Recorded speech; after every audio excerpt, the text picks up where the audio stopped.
Chapter 293. At the same time, Amanda hid under the table as well. The dark-skinned woman had been scolded by all the generals in the room the whole day. It was impossible to expect her to save someone in a critical moment. Now that Thea was hiding under the table like an ordinary person, the two women tacitly agreed not to speak. They hid very well. The people in the meeting room were unlucky. General Ryan's Iron Will soldiers were firing like crazy. Two of the generals were hit by stray bullets. One of them was the one who mocked Thea for wearing the yellow light ring because she was a woman. Now that she had obtained the yellow light ring, she didn't benefit much in other spells. But in terms of the use of fear, Thea would gain new insights every day. Every day she would be able to innovate on the old spells. Seeing the guy with the big mouth get shot, Thea didn't hesitate at all and instantly cast an improved fear on the target. The previously wretched general suddenly became 100 times more courageous. He leaped towards the berserk Iron Will soldier and was hit by 3 bullets in midair. However, his sacrificial pounce was still very effective. He bravely knocked down the source of danger and bought some time. When the guards outside the door rushed in and shot the Iron Will soldier to death, the general who bravely saved his comrade had already been dead for 5 minutes. General Ryan was in a bad mood. How did he get involved in such a F***-up situation? His trusted subordinate killed a general of the United States in front of everyone. This was a tragedy that had never happened in the history of the United States. He also had enemies in the Department of National Defense. A few of them were looking at him with mischievous eyes. It was obvious that they were up to no good. Minister, Ryan ordered his subordinates to shoot and kill a respectable colleague. We have to seek justice for him. Minister, we have to punish him severely. Send him to the military court. The group of people finally got the chance to kick General Ryan while he was down. They were all excited and wanted to drag him out and execute him. Thea crawled out from under the table as usual. She did not care about the political strife. Diana was still waiting at the hotel. Their goal was to fight until dawn. She had to get the body as soon as possible. She was in a hurry to go back. She cleared her throat. Everyone, is there anyone else who wants to test their willpower? If not, let's go back to our original question. Yes, this is more important. When General Ryan saw that he had been forced into a corner, Thea's voice had saved his life. He hurriedly voiced his support. Now he looked at Thea with a very affectionate gaze. Even more affectionate than his own daughter. The Minister of Defense did not want to deal with Ryan either. There were too many twists and turns involved in this matter, and it was best to deal with it vaguely. Hence, he went with the flow and said that they should continue discussing aliens. Thea put away the ring, and the others finally breathed a sigh of relief. General Leon was in charge of strengthening the human body, and if his subordinates said that they had not been transformed, they would not believe it. After the transformation, their original reverence for extraterrestrial objects turned into fear. The leading defense minister pondered for a long time before saying into the intercom, "Get Dr. Sareth Stone to come to me." Not long after, a middle-aged black man in a white lab coat walked in. He was writing something on a tablet as he walked. "Call me if you need anything. I'm really busy." The black man did not take the room of generals seriously at all. He pushed up his glasses and said with a face full of displeasure, "Dr. Stone, we would like to ask about the alien corpse that was transported from Seaside City yesterday. Did you find anything?" The Minister of Defense did not have much respect for this expert who studied extraterrestrial technology. His tone was serious, as if he was ordering his subordinates. "What's the serial number?" The black doctor glanced at him with his eyes and continued to do his work. His attitude of not treating bean buns as food made the Minister of Defense's nose crooked. Damn it! He was so busy every day, how could he remember the serial number? Besides, what the hell was this serial number?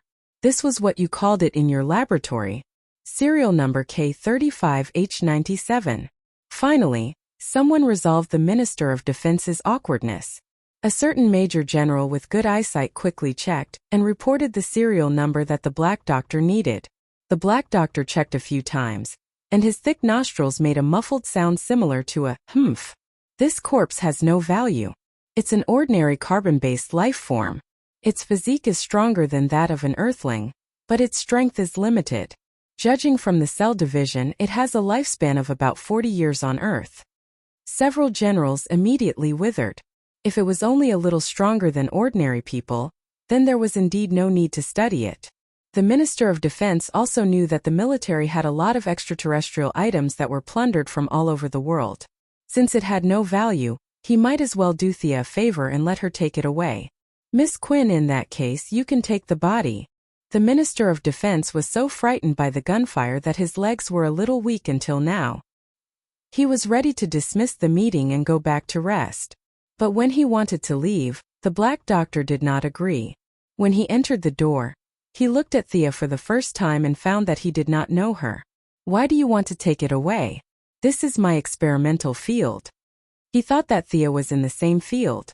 Thea had recognized this guy long ago. The father of the future Steelbones, an expert in extraterrestrial technology for the government and military. When his son Victor Stone was seriously injured, he used the extraterrestrial technology in the laboratory to save his son's life and created the superhero Steelbones.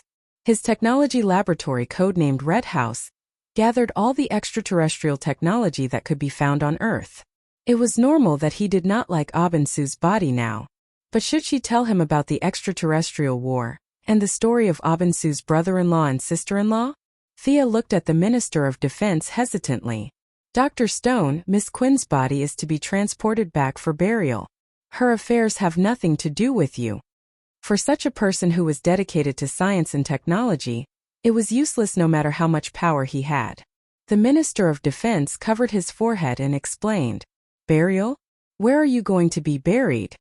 Dr. Stone stopped fiddling with his tablet and looked at Thea for the first time. The Minister of Defense was helpless. When he met such a person who wanted to get to the bottom of things, he could only choose to tell the truth. Transporting back to the original planet of this body. Hearing this, Dr. Sareth Stone was stunned for a few seconds, then he jumped up excitedly. "You can go to an alien planet. Can you take me to see it? Is it in the Milky Way? How many light years is it?" Thea and the Minister of Defense looked at each other and saw the speechlessness in each other's eyes. Thea meant that he should quickly pull this guy away. The minister's eyes said that he should just fool him with a few words. Dr. Sareth Stone ignored the strange looks around him and ran to Thea excitedly, almost squeezing Amanda. He swiped a few times on the tablet and asked expectantly, "Do you know these words?" Chapter 294. Yes. It's a language from planet Syria. It's about. With the help of the Light Ring's translation function, Thea could understand all the languages in the universe that could provide fear and emotion. Naturally, she could understand the language in front of her. "What's it about?" Dr. Silas Stone asked anxiously. He had spent 3 days deciphering the language without eating or drinking, but until now, he still had no clue. Thea glanced around and took in the expressions of everyone in the room. Embarrassed, she said, "It's about how to reproduce more efficiently. They use some kind of tool to make it more efficient. Many words could not be translated in Earth's language." Thea explained ambiguously. "Reproduce?" The word entered everyone's ears and filtered the information through their brain. Those who reacted quickly looked at Dr. Silas Stone and smiled without saying a word. Those who reacted slowly were still pondering. Dr. Silas Stone stared at the tablet in his hand in disbelief.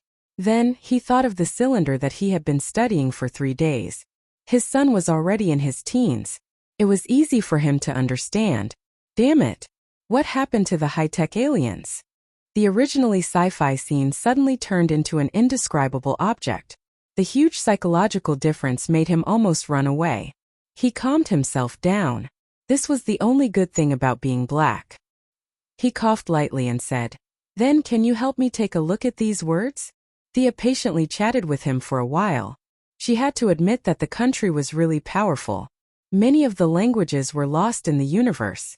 Without the help of the Light Ring, not many people could translate them. The people who collected the information gathered all the information they did not know. Thea even saw a stone slab that recorded a powerful spell. It was a pity that she could not see the full text. She just said that she did not know anything about magic and told him about aliens. Dr. Silas Stone was dissatisfied with her perfunctory attitude and refused to let her go. Thea had to use her trump card. "The aliens will be here soon. Don't waste time. Can you bear the responsibility if something happens? The shocking pot scared the Black Doctor. He muttered in his heart, "Is it that serious?" However, seeing that the generals in the room were very serious, he could only keep his doubts to himself and take Thea to retrieve the body. With the help of official business, Thea finally walked into the Red Room, a not-so-famous laboratory. Through the function of the lantern ring, she silently looked around. There were many good things, but most of them were technologies from nearby star regions. Unfortunately, only half of the particle booster remained. The strong magnetized rotating core power amplifier had a large burnt hole at the input interface. The white noise impact cannon, the weapon that would become famous in the future, was nowhere to be seen. Many things were casually piled together without any apparent purpose, making the room seem a little cramped. Thea looked around and realized that most of the items were abandoned. There were only a few that could be used. "This is the Red House. You must be kidding me," she asked in confusion. "This is your laboratory?" Dr. Stone replied casually. "Yes, but it won't be for long." Thea turned to look at General Ryan, who had followed them here. There was a hidden meaning in his words. Their laboratory has spent too much money, but it has not produced any results. The Department of Defense has ordered them to move out of Washington to other cities. This site will be left to a more valuable research team. General Ryan's lips curled up slightly. It was obvious that he was very proud. Thea nodded and did not say anything. It wasn't hard to guess what had happened. It was nothing more than General Ryan wanting to start his own human enhancement experiment, so he demoted Dr. Stone, who hadn't produced any results, to the point that he was useless. He was even kicked out of the Pentagon. Every year, the country provided the same amount of research funding, but there were fewer monks, so naturally they could eat their fill. If nothing unexpected happened, Dr. Stone would take his team to Detroit to rebuild the Red House laboratory. Once he was out of Washington's control, his research funding would definitely be greatly reduced. Could the Quinn Corporation inject funds and get a share of the results? All of this was still far away. Thea did not show any signs of urgency. She calmly followed them inside. The process of finding Abinsu's body was not smooth at all. The body was dismembered into 108 pieces like a jigsaw puzzle. 7 or 8 experimenters struggled for half an hour before they barely pieced together a human figure on the table. Looking at the more than 100 pieces, Thea looked at General Ryan gloomily. "General, is it really okay for me to take away such a body?" General Ryan, the father-in-law of the future Superman, kept rubbing his head. He was a little speechless. Thinking about it from another perspective, if Russia and the other indescribable countries dismembered him into more than 100 pieces and sent him back to the United States, they definitely didn't want to express their peaceful relationship as brothers. "Which one of you dismembered him like this? What should I do? Send someone to explain it to me." Thea actually had a way to deal with the body. She could not simply draw a few magic circles to bring him back to life, but it seemed that she could still restore his flesh and blood.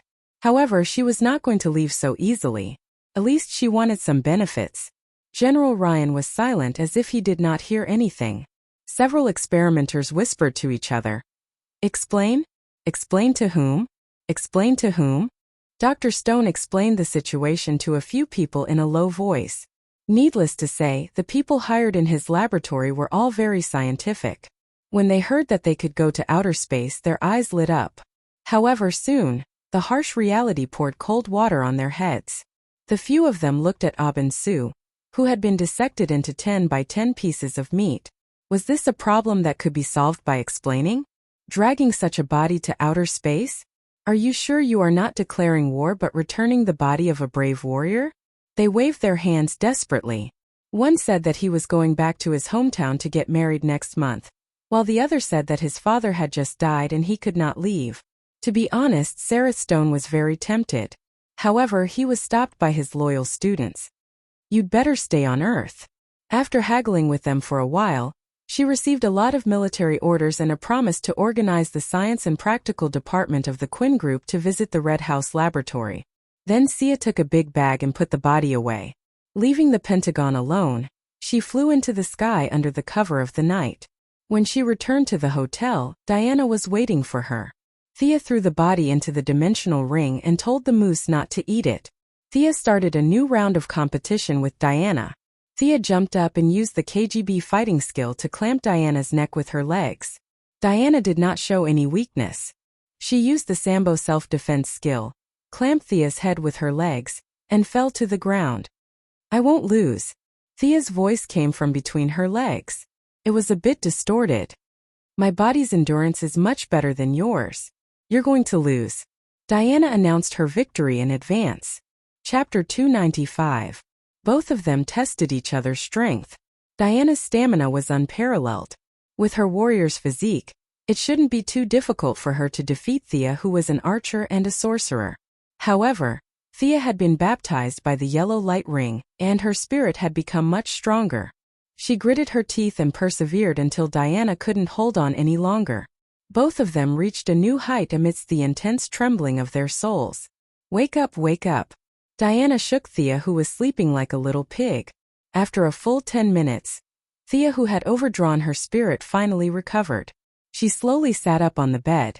She had used up too much of her stamina and spirit last night.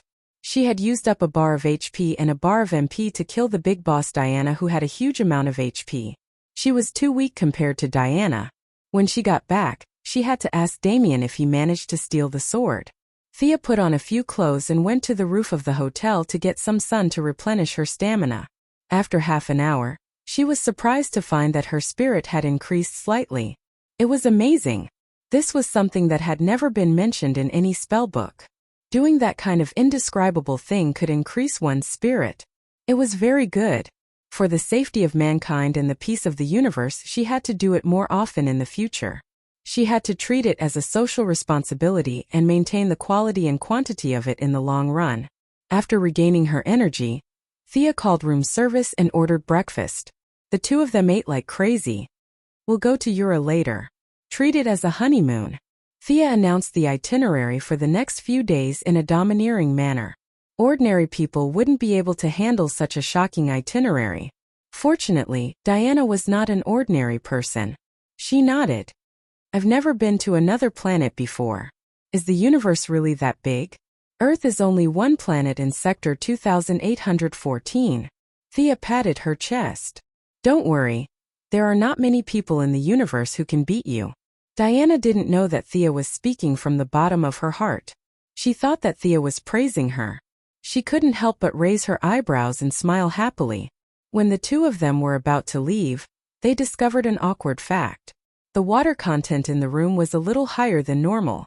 There were many water stains on the carpet and walls, and they looked very fresh. The two of them were not ordinary people, so naturally, the water content was also extraordinary. If left alone, some of it could exist for a very long time. Diana, who was a little embarrassed, naturally pulled out the fire god's sword and tried to roast the crime scene again. Thea hurriedly stopped her from doing such a ridiculous thing. If the god of fire knew that she was using his sword to do such a thing, would he come out of his god's kingdom? Psychics or full-leveled warriors like Diana with godly equipment could do nothing about this situation, but Thea's variety of means showed its value at this time. Water extraction. She placed 3 water balls in the room. The room was as dry as an oven, and a slightly turbid water ball was gathered in Thea's palm. How to deal with this water ball was difficult for the two of them. Diana was a little evasive and didn't dare to look into her eyes. Thea was also in a dilemma. Both of them had divine power in their bodies, and the energy in this water ball was not low. It would be awkward if it was used by bad people to strengthen them. A ball of indescribable water was purified and injected into a human body, and then this strengthened human fought a clone made of Superman's hair and blood. Just thinking about that scene made one's hair stand on end. For the safety of mankind, it was simply, "Put it away." Thea took out a small bottle and poured all the liquid into it. "You." Diana almost bit her tongue. "Shouldn't this thing be poured down the drain?" Thea was reasonable. "We can't be so selfish. The greater the power, the greater the responsibility. We have the responsibility and the obligation to contribute to the safety of the Earth." A bunch of nonsense barely dispelled Diana's concerns. The two of them decided to withdraw the water at any time when they sparred in the future. To avoid giving bad people a chance, the two of them cleaned up the crime scene, checked out, and left. They came to a place where there was no one and flew out of the atmosphere. Thea opened a wormhole and the two of them left the Milky Way. Of course, they wouldn't go to Ura directly. It was a little dangerous to bring along Abin Su, who was more than $100. Green Light was definitely not a match for Diana in a one-on-one fight, but he couldn't stop them in numbers. With hundreds of people swarming up, there weren't many in the universe who could beat them. They found a planet with signs of intelligent life and the two of them stopped. Thea wanted to restore Abin Su's body, or at least look like a human. Diana, on the other hand, took the lasso and studied intelligent life with nothing to do. After busying for 2 hours, Thea wiped the sweat from her forehead. This Abin Su looked much more complete. In order to show that he was killed by the parallax demon, Thea punched a big hole in the intact body. She had as much yellow fear energy as she wanted, and the wound was faked perfectly. After putting the body back into the space ring, Thea turned around to look for Diana. She found that the girl was in a good mood. She caught an animal that looked like a mix of a rabbit and a dog and was questioning it. The wisdom blessed by Athena was not a joke. After talking for a while, Diana could roughly speak the other party's language. It could be seen that Diana was really happy. Without the so-called mission of protecting the Earth, Diana really didn't have any happy moments. They were now out of the Milky Way. The heavy responsibility on her shoulders suddenly disappeared, and her spirit and appearance were much lighter. The original plan to quickly rush to Ura was put on hold. Thea had contacted Sinisto before, and when he learned that his old friend's body had returned home, he was very happy to welcome the two of them to Ura as guests. Earth was not a big deal, and Star City was very safe. Thea decided not to use the wormhole, and let slowly fly over by spaceship. Diana said that she was not willing, but her body was very honest and followed her to start this space trip. Thea's ring could translate all languages, and Diana's strength could even sweep through some high-tech planets. The two of them leisurely took spaceships and continued to move towards Ura. There were warm and hospitable races, and naturally there were space bandits who relied on the strong to bully the weak. This was the opportunity for Diana to show her might. When she first left Earth, she was a little unconfident, but when the trip entered the second month, her confidence was almost full. There was no one in this universe who could fight. But on a certain evil planet, a group of creatures that didn't seem to be half a meter tall taught her a lesson. A giant main cannon disguised as a mountain peak completed charging without the two of them noticing. Fortunately, Thea activated the wormhole in time to escape, otherwise the consequences would have been unimaginable. In the subsequent operations, the two of them restrained themselves a lot, and finally arrived at Ura 3 months after leaving Earth. Chapter 296. Of course, the one who received them was Sinisto. Welcome to Ura. Sinisto was familiar with Thea, but his focus was on Diana. She was full of heroic spirit, and her whole body was brimming with power. She stood there like a sharp sword, sharp, cold, and full of a murderous aura. Sinisto was a little dumbfounded as he took a closer look. There was no light ring, no technological equipment, and no need to amplify her emotions 10 times or 100 times. This woman's fighting spirit was about to overflow. Were Earthlings this terrifying? The two did not fight, but based on his intuition, Sinisto felt that he might not be able to defeat this black-haired woman. Seeing Diana intimidate the unruly Sinisto, Thea was quite beautiful. She took out Abin Su's body from her space ring, and placed it in a crystal coffin on a planet she passed by. Looking at it from the outside, it looked quite good. Sinisto gently stroked the coffin. He still respected this old friend of his who had fought alongside him for many years. He nodded to express his gratitude and brought the two to the Green Lantern Corps cemetery. Knowing that Abin Su was going to be buried, many Green Lanterns came to offer their condolences. The Green Lantern Corps fought all over the universe, and it was really a luxury to have their bodies recovered for burial. Many people expressed their gratitude to Thea for returning the body. How was the training? Why did you say you won't return to Earth in the future? At the funeral, Thea saw Hal Jordan, who was undergoing training on Ura and would return to his jurisdiction in a few days. However, Hal Jordan was very depressed and said that he did not want to return to Earth. That was why Thea asked.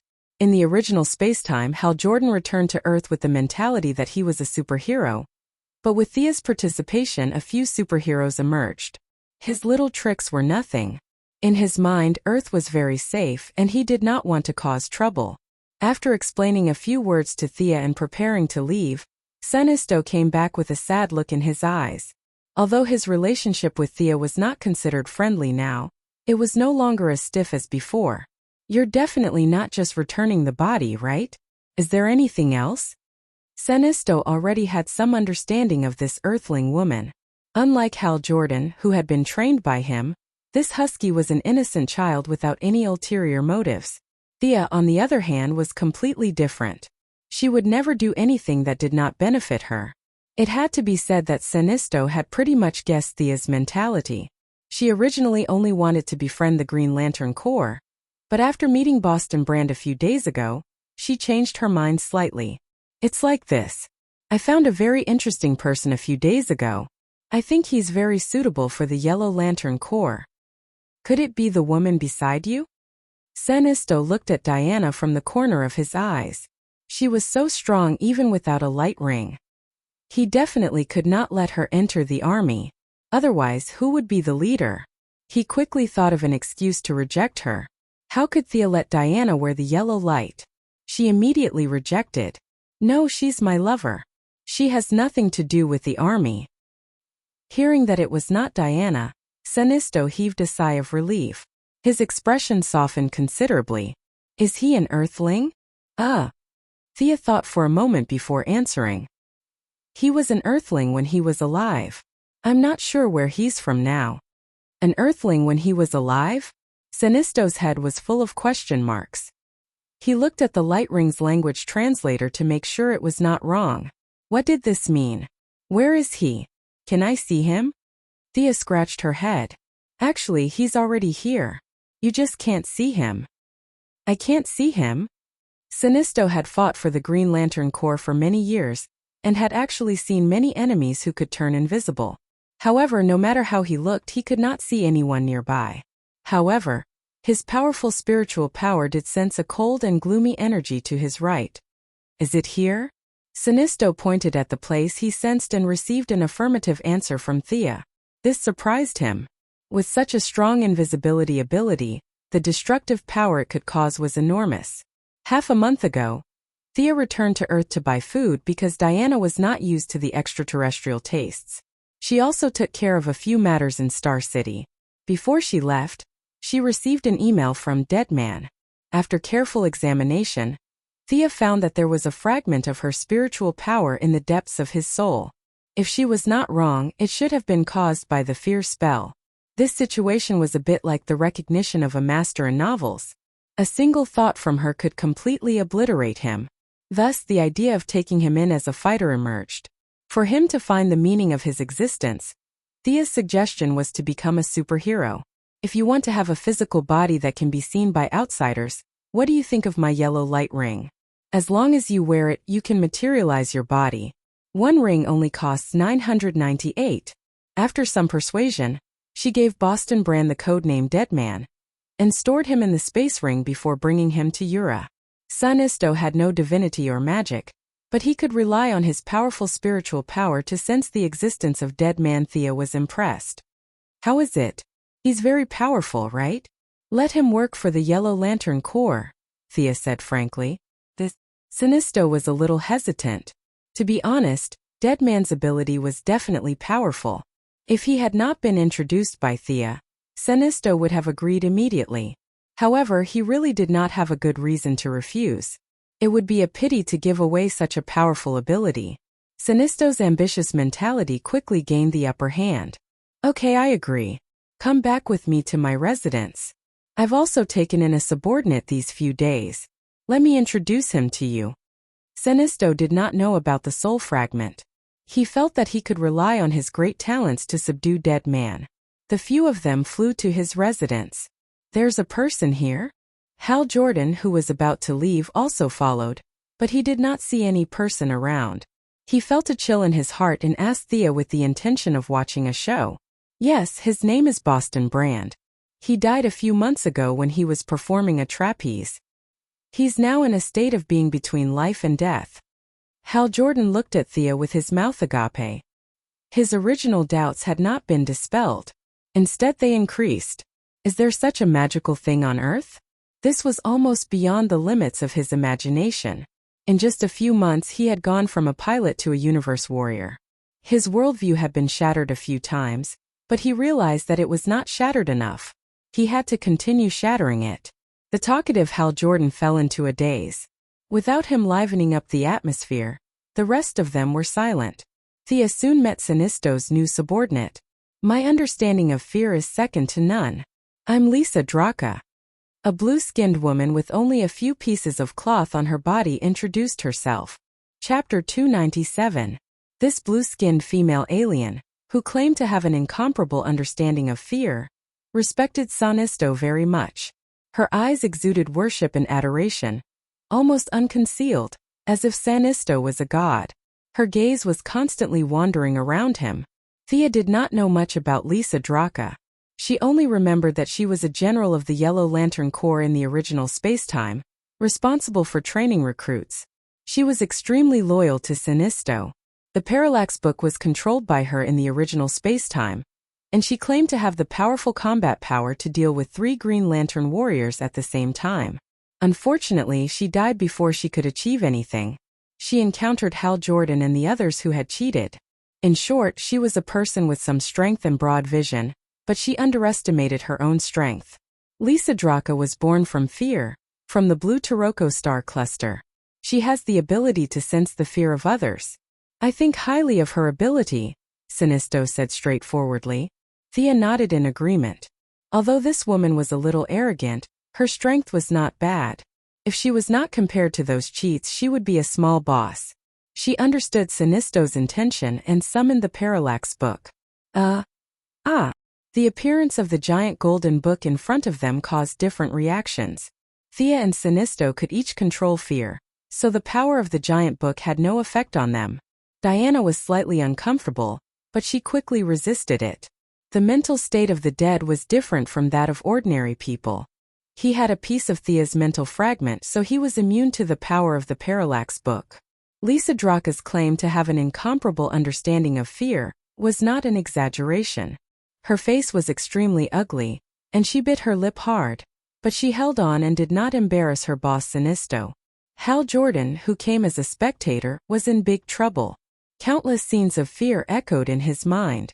Just the scene of his father's plane accident when he was young appeared more than 10 times.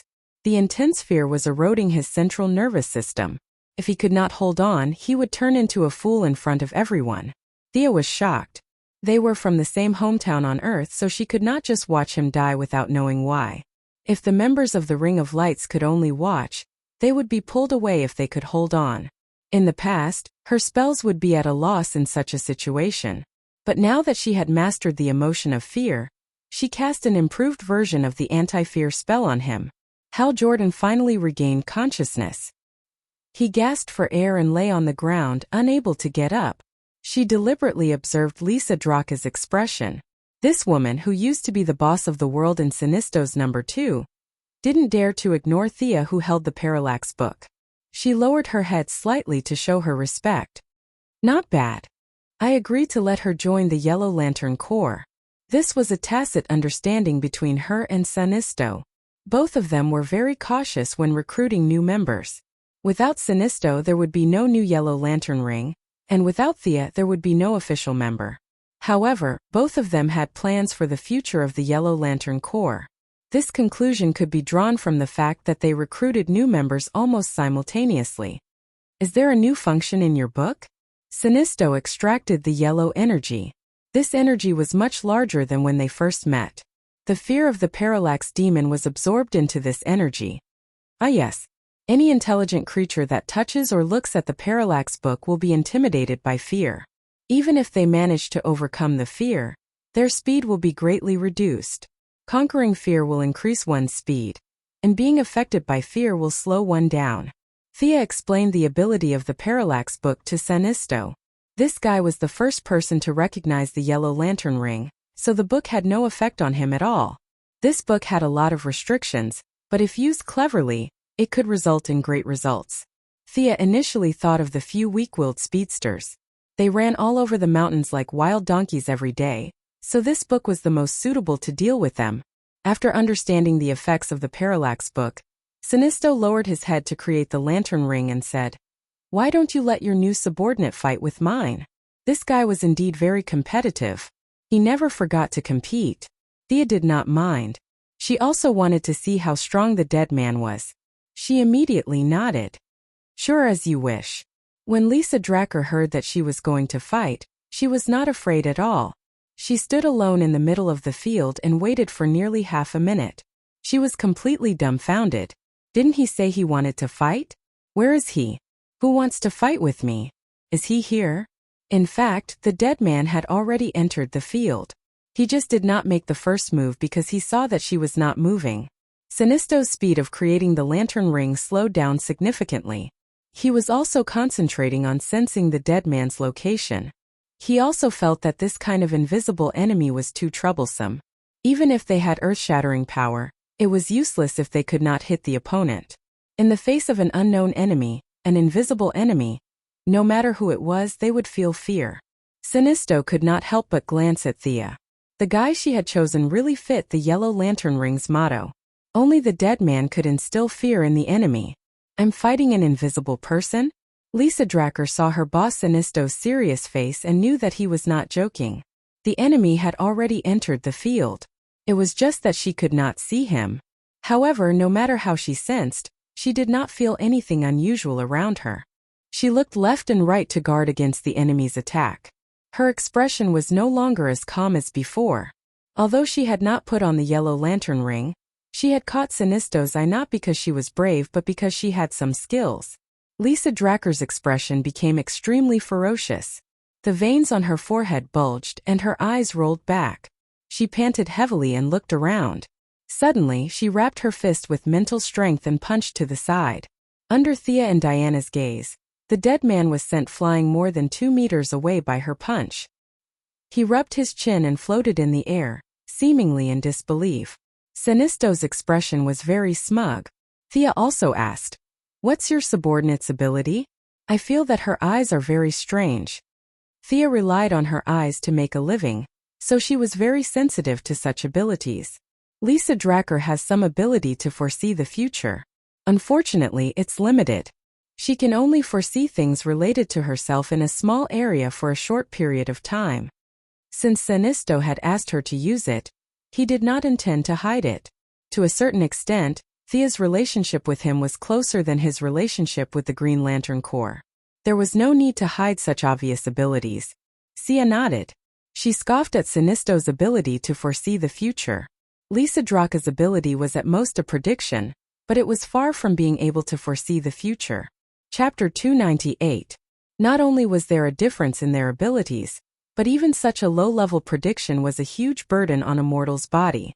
Looking at Lisa Dracker's expression, which looked like she was about to spit out her organs in the next second, it was obvious that this move was severely draining her energy and even her lifespan. Although she was Sinisto's subordinate, Thea could not let her consume so much energy. She signaled the dead man to attack and decide the outcome in one move. Having received her instructions, the dead man chuckled and jumped into Lisa Dracker's body with a high platform dive. Sinisto immediately noticed the abnormality. Thea cast a magic eye on him so that he could see the battle between the dead man and Lisa Dracker. Sinisto knew that Thea had some abilities beyond the light ring, so he was not surprised. He was surprised by the dead man who had half of his body in her body, and was still trying to enter her body. He had a pale face, dark circles under his eyes, and was wearing a bright red bodysuit. Half of his body poked out from the blue-skinned Lisa Dracker's back. At first glance, one would think that he was a deformed person. Sinisto could see because of Thea's magic, but Lisa Dracker, a living alien, did not know magic. She only felt that something was desperately trying to enter her body. She knew that it was not a good thing, so she naturally tried her best to stop it. However, the dead man's move was extremely overbearing. Against ordinary people like Nightwing, he could possess them directly. Batman's willpower was the best in the world. Although he was quickly chased out, he was still possessed for a few seconds. Now facing Lisa Dracker, whose willpower was not as strong as Batman's, because he had not used this move many times and was not used to it at first, His spiritual attributes quickly suppressed Lisa Draka's defenseless soul and completed a preliminary occupation. This ability? This is too strange. Sinisto, who had seen many things, was truly shocked. This was an unsolvable ability. Even he could not think of a way to deal with it in such a short period of time, without using any combat techniques or materialization, and directly taking over the nest. Seeing his vigilance, Thea dispelled his worries. The dead man's move is very magical against ordinary people, but it lasts for a short time against people with strong willpower. Just as she finished speaking, the dead person who possessed Lisa Dracker staggered a few steps forward. This woman's resistance is crazy. Thea also wanted to see how much control a dead person had, so she didn't say anything to stop him. Hal Jordan looked at Lisa Draka trembling like a fool. Thea did not want him to embarrass the Earthlings, so she gave him a magic eye. The 4 people present could see the dead man. Lisa Dracker could not, but she had experienced it the most. She did not care whether she could see it or not. She used all her strength to try to expel the dead man from her body.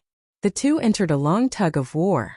The spirit of a dead person was far stronger than a normal person's soul, but Lisa Dracker's willpower was equally strong since she had caught Sinisto's eye. The mental battle between the two was disadvantageous to her, but because it was her body, she had an endless supply of energy, so she naturally had a geographical advantage. As the battle dragged on, the powerless dead man was finally squeezed out. He was a rootless source, so what he consumed was his own spirit. At the same time, Lisa Dracker was so tired that she almost collapsed. She could not maintain her predictive state at all. Sweat flowed down her blue skin. I see. You can be expelled with a strong willpower. Sinisto was relieved when he saw this. Lisa Dracker's willpower was like a baby's compared to his. If she could do it, he could do it too. However, the dead man's ability was indeed extraordinary. Anyone with a bit of foresight could see that. Sinisto was very happy that such a person joined the Yellow Lantern Corps. Not long after, the 3rd and 4th lantern rings were completed. Thea signaled for Lisa Dracker to go first. Everything was the same as before. The only thing worth noting was that Lisa Dracker recited the same oath that Sinisto had recited that day. After registering her name in the Book of Parallax, Lisa Dracker went to the side alone to accept the knowledge of the lantern rings. There was a small problem when the 4th lantern ring was paired with the dead man. The power of the lantern ring was not for show. It could ignore the invisibility of the dead man, but there was a problem when it came to identifying the intelligent life form. The lantern ring circled him twice, but it could not determine which planet this life form came from. It could only say vaguely, "Intelligent life form has been identified. From that Boston brand. You have the ability to inflict great fear on others. Welcome to the Yellow Lantern Corps." Thea wanted to laugh when she saw this. If the lantern ring was in human form, it would probably beat the wall when it encountered such a once-in-a-thousand-years fellow like the dead man. The dead man's oath was the same as Thea's. Thea and Sinisto looked at each other before looking away at the same time. The dead man who put on the yellow light ring immediately grasped the ability to materialize. He materialized a real person who looked 30 to 40% like him when he was alive. Although the yellow color didn't match his aesthetic, he had been a lonely ghost for so long. Now that he could be seen by others, it was already a great blessing. A little color was not worth mentioning. The lantern ring's function for him was to relive the feeling of being a human, and to use fear to break down the resistance of the other party when he occupied the other party's body. The dead man who materialized touched everything and seemed to be very satisfied with the objects he could touch. Hal Jordan was a little afraid of him at first, but after a few words, they found that they were surprisingly compatible. Both of them were jerks in the beginning, but later on they regretted their character of wanting to be heroes. They talked about women, guns, and the future and became more and more congenial. They were just short of becoming sworn brothers. Thea stayed on Yura for 3 days and met Arlene Sue, Aben Sue's sister, who was also Sinisto's wife, Solonique Natu, Sinisto's daughter, and Amon Sue, Aben Sue's son. After receiving a lot of gratitude, Thea took Diana and a few guardians to chat for a long time. After that, she found that there was nothing to do. She had been away from home for a long time, and it was time for her to return to Earth. After saying goodbye to each of them, she went to the border of Sector 2814 with Hal Jordan. Now Hal Jordan was full of a sense of mission, as if there was a demon king descending from the sky in his sector every day. He insisted on patrolling the sector and eliminating all threats before returning to Earth. Thea could not be bothered with such a stubborn person. She could not tell him that most of the most dangerous demon kings in the entire universe were on Earth. The other planets were really safe. As long as he took good care of Earth, the entire universe would be saved. Thea did not need any dead men for the time being. Seeing that the two of them hit it off, she let him and Hal Jordan eliminate the evil in the nearby star sector first. After all, the lantern ring had the ability to communicate regardless of distance, so anything could be contacted. Holding Diana's hand, they landed in Europe. The two of them once again walked the same path as before. Comparing their memories, they walked and stopped along the way. It was also time for them to part for the time being. "I'll visit you next week," Thea said straightforwardly. "Okay, I'll wait for you." Diana's smile was still so beautiful, clear, and without a trace of impurity. The two of them kissed and said goodbye, one to the west and the other to the south. Chapter 299. After returning to Star City, Thea was quickly surrounded by many miscellaneous matters. The first to bear the brunt was to increase cooperation with the military. Both parties tested each other and got what they needed. The military believed that they could rely on Thea, a second-generation official on the same side as them, to clamp down on more and more unidentified superheroes. Thea also needed their tacit approval to continue making friends with the upper class and weave a huge network of connections. Both parties hit it off immediately. Quinn Corporation received a huge order from the military, which indirectly raised Quinn Corporation's not-so-good reputation. It also effortlessly received the task of rebuilding Seaside City. On the other hand, Thea also accepted the title of the military's special affairs consultant and promised to help the military solve some problems within a limited range. Although Diana had been found and the two of them met on weekends from time to spar, the construction of the temple did not stop. After all, it was the mission of the goddess of the night. Whether it was for the sake of reputation or practicality, it had to continue. Fortunately, this matter was not a big deal, but it was really not a big deal. With the tacit approval of many lobbyists and the military, the government finally officially submitted a consultation to the Turkish side. Of course, the so-called consultation was no different from an order. The Turkish side did not dare to say anything. Amidst the objections, a few joint construction teams entered the original site of the temple and began to do preliminary mapping work. Damien's plan to steal the sword had not been launched yet, but Barbara and Laurel had already left Star City. Their team had developed very quickly. Tommy the Stalker was finally discovered by Barbara. When he learned that Laurel was also going to be a superhero, Tommy was both happy and worried. He shamelessly snuck into the originally all-female Raptor squad. Not long after, he rescued Helena, who was being chased by her biological father. The few of them fought bravely and defeated the Italian mafia. Helena, whose boyfriend was killed by her biological father, was very confused. She gave herself the code name Huntress and joined the small team in confusion. Thea was worried about them and flew to Gotham overnight. She saw that the team's cooperation was actually quite good. Barbara and Laurel were in charge of close combat, while Tommy and Helena were in charge of long-range combat. Among the four of them, Barbara had the most skills and experience, so she was naturally the leader. The Raptor squad officially made their debut, and the few of them had the intention to replace Batman in protecting Gotham. Everything was on the right track. Thea began to reflect on her own enhancement. Now that she was not lacking in attacking methods, her speed was also extremely fast with the help of the light ring. The only thing that troubled her was the problem of defense. The forging gods of several divine systems were all famous for forging divine weapons. Very few of them would spend their divine power to forge armor. Thea thought about it repeatedly and decided that she could only forge this armor herself. However, to use modern scientific knowledge to make an armor that could cope with future battles, even with the Atomic Man's atomic suit as a reference, the workload was still enormous. It required a huge amount of data calculations. The artificial intelligence plan from before was once again placed on the table. Regardless of whether it was to make armor or not, the artificial intelligence would provide comprehensive help to her enhancement. Thea's original plan was that with so many planets in the universe, there must be a few with artificial intelligence. However, there were too many people eyeing the Advanced Technology Laboratory in Central City, so she was ready to give up. However, after going around the various planets in the universe, she found that no matter how advanced the technology was, there was no artificial intelligence. It was only until she brainwashed the higher-ups of a certain planet that she found out that because Brainiac, a level 12 artificial intelligence robot, was too big of a threat, the various high-tech planets had formed an alliance and agreed to supervise each other and give up on the development of artificial intelligence. Earth, on the other hand, was too low-level, so no one paid attention to it. In other words, the only artificial intelligence that could help Thea and get her hands on it was Reverse Lightning, the original Gideon that was created in Central City in the 25th century by a transmigrator. Hello, Professor Snow. I'm Thea Quinn. Nice to meet you. After half a year of studying, Thea successfully obtained her graduation certificate from Princeton. Now, when she greeted people again, she finally avoided the awkwardness of graduating from high school.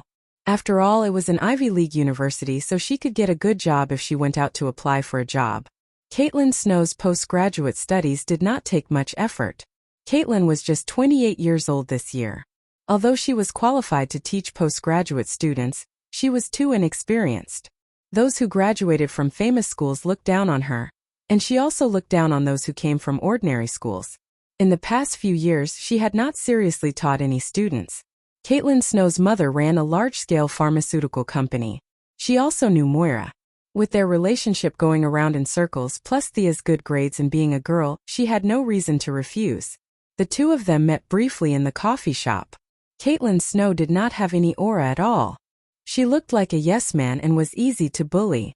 It was hard to imagine that she would change her personality and become the supervillain Frost Killer. The elders of both sides knew each other. There was not much difference in age, so they called each other sisters. Getting closer to Caitlin Snow was just to learn better. Thea took out a lot of questions to ask. It had to be said that Caitlin Snow's knowledge of biochemistry was very rich.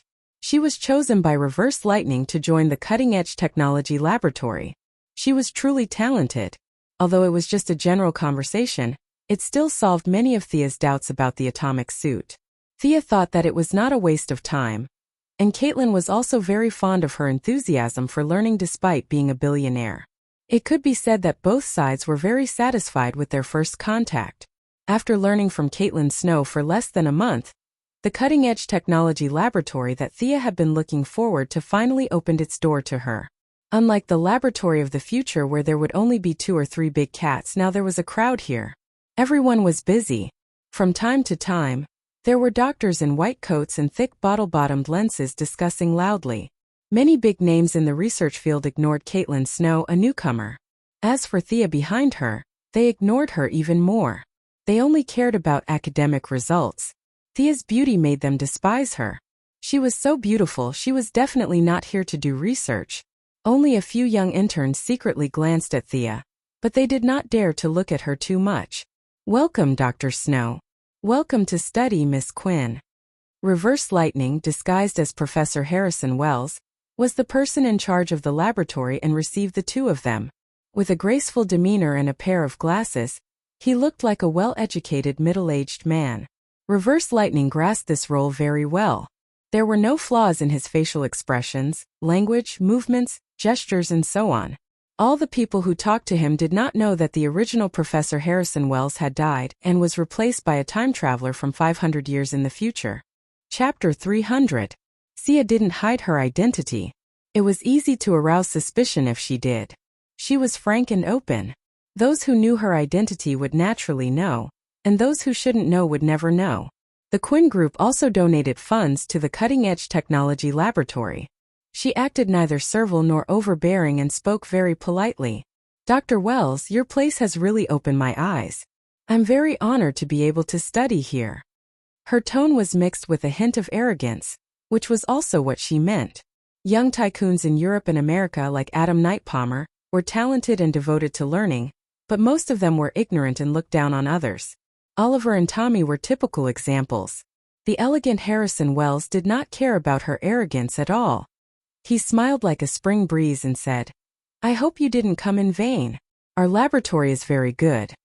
After that, he shook hands with the two and ended the conversation. He had a lot of work to do. To some extent, Thea's real identity played a role in him being able to take time out to meet the two. After the person in charge of the laboratory met the two in person, they still had to work. Even if the president's daughter came, they could not afford to be idle. Caitlin Snow was assigned to the biology team. The team leader was an old virgin of African descent. When she saw their appearance, she snorted. Thea was dressed normally today, but it was hard for her appearance not to attract attention. Caitlin was a little dogmatic and strictly followed the workplace rules.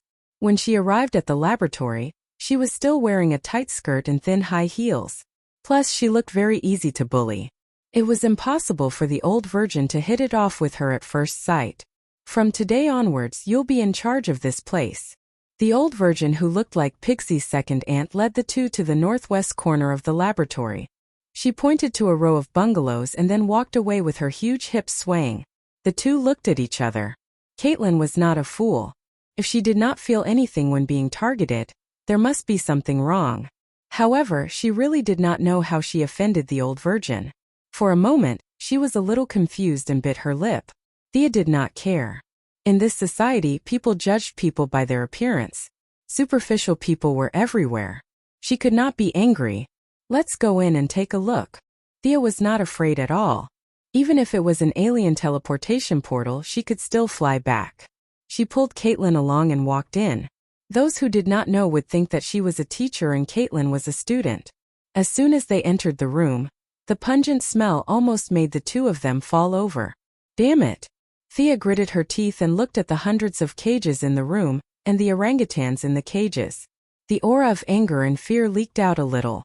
The originally noisy gorillas miraculously quieted down, and a few of them even made the sound of teeth chattering.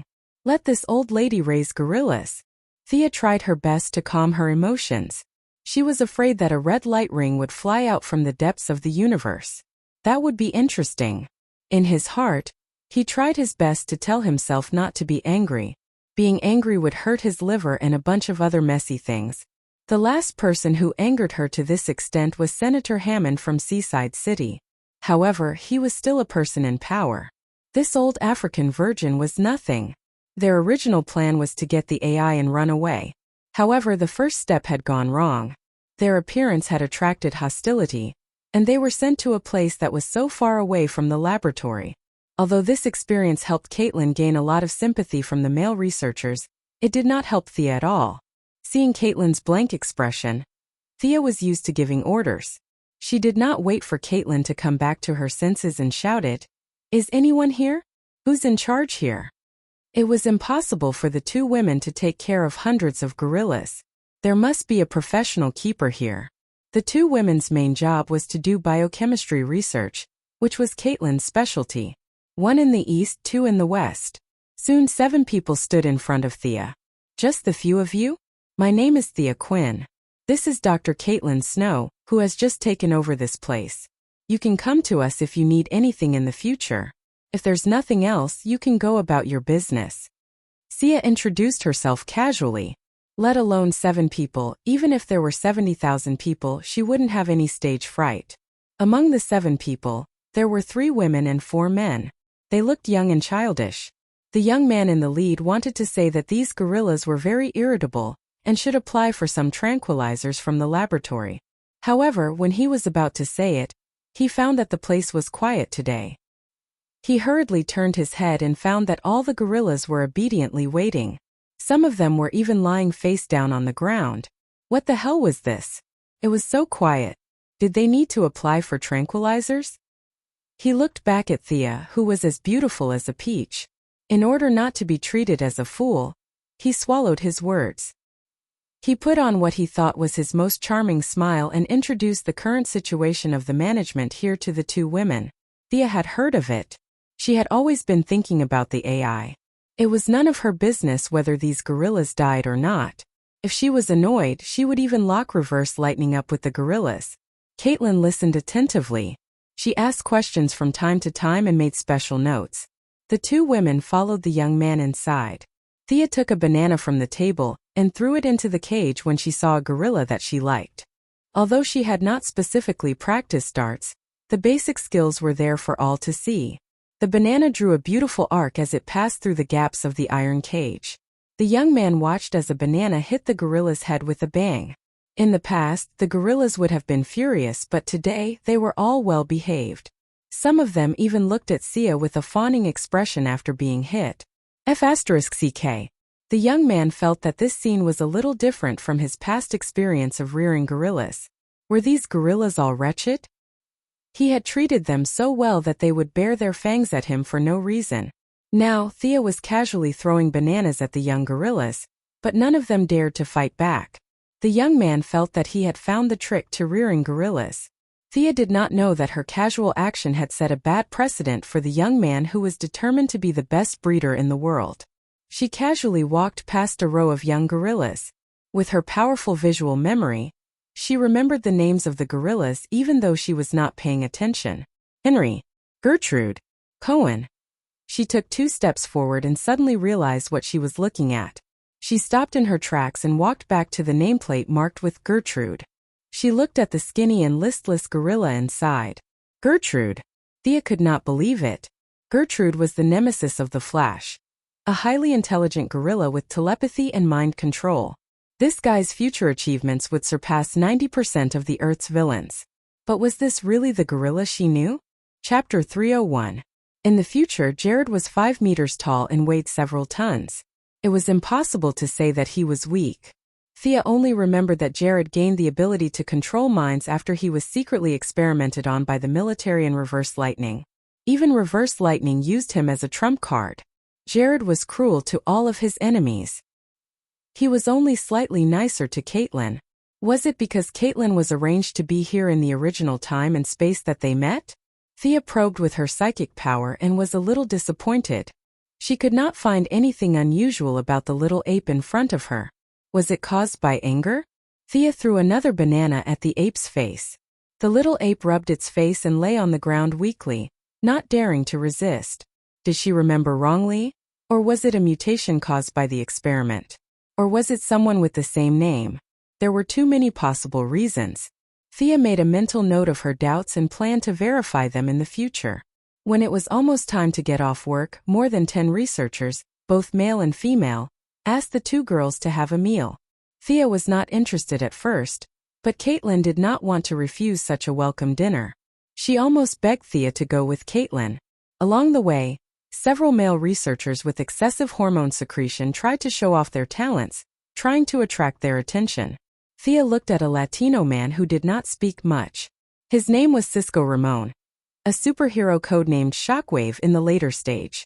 His ability was to open a passage between different dimensions and attack enemies with powerful vibration waves in battle. Of course, he did not have any superpowers now, just like Caitlin Snow. However, his value, even in the later stage, was not reflected in his fighting ability, but in his mind and wisdom. Many of the technological weapons he invented were not inferior to Batman's. Even the original version of Captain Frigid's freeze gun that Thea obtained from the future was his work. Thea picked out a few questions about the freeze gun and chatted with him, but soon Thea could not continue. Cisco Ramon was staring at her face and did not listen to her at all. Ah, you're talking about the pressure reducer, right? I think we can do it this way. Someone beside him nudged him, and only then did Psycho Ramon snap out of his daze. It had to be said that this person was really smart. He actually remembered Thea's problem even though he was in a daze, and racked his brains to think of a solution for her. This frost gun was designed by him in the future. Naturally, it was very compatible with the knowledge he had learned. Captain Lung Han's IQ and EQ were very high, but he only graduated from high school. There were very few places that could be modified. Cisco Ramon only felt that the questions this unbelievably beautiful woman had asked him were all questions he was best at. At first he was still a little nervous, but when it came to topics he was good at, he did not have to use too much of his brain. From the beginning, he could draw inferences about other things from one example to the next. Even though he did not really understand what Thea was asking him, he still broke it down and explained it to her. Cisco Ramon did not have a doctorate. In addition to his ordinary appearance, he kept a low profile among a group of academic giants. Later on, he and Caitlin Snow became important members of the Flash team. Even Reverse Lightning praised Cisco Ramon as his son. This was not about his looks, but Sisko's intelligence and wisdom had moved Reverse Lightning, who had transmigrated from the 25th century. The relationship between Sisko Ramon and Reverse Lightning was a little like the relationship between Malcolm and Oliver in Star City. They had mutual recognition and admiration for each other, but because they were in different positions they had to kill each other. Could it be that this beautiful woman has taken a liking to me? Seeing that Thea was listening attentively, Sisko Ramon could not help but think. For a moment he felt so happy that he could fly. He explained everything he knew, whether it was related or not. Thea felt that she had learned a lot. After all, Captain Lung Han was the original creator of the Frost gun. He was able to analyze the principles behind many things that Captain Lung Han did not know. She believed that as long as Thea summed it up, she would be able to create the Frost gun when she returned. When you heat the aziridine to 100 degrees Celsius, and at the same time add the Ring 3 structured polymers, can you do this? After asking about the Frost gun, Thea began to ask about the atomic suit. To some extent, these questions had already surpassed Sisko Ramon's knowledge. The atomic suit's technology, which even Reverse Lightning admired, was not something that Sisko, who was still a rookie, could explain. However, Sisko Ramon was also a genius. He was able to use his existing knowledge to explain many of the atomic suit's technical principles. Although it was not the correct direction, it was still an eye-opener for Thea. As Thea continued to throw out profound questions, Sisko Ramon's wild imagination was suppressed by the spirit of science. He regained the seriousness of a scientist and began to discuss with Thea in detail. At first, the people in the advanced research lab were just there to watch the show.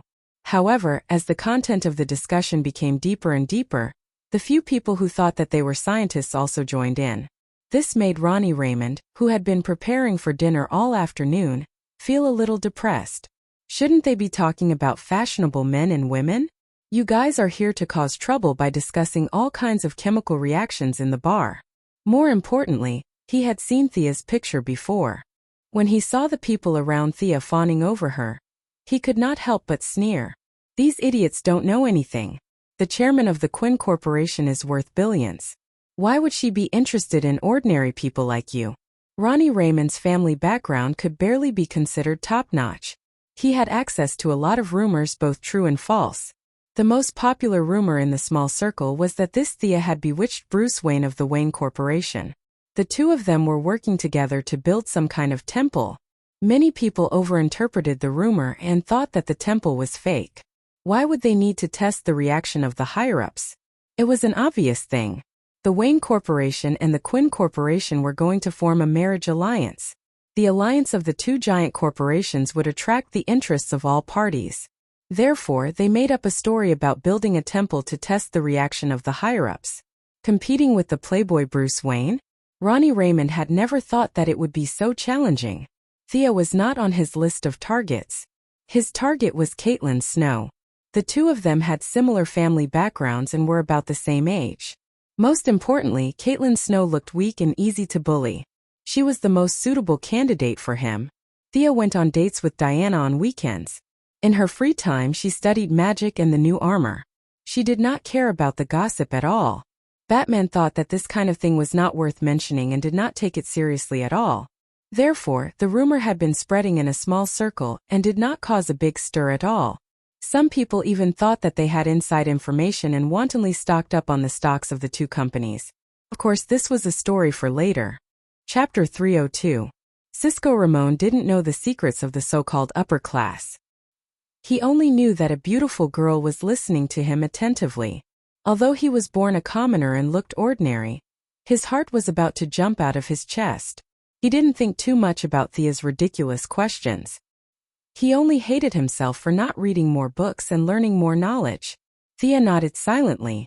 After Sisko explained with all the knowledge he had learned in his life, and with her efforts during this period of time, she finally understood about 50% to 50% of the Atom Man's suit, but this was the limit for now. The current Sisko Ramon was still a far cry from the Atom Man in his prime. Plus, the two had different research directions. To be able to explain to this extent was already a testament to his research ability. Unfortunately, this guy was going to be a celebrity in the future.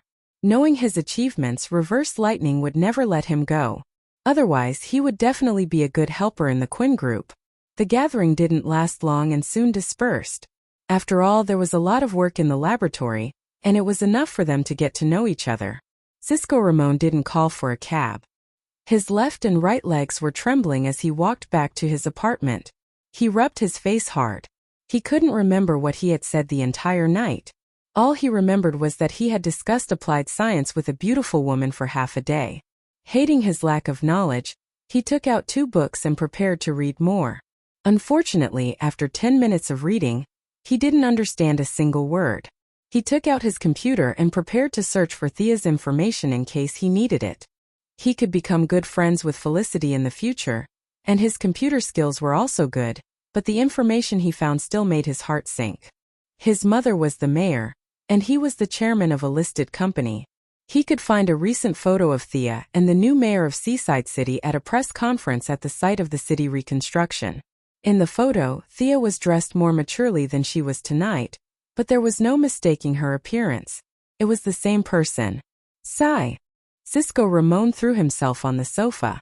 No matter how talented he was, he knew that the gap between the two was boundless. They were not people from the same world at all.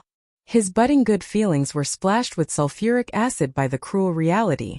This was the true portrayal of his heart. Although he knew it was impossible, he still secretly observed Thea for 2 days. One weekend he accidentally saw Thea kissing a classic beauty with long legs. Only then did he completely give up on this muddle-headed relationship. That woman was also breathtakingly beautiful. Psyker couldn't tell which of the 2 women was prettier, but he knew that he had no chance. Cisco Ramon walked back to the laboratory alone, still feeling gloomy about the scene he had seen. Damn it, 2 such beautiful women together. What a waste of resources. Since such a beautiful and rich woman was working hard to study, then a poor person like him who could not be seen in a crowd could not slack off. Psyker Ramon turned his grief into strength as he put away his frivolous personality and began a new round of learning. Thea didn't know that her unintentional actions had caused some misunderstandings.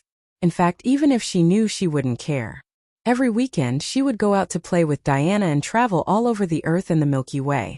The situation in the cutting-edge technology laboratory was still not optimistic. Thea collected Reverse Lightning's fingerprints and found the secret door where the artificial intelligence was hidden.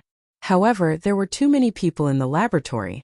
According to her observation, even Reverse Lightning couldn't find a chance to enter the secret door, let alone herself. The opportunity had to wait. Thea stayed in the laboratory for 2 days a week, learning from Caitlin and discussing the latest research results with Cisco Ramon. When she was free, she would throw bananas at Gruder for fun. When Gruder saw her enter the door, he had a conditioned reflex of covering his head. Was this guy really the big villain or not? This thought came to Thea's mind several times because no matter how she looked at this little ape, there was nothing special about it. Its body was thin and small, and its personality was weak. Even among primates, this ape's intelligence was considered slow, let alone telepathy. Looking around, Thea made sure that no one was paying attention to her. She stretched out her psychic feelers, ready to see if this ape was the one she remembered. Out of caution, she only used 30% of her strength. However, Thea underestimated her current strength. As soon as her psychic feelers entered the ape's brain, she heard a plop sound. The little ape Gruder fainted straight away. Thea was a little embarrassed. Recently, she had been practicing with Diana more and more frequently, although her psychic feelers only increased a little each time. With the help of the divine power, her psychic feelers were far stronger than usual. Seeing Gruder fainted so quickly, Thea knew that she had used too much strength. When she muttered in her heart that she should have used 10% of her strength, Gruder woke up again in a daze. Although the little ape's eyes were still blank, Thea's psychic feelers found that there was something different about it. This ape was stimulated by her to the point that it had a little bit of intelligence. It was not a psychic attack, and it did not even have basic logical thinking. However, this ape had surpassed its peers in terms of intelligence. What the hell is going on? Thea couldn't believe her memory. She was the one who saved the dead man. Could it be that Gruder's telepathic ability was also accidentally created by her? She thought of the sentence that Gruder always said, "Gruder doesn't like bananas." If this had nothing to do with Thea throwing bananas at him every day, Thea would not believe it. 'Cause result, past and future? All kinds of thoughts kept colliding, and for a moment it was a little creepy. Did she get the memories and change their fates? Or did she change their fates in the first place? Thea did not know. She could only continue to pay attention to the follow-up development. Although it was a little hard to believe, Thea still found that Gruder was becoming more and more different from his peers. The confusion in his eyes was gradually dissipating, and his body was getting stronger. When the keepers fed him, he could use some simple pleasing expressions and body movements to get more food. All signs indicated that this ape was on the path of rapid evolution. Thea observed for 2 more days and decided not to wait any longer. She was 70% sure that this ape was Gruder, the one who had beaten the Flash. Those who are not of my kind must have a different heart. This was the true portrayal of Gruder's life. He had always thought that he was better than human beings, and his life's goal was to destroy human beings more efficiently. Gruder was completely different from the dead. Although the dead were jerks, they were essentially good people. Chapter 303. If Thea was a true hero from Earth, he would have killed her without hesitation. Unfortunately, she was not. If she was not an Earthling, then what about all the aliens in the universe? Although Grud was a freak in the eyes of the people on Earth, there were countless creatures that were even weirder than him in the universe. They couldn't just kill all of them in the name of justice. Thea wanted to imprint her own mark on Gertrude's mind before he grew up. The mark would grow stronger as Gertrude grew, but at the same time it would also give him power. This power was none other than the hinting technique that Thea used to deal with the leaders of the Owl Court in Gotham. As Gertrude's mental power broke through the threshold of his species, he would usher in an unprecedented period of growth. At that time, the hinting technique that was imbued with Thea's mental power would be completely integrated with Gertrude. If nothing went wrong, it would become a powerful skill that would become famous in the future: mind control. It's hard to imagine. I really created this guy, Thea muttered to herself. Everything was so strange. It was her secret intervention that created the gorilla that would shake the entire central city in the future. Gertrude was not a mutation caused by the military's experiments. It was understandable that the military had done thousands of experiments, but why was Gertrude the only one that stood out? It was because there was a mastermind behind it, and the military was just a scapegoat. Without any self-awareness of being the mastermind behind it, Thea's psychic implantation was unusually smooth. Gertrude's resistance was weak and almost non-existent. Her psychic implantation was like a fierce robber. She kicked the door open and moved into the best house. No matter how much the robber yelled, he would not make a sound. Thea did not stay in Central City for long. She hurried back to Star City because Malcolm had returned from his trip around the world. Malcolm, who had been working hard, did not look as gloomy as before. His originally white skin had a tendency to develop in the direction of tanning. I've gained a lot. I've found an important clue about the Merlin family. This was the first sentence that Malcolm said when they met. Now that necklace was nothing to Thea. She had already completed her foundation. The first half of the necklace was a wind elemental acceleration spell, while the second half was a water elemental healing spell. With Thea's current attainments in magic, she could easily cast it. However, seeing how serious Malcolm was about this matter, she did not say much. You seem to have a lot of connections with the military now? Malcolm asked worriedly. Cooperation with the military is inescapable for the development of the Quinn Group. On the other hand, it can also deepen my mother's foundation in the political world. They complement each other. Thea answered with certainty. The United States was a global hegemon, and its military was far more powerful than what the media had reported.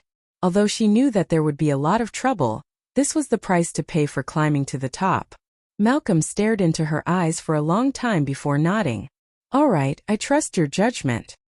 He then took out a stack of documents and handed them to Thea. What is this? Thea flipped through the documents. The shares of the Merlin Group. You want it? Yes, your achievements far exceed mine. The Merlin Group is just a pass for me. It's also a burden for Tommy. Although I don't know what your plan is, it'll increase your weight in the military. Malcolm's face was solemn when he said this, but his words were full of love. Even though Thea did not show her feelings easily, her eyes were still a little red. She did not know whether she should accept this gift or not. Take it. I'll stay in England for the next few years and continue to investigate. Tommy, I think he's doing well in Gotham. I still have a lot of property that he inherited. It should be enough for his daily expenses. My daughter, you are my pride. You are a gift from the gods. There's not much I can do for you, but you must accept it. Don't expose our relationship. You know how much Tommy loves his mother. If he knows the truth, our relationship as father and son will be over. You must keep it a secret. Thea's nose twitched. The father-son relationship was just an excuse. Malcolm was afraid that her identity as an illegitimate daughter would be a stain on his reputation. He used a casual tone to cover up their relationship. Daddy. Thea could no longer control her emotions. Even though she felt sorry for old Robert, she was still touched by Malcolm's fatherly love. All right. You're so busy. Take the documents away. We'll hold a press conference in a few days. Malcolm shoved the documents into her hands and pushed her out of the room. Thea smiled. The old man was not good at expressing his feelings. His eyes were red around the rims, even though he was speaking harshly. Thea went through the documents when she returned to her residence. They were notarized documents for the gift of shares. She just had to sign it and it would take effect immediately. Thea kept the documents after reading them. She was not in a hurry. She took out the few drops of God's blood that she had collected after the battle with Horus. There were 6 drops in total. 4 of them were ordinary drops and the other 2 had higher energy content. 1 drop of the ordinary God's blood was used to save the Atom hero. Thea absorbed another drop on Paradise Island. She also absorbed a drop of the higher energy content later. There are only 3 drops left. How do I split them? Thea rubbed her chin and pondered. She had originally planned to give 1 to each of her parents and the rest to herself. However, the God's blood was no longer of much help to her body. Even if she sparred with Diana a few more times, the effects would be better than the God's blood. She decided to leave 1 drop for Tommy. Although he did not know about their relationship, he had given up the Merlin group. No matter how she looked at it, she should compensate him. However, the drop of high-energy God's blood gave Thea a hard time. The energy was too high for ordinary people to absorb. No matter who she gave it to, they would die. Thea could only continue to flip through the magic books and consult Psyker in Central City. Finally, she came up with a way to combine magic and technology. Whether it was Malcolm or Moira, their bodies had already entered a period of decline. Even absorbing ordinary God's blood was a very troublesome matter. Psyker did not know what she was going to do, but he still came up with a good idea. A drop of God's blood would be divided into 12 portions and injected intravenously every month. After a year, 70 to 80% of the God's blood could be absorbed. As for the drop of God's blood with higher energy content, Thea divided it into 24 portions. She gave half to Tommy and the other half to Oliver. 2 young people who practice martial arts would not explode if they absorbed a drop of high-energy God's blood together. What's this? Malcolm was curious about why Thea had not announced the news. Anyway, he had finished the handover with several CEOs and subordinates. At this time, he was packing up and preparing to leave for England to continue to pursue clues about the descendants of the Merlin family. Thea came to him and asked him to dismiss the servants. She handed him a silver-white suitcase. Chapter 304. Although he didn't see where Thea took the suitcase from, he still opened it and stared at the syringe in a daze. Spiral structure, blue liquid and a silver-white suitcase. Are you sure this isn't the T-virus from Resident Evil? What's this? Malcolm wanted to know the answer even though he had a few guesses. It's the blood of a fallen god. I divided the original drop into 12 portions. You can absorb 1 portion every month. It will strengthen your body and prolong your life. Don't you need it yourself? Of course, Thea couldn't tell her father that she had sex with a long-legged beauty every week. The cumulative effect of 2 or 3 sessions was no worse than directly absorbing the blood. She didn't answer directly. 1 for you, 1 for Mother, and 1 for Tommy. I'm not sure if he'll get superpowers, but his body will definitely recover to its peak. Malcolm rolled his eyes and patted Thea's shoulder. You're so considerate. He put away the suitcase. I'm leaving. You can give Tommy his portion. Malcolm didn't inject him directly because he knew his son too well. Unless he knocked him out and injected him directly, He would definitely give him to Laurel after explaining the use of the blood. When the time came, he would leave his share to Malcolm. Malcolm felt that as a middle-aged man, it did not matter whether he lived a few more years or not. His goal was to make his children healthier. Thea didn't think there was any problem. After sending Old Ma off, she took the signed documents and rushed to the Merlin Group with a bunch of lawyers and accountants. Malcolm was very free and easy to let go of the Merlin Group. Of course, he couldn't tell others that he was an illegitimate daughter. The father and daughter had a unified statement that Thea had bought his shares. Several of his trusted subordinates knew the result in advance, but they didn't know the reason. In order to prevent them from hindering Thea from taking over the group, Malcolm withdrew all his subordinates. Now, only a few executives were left in the Merlin Group. What? Merge with the Quinn Group? The president of the Merlin Group submitted his resignation to the board of directors 3 days ago. Now, the person in charge of the daily affairs was the original vice president, a high-ranking employee. He had thought that Thea had come personally to discuss some cooperation, but he had guessed correctly. The union was indeed a union, but the creation was nowhere to be seen. The vice president was sweating profusely and urgently summoned the legal department to verify the authenticity of the document. The results showed that the documents were authentic and valid. Whether it was the signatures, seals, or notarization, they were all in accordance with the provisions of the law. The vice president felt like he was on fire and urgently asked the remaining directors. Although they didn't agree unanimously, Thea had more than half of the shares. In other words, as long as Thea wanted to, she could complete the merger of the two companies. Thea was here today to do this. Otherwise, why would she bring so many lawyers and accountants with her? Was she here for a vacation? Start the process of merging now, immediately. The vice president worked for a salary, so he couldn't find any reason to object. According to Thea's order, he informed the administrative departments one by one to complete the handover of the work and wait for further orders. Of course, the merger of the two companies wouldn't be so simple. Thea just stopped Merlin's business first to ensure that there wouldn't be a large outflow of funds. She still had to negotiate with a lot of directors. Yes, a lot of directors. Originally, the directors of Quinn and Merlin might have to withdraw from the board of directors because of the merger and the dilution of the shares. However, Thea had to appease these people. There were also many people who held shares of the two companies at the same time and joined the board of directors because of the merger. For example, Felicity, the vice president of Quinn, now looked at Bruce Wayne as if she had seen a monster. Bruce Wayne personally held scattered shares of most of the companies in the world. This time, the merger of Quinn and Merlin had actually reached the point where he could join the board of directors. When he received Thea's call, he had to come, whether it was for business or personal reasons. Batman gave Felicity a subtle look, telling her not to say anything, and walked into the conference room calmly. "Welcome, Bruce." Thea was at the door of the conference room, welcoming all the directors who came to the meeting. The two of them were very close in private. Batman had already written 2 pages of entries about Thea in his little black notebook. However, on the surface they knew each other because of the temple incident. Thea welcomed him indifferently. Bruce Wayne showed his playboy attitude in front of others and chatted with Thea for a while. "Welcome, Mr. Luthor."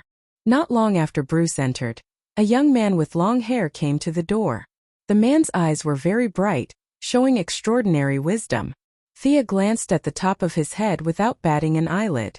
This person has good hair, why would he become bald in the future? "Miss Quinn, you've done a lot. You've completed the merger quietly. It seems like I won't be able to keep my title of business tycoon for long. Oh, let me introduce you, this is my sister Lena Luthor. She will hold the shares of the new group for me in the future." Lex Luthor didn't know why Thea was looking at his head, but he didn't care. He mocked Thea a little, then introduced his sister and hid behind the scenes. He also clearly expressed his support for the merger. His superb conversational skills not only expressed his intention, but also didn't embarrass others. They were indeed the 3 popular villains: the wise Lex Luthor, the crazy Joker, and the tenacious Sinisto. The 3 of them were full of strong personal style. Thea had always been looking forward to this Superman's nemesis, but they were in different camps. She didn't say much and just greeted the timid little girl behind Luthor who pretended to be calm. "Welcome too, Miss Luthor." I believe that we'll have a good time working together in the future. The little girl nodded slightly and walked in with Lex Luthor politely. At the appointed time, Thea looked at her watch and knew that all the directors had basically arrived. The remaining few who were dissatisfied with the merger didn't need to pay attention to him, and officially began the merger discussion. After the merger of the two groups, Thea personally held 31% of the shares of the new group, and no one else held more than 10%. The directors of the Quinn Group had been brainwashed and replaced by her in the past 2 years, and they were very obedient. Several of the Merlin Group's shareholders had received Malcolm's signal and didn't dare to disobey. The remaining shareholders who were controlled by the government and the military expressed their support. The scattered shareholders represented by Bruce Wayne and Lex Luthor also didn't raise any objections. A giant multinational business group with a market value equal to that of the Wayne Group and the Luthor Group was born in this conference room. The group was named Quinn Merlin Group in honor of its predecessors. In the next few days, Thea was very busy. The same departments were merged, and different departments were expanded or abolished according to the situation. All kinds of directors were busy expressing their loyalty and talking about their ideals. They blocked Thea for 3 days, making Diana think that she was besieged, and almost pulled out her sword to save her. Chapter 305. How annoying! Thea sent away another middle-aged man with an extraordinary aura. She threw away her pen and stood by the window, looking into the distance. The middle-aged man who spoke to her before was just a small shareholder. Logically speaking, Thea would not have the right to meet him personally. However, although this person's status was low, he had many people behind him. Yes, his words and actions represented the United States government, and those who controlled the country's lifeline behind the scenes. It was not some ridiculous matter of annexation of industries or opposition to the merger, but a problem that neither Thea nor Malcolm had realized. The merger of Quinn and Merlin had resulted in the new group's business covering military research and development, new energy mining, urban construction, shipping, and many other fields. The group had nearly 100,000 employees. Perhaps this was not enough to attract the government's attention. What was worse was that Moira was the mayor of Star City, and Thea was wantonly merging the groups under her rule. After the merger, the new group would be the largest in Star City. With Moira's help and the collusion between the government and the businessmen, were the mother and daughter planning to change the name of Star City to Quinn City? In the free and democratic United States of America, there must be no news that could be attacked by an indescribable country. The middle-aged man who had just walked out of Thea's office was only there to test the waters. He had been talking for a long time just to send a message. Could the group's headquarters be moved appropriately? As for where to, the higher-ups felt that the two international metropolises in United States of America were more suitable for the new group's positioning. Thea politely sent the middle-aged man away. She was now a big shot who could shake the ground with a stomp of her feet. It was impossible for her to agree to a small fry's request immediately. There were a lot of problems involved. Looking through the floor-to-ceiling window at the construction workers in the distance, Thea let out a sigh of relief. Damn it, what kind of international metropolis is this? Isn't it just Gotham and the metropolis? These two places. From a business perspective, the metropolis was definitely beneficial for the group's development, but Thea really did not want to go. How free was she to go to the metropolis in Gotham to make money? However, it was indeed inappropriate not to move. At least it would affect Moira's career. This was something Thea did not want to see. Which was more important, the value of her mother's life or the safety of the group's employees? Thea didn't even think about it and automatically chose the former. From her point of view, Metropolis and Gotham were definitely in danger, but with her current strength, the danger was not great. The speed of the yellow light ring was the fastest among all the lights. If even Thea could not escape, then there were not many who could. He told his assistant to check if the corporation had any land in the metropolis or Gotham. The new headquarters had to be built tall and big. Once the news spread, the government would know what he meant. They would also take care of him within the rules. Fortunately, the relocation of the headquarters could be delayed for a long time. In the short term, Star City was still Thea's headquarters. However, there was only one headquarters. Should he choose Metropolis or Gotham? Although Gotham was very familiar, Thea did not like the weather there. Although they did not stop the rain, The clouds accumulated too quickly. If they relaxed for a few days, the sky would be filled with dark clouds again. Although Thea could absorb sunlight and moonlight, she could not absorb sunlight that was blocked. If she stayed in Gotham for a long time, her speed of strengthening would be much slower. On the other hand, the Court of Owls was involved in all aspects of Gotham. Logically speaking, if she brought a large corporation there, it would definitely cause conflict. If the conflict was small, it would be easy to expose the fact that she secretly controlled the court. If the conflict was big, it would be too troublesome to fight with her own people. After considering all the factors, Thea gave up on Gotham and prepared to move to Metropolis. The government was very happy to hear that she was going to move to Metropolis. They did not know about Thea's concerns. From their point of view, they also hoped that Thea would go to Metropolis. Gotham was chaotic and disorderly. Wayne Enterprises was controlled layer by layer. The government was not afraid of Bruce Wayne doing anything big. On the contrary, the extremely egotistical Lex Luthor was a headache for them. The Luthor Corporation was impenetrable under his management. Lex's parents had deep connections in Shang-Jun, so they could not touch him. Lex Luthor had a genius mind, an arrogant personality, and huge financial resources. How could he not arouse fear? How could that be? Hearing that Thea was going to Metropolis, a few of the higher-ups were very happy. They instructed their subordinates to handle the merger of her new corporation as soon as possible. The government gave the green light. The work that would have taken at least 3 months was completed in a little more than a month. The Quinn Merlin Corporation's big name officially appeared on the stock exchange. Although the shareholders did not understand how these two corporations, whose businesses were not related at all, could be combined, a large number of people still eagerly threw money into the Quinn Merlin Corporation when they saw the corporation's new shares soar. Because of the government's influence, either overt or covert, Thea's personal value reached an all-time high. It even approached Bruce Wayne for a while. Many calm shareholders quickly figured out that something was wrong and sold a portion of their shares. However, Thea, who had invested a lot of money beforehand, still made hundreds of millions of dollars by buying low and selling high. If this large sum of money was placed in an indescribable country, it would definitely be invested in real estate. However, Thea took out a map and looked around, trying to find a city without a superhero. Unfortunately, she could not find it. If she bought a house in this world, she would just be waiting to be flattened by bad aliens.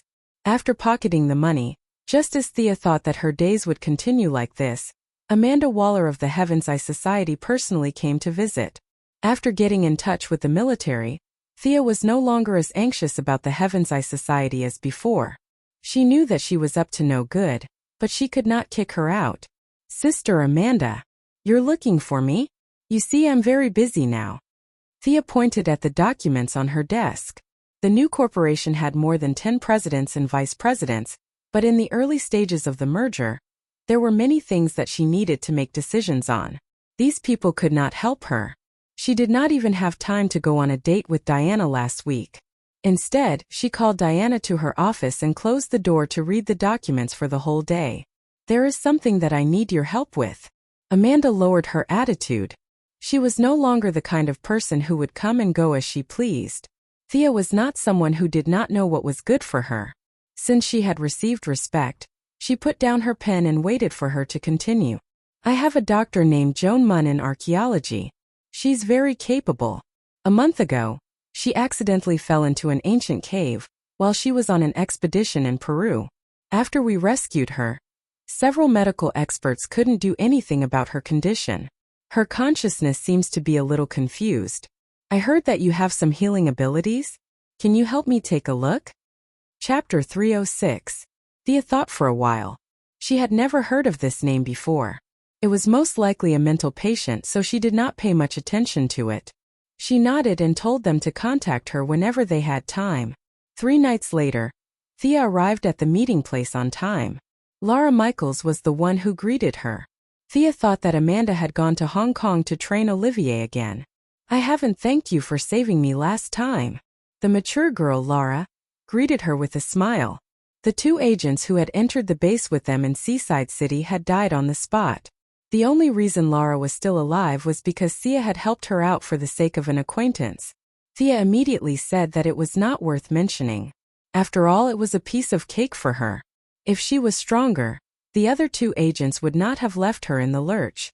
The two walked into the hospital that belonged to the Heaven's Eye Society.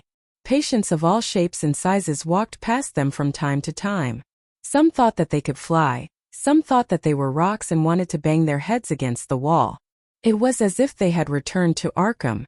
After passing through a few checkpoints and entering the underground facility, Thea saw the patient who needed her treatment. You think this person is mentally ill? The woman in front of her was petite. Her skin was pale, and her blood was bluish-purple. The woman was tied to the bed with a rope. Her body was twisted from time to time. Her eyes were rolled back, and white foam was coming out of her mouth.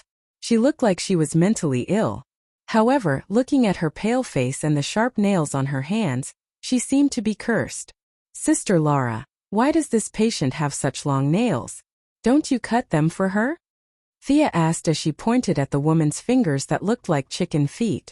Laura had been running around the world. It was her first time seeing this patient. She felt embarrassed and immediately asked the person in charge. The Heaven's Eye Society paid them so much, but this patient's nails were almost longer than her fingers. Was this how they lived? I'm innocent. Miss Laura, we hold her down and cut her nails every day, but she grows really fast. We can't do anything about it. If you don't believe us, we have video evidence. The person in charge was a fat woman who weighed more than 100 pounds. When she heard Lara's question, she kept saying that she was innocent. She swore to the heavens that she did not do anything wrong. It was the patient who grew fast. How can it grow so long if you cut it every day? Thea didn't say anything. Lara stared at the fat woman with an unfriendly expression. This woman seemed to have eaten a lot, and her face was oily. Where did the money come from? It must have been secretly embezzled. The fat woman's expression was very vivid, as if she had been greatly wronged. She patted her chest loudly and insisted that she had been cutting it every day recently. Lara laughed coldly. You've been cutting it every day recently because we gave you 3 days' notice. In order not to make a fool of herself in front of Thea, an outsider, Lila suppressed the anger in her heart and prepared to teach her a lesson later. Thea didn't care how much money they were greedy for. She just wanted to finish the mission as soon as possible. Do you have the patient's brain scan report? The fat woman stammered and couldn't say anything. Lila was completely furious. Are you kidding me? It's such a reasonable request, and you can't even afford to take a look at the film? Did you not take a picture at all? You reported that this woman was crazy, but you didn't treat her at all. Let me explain. The fat woman saw that Lila was about to explode. She immediately took out a stack of films from another drawer with a movement that didn't match her body shape. There seems to be a shadow in this patient's brain. Our detection equipment can't distinguish it at all. Lila pulled it over and took a closer look. The fat woman wasn't lying. Whether it was the angiogram or the CT scan of the head, they all showed an ink-like black shadow. Thea, take a look. Lila flipped through the films and handed them to Thea. Thea flipped through them and thought to herself, if the fat woman didn't sell the new equipment and bought an old one from an Indian hospital to make up the numbers, these images showed that there was something wrong with this woman. Even if the clown woman was crazy, she could still scan the brain's brain. This black shadow, was she still human? Since science couldn't be relied on, magic could only solve the problem. Although Thea consciously avoided using magic in her daily life, she still had to use it when necessary. She opened the Eye of Horus and scanned the patient's brain. The moment her eyes made contact with the black shadow, a large number of scattered memories followed her line of sight and entered Thea's mind. Sacrifices, blood, a large number of villagers who died of illness, mountains in the distance, and chaotic fragments of memory attacked Thea and made her take a step back. What is this? As if some kind of signal had been activated, Thea's spying ability of the Eye of Horus triggered the dissatisfaction of the monster in the woman's body. A mist of magic quickly spread around. Lila, who was still alert, immediately took out her pistol and asked in a stern voice. The fat woman was a little slower than her. Ghost!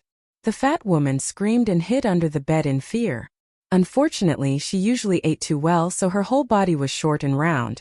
Her head and upper body could barely fit in. but her huge butt was still exposed, making people have the urge to kick it. As the monster's magic spread, the lights in the entire underground area went out. Several armed guards outside the door quickly rushed in. As for whether they were here to protect Lila or the fat woman, no one knew. Charming witch? What kind of name is this? It took Thea some time to process these memories. She was very experienced in brainwashing people. She discarded the meaningless trifles and tried to find the memories of the time, places, and people. After that, she sorted out the whole life track of the victim. The result made her speechless. This woman turned out to be a pure magic user. And if she remembered correctly, this woman was the boss of the movie, Suicide Squad. This woman was the only magic user that Thea had dealt with in a long time. Thea did not dare to act rashly. From the memory, she judged that the woman had lived for hundreds of years. In theory, she had a lot more magic power than herself, but she did not seem to be very good at it. At this time, the charming witch was wearing a crescent moon headdress. Her whole body was as black as ink, and her messy hair was scattered over her shoulders. She curled up in the corner of the room and looked at Thea with dull eyes. She knew that she had suffered. Joan Munn had interrupted her sleep.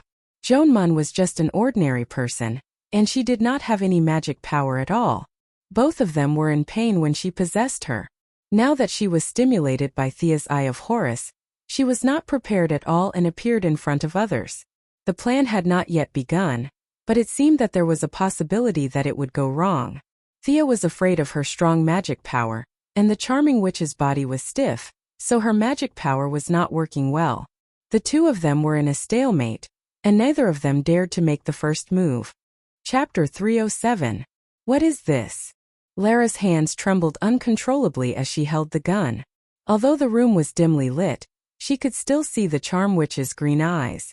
This is the monster that possessed your female doctor. Perhaps she was once a human. If I'm not mistaken, she should have used West African voodoo techniques to make herself neither human nor ghost. For centuries, she has been calling herself the Enchanted Witch. There were too many people in the room, so it was not convenient for Thea to transform her light ring. She took out her divine longbow and knocked a lightning arrow to guard against any possible attacks.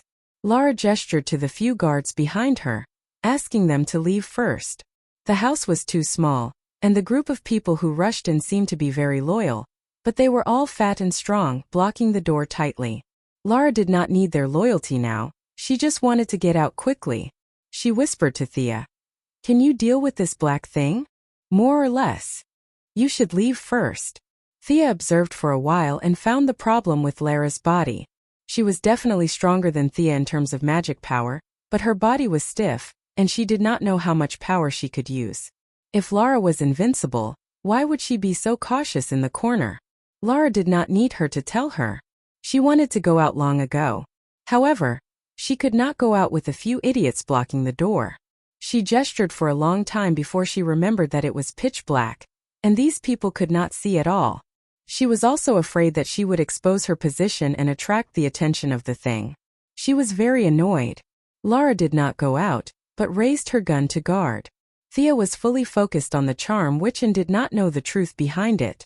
She was quite touched. This big sister looked cold, but she was actually very warm inside. Can you understand me? Thea could not stay in this stalemate, so she had to break the silence. Unfortunately, she tried several languages, but the other party was indifferent. She just curled up in the corner and looked at them silently. You don't have a vocal organ? You still don't understand? Can you go back to that body and communicate with us? Thea suggested as she pointed at Jean Munn, who was no longer struggling on the bed. However, the man continued to ignore her. As Thea spoke more and more, the man glared at Thea fiercely like a wolf. They were both magic users, so it wasn't hard to guess what the other party was thinking. What, you've taken a fancy to my body? You want to absorb my magic to rejuvenate yourself, don't you? Stupid. Thea had already killed 1.5 gods. Why would she be afraid of a witch whose body was already half frozen? Sensing that the other party's malice was becoming more and more obvious, Thea knew that the negotiation had failed. She raised her bow and shot out a lightning arrow.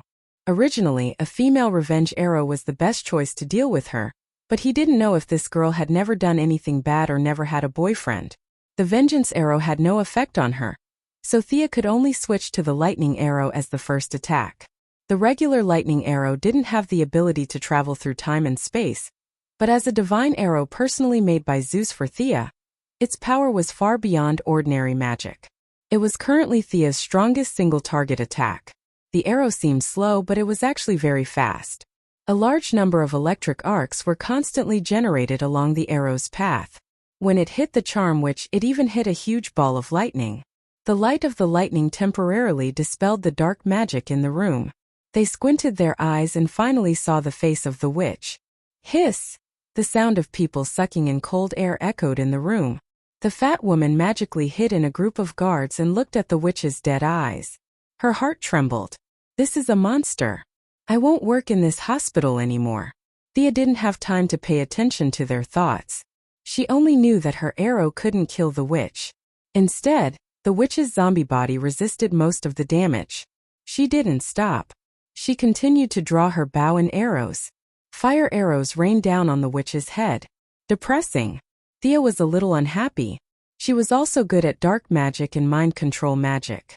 Their skills even overlapped to some extent. If there were no outsiders, it wouldn't matter. However, there were a lot of onlookers. If she fought with the witch head-on, her heroic image would be damaged. The only thing she could do now was to rely on the magic arrows of the divine longbow to quickly deplete the witch's magic power. Under Sia's torrential rain of bullets, the few ordinary people in the room regained some of their vision. What else could they say? They ran for their lives. Some of the mentally weaker ones threw away their guns and ran while shouting, "There's a monster, run!" The whole underground facility was in chaos. The panic quickly spread to the buildings above. "I'll go up and stabilize the situation. Reinforcements will be here soon." Layla finally found a good excuse and ran out after telling Thea. Thea nodded. She didn't expect her small pistol to do much damage anyway. Without her, it was more convenient for her to use her skills. Seeing Layla disappear into the elevator, Thea finally played her trump card. Clone. Her clone was telepathically connected with her and began to cast spells with her. All kinds of debuffs were applied to the witch and buffs were applied to Thea. After putting on the yellow light ring and conjuring chains to bind the charming witch, Sia didn't stop shooting arrows at all, one after another. By the time she shot her 11th arrow, the enchanted witch's body began to expand rapidly. She summoned a large amount of magic power and broke free from the chains. She had no choice but to resist.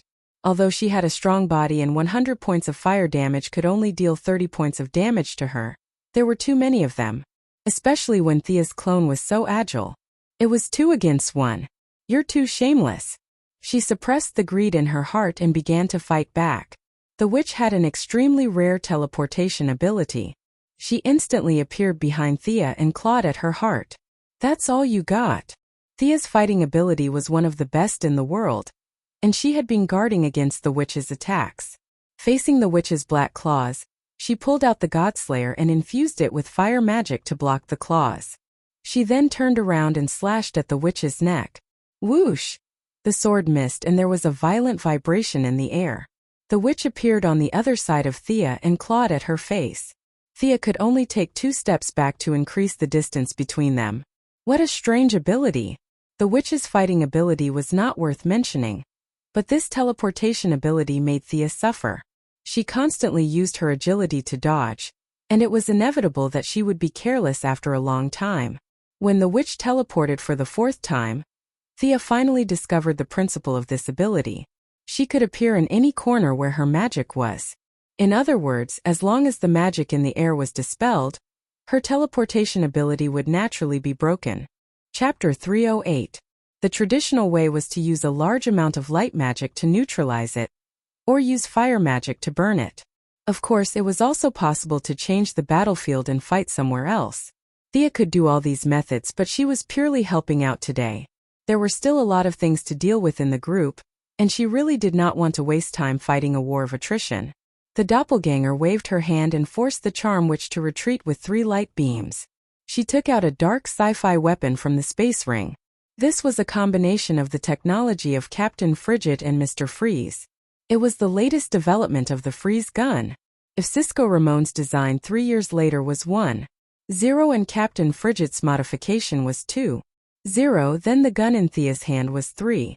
0. Cisco Ramon had made a great contribution to the design of this gun. Conservatively speaking, this gun was at least 30 years ahead of its time. Bang! Bang! Under the confused gaze of the charming witch, Thea kept pulling the trigger. The cold air that was close to absolute zero froze everything regardless of whether it was mana or zombies. The charm witch tried to break free from the ice several times, but unfortunately, her body didn't have that much strength. Her magic power also leaned towards the dark attribute, and was more proficient in corrosion and infiltration. Thawing out of this big ice block was really not an option.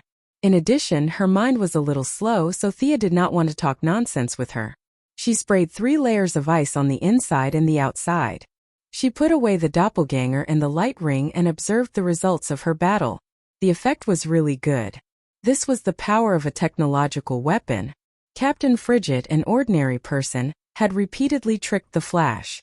Although his high IQ was inseparable, this gun also played a part. Phew! Thea exhaled a breath of cold air. This room was almost freezing her, making her feel very uncomfortable. She ran out of the room in a few steps and bumped into Lila, who was about to help her. "Where's the enemy?" Lila stretched her neck and looked behind her. Her first thought was that Thea was defeated and was running away. Should he run with her, or should he run separately? She did not feel cold during the battle, but after the battle it was really cold. It was reasonable that Captain Frigid wore a down jacket all year round. Thea was only wearing a short-sleeved shirt. In such a cold basement, she felt uncomfortable all over. "Do you still remember Killer Crocodile from that day? Similar to that one. I've frozen it." At this time, Lara also felt a bone-piercing chill. Thinking back to the time when they first met, she nodded as if she understood. She was no longer the person who took the lead. She waved her hand and gestured to the people behind her.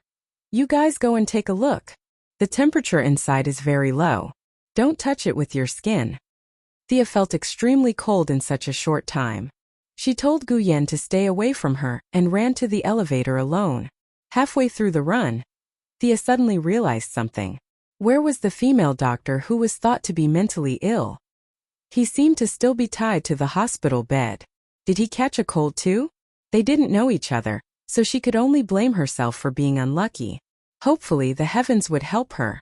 After drinking 2 cups of hot coffee in the facility on the ground, she finally felt less cold.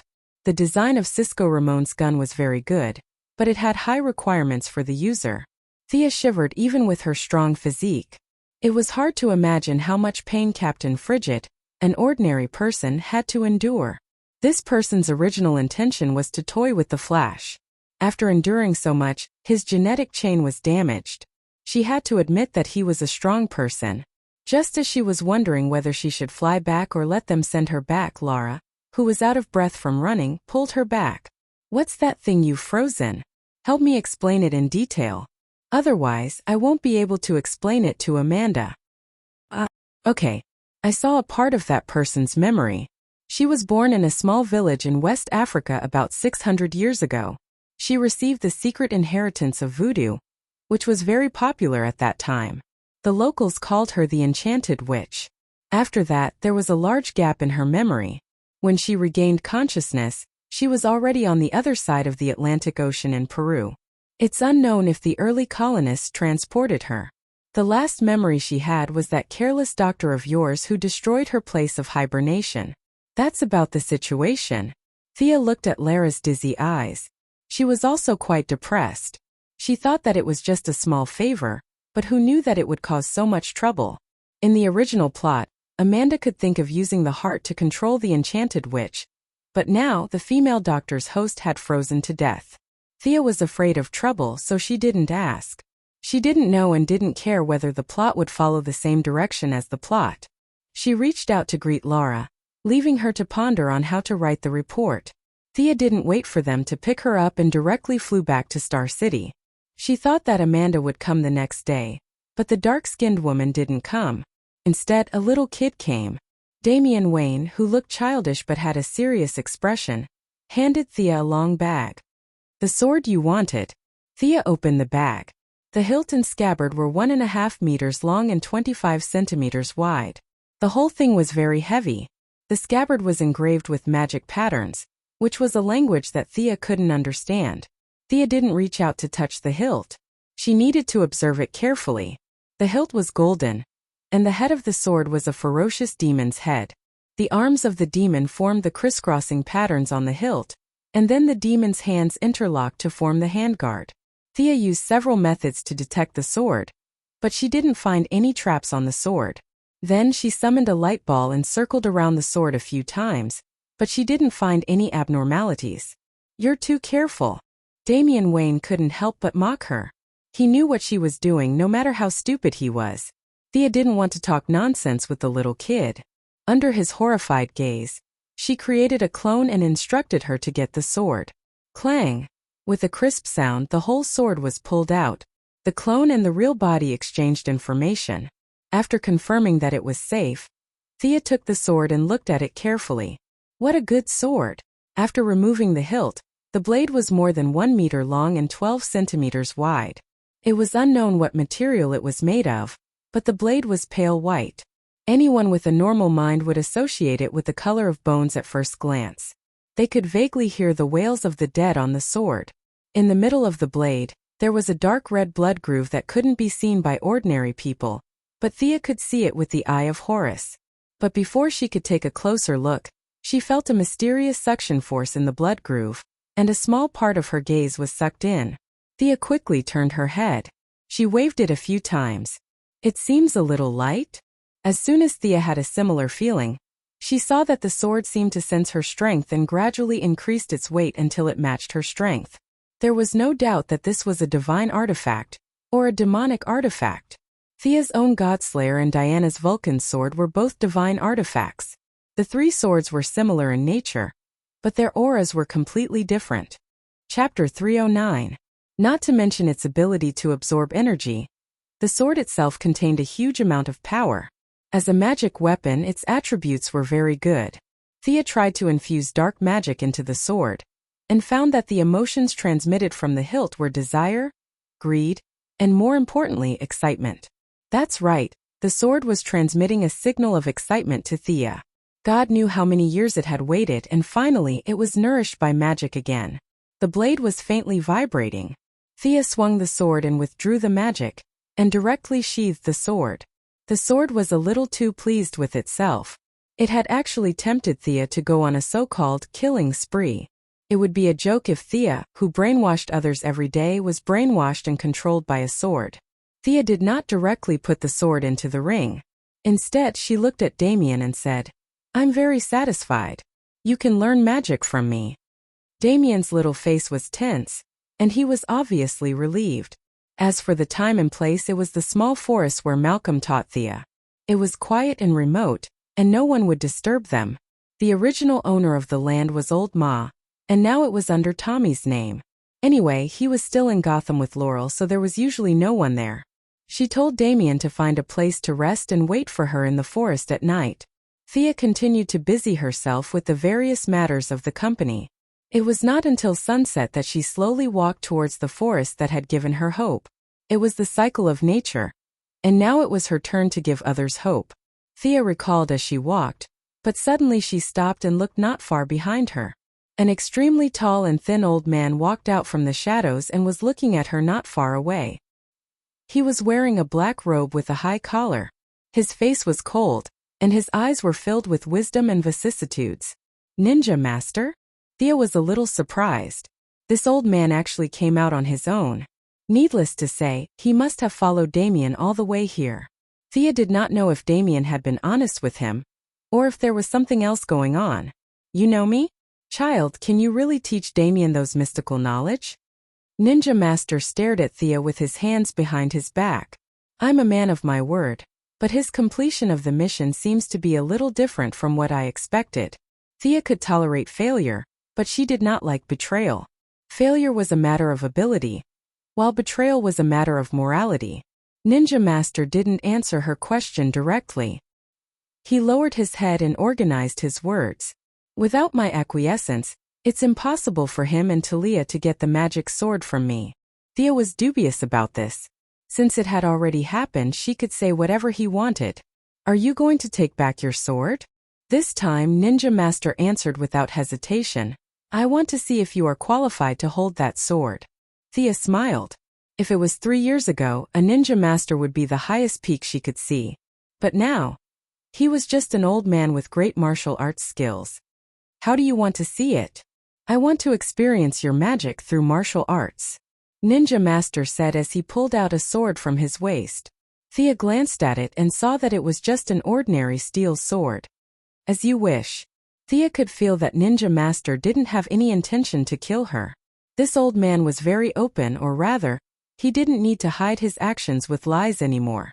Thea didn't use the Ring of Light or the Divine Bow. She raised her hand and threw an oil spell at his feet. Ninja Master's expression was calm. A sleeve arrow with an iron chain popped out from his left wrist and stuck on a tree trunk by the roadside. Ninja Master jumped up, stomped on the tree trunk with his feet, and took a small turn to attack Thea. TSK, Batman was indeed from the same lineage as him. Thea's hands drew a beautiful curve, drawing 2 inscriptions in the air. She opened her 5 fingers, and a small ball of white material flew out and expanded with the wind. By the time the white material reached Ninja Master, it had already turned into a large net, covering the sky and the earth. Amazing! Ninja Master could only use the same trick again. He dodged the net again and threw a dart in the air. Thea didn't move. She pointed at the center of the dart with her left hand and changed the direction of the dart with her finger. She picked up the dart with her right hand, infused it with her fire magic, and threw it in the opposite direction. Here you go. The Alliance's hidden weapon technique. Ninja Master looked at the red ball and didn't dare to take it directly. He quickly ran to the side and dodged. Boom! The fire magic made close contact with the tree and caused an explosion on the spot like a grenade. Ninja Master saw that Thea didn't move at all and was casting spells with all her strength. He knew that he underestimated this woman.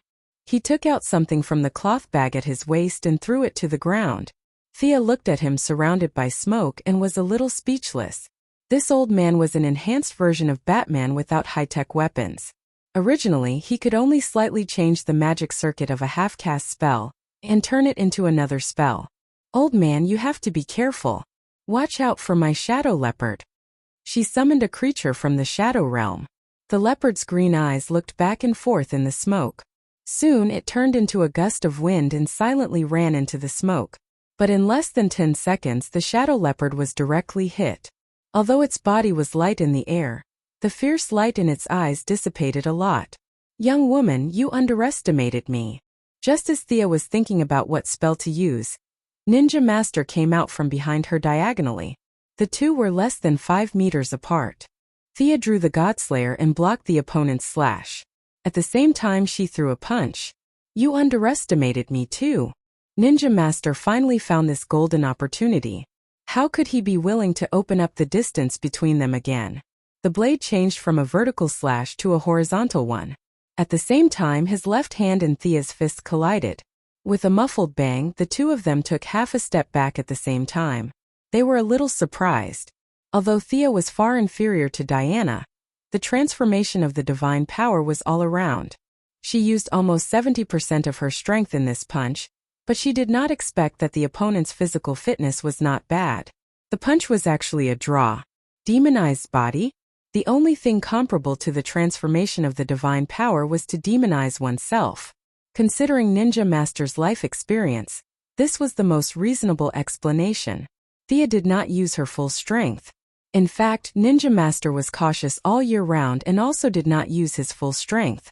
Seeing that his punch, which was far superior to ordinary people, did not take Thea down, his attitude became more serious. At this time the Shadow Leopard rejoined the battle, 2 against 1 with Thea to deal with Ninja Master. Rope technique.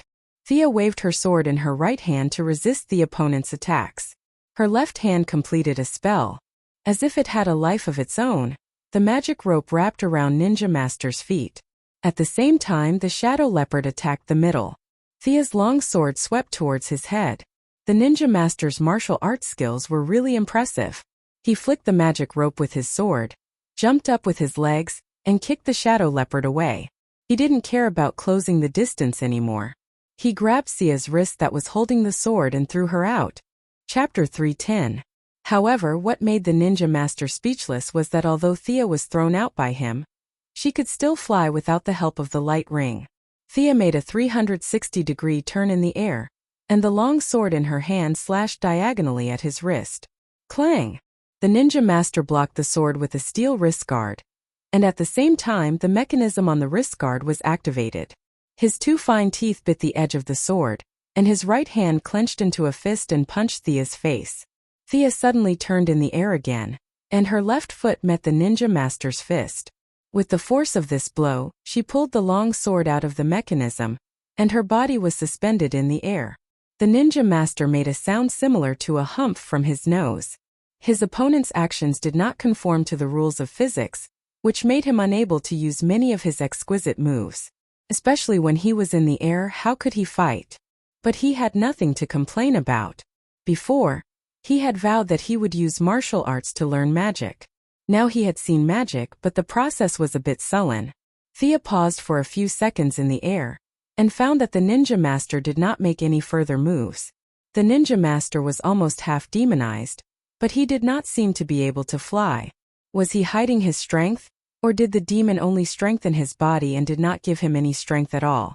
If there was no accident, it should be the latter.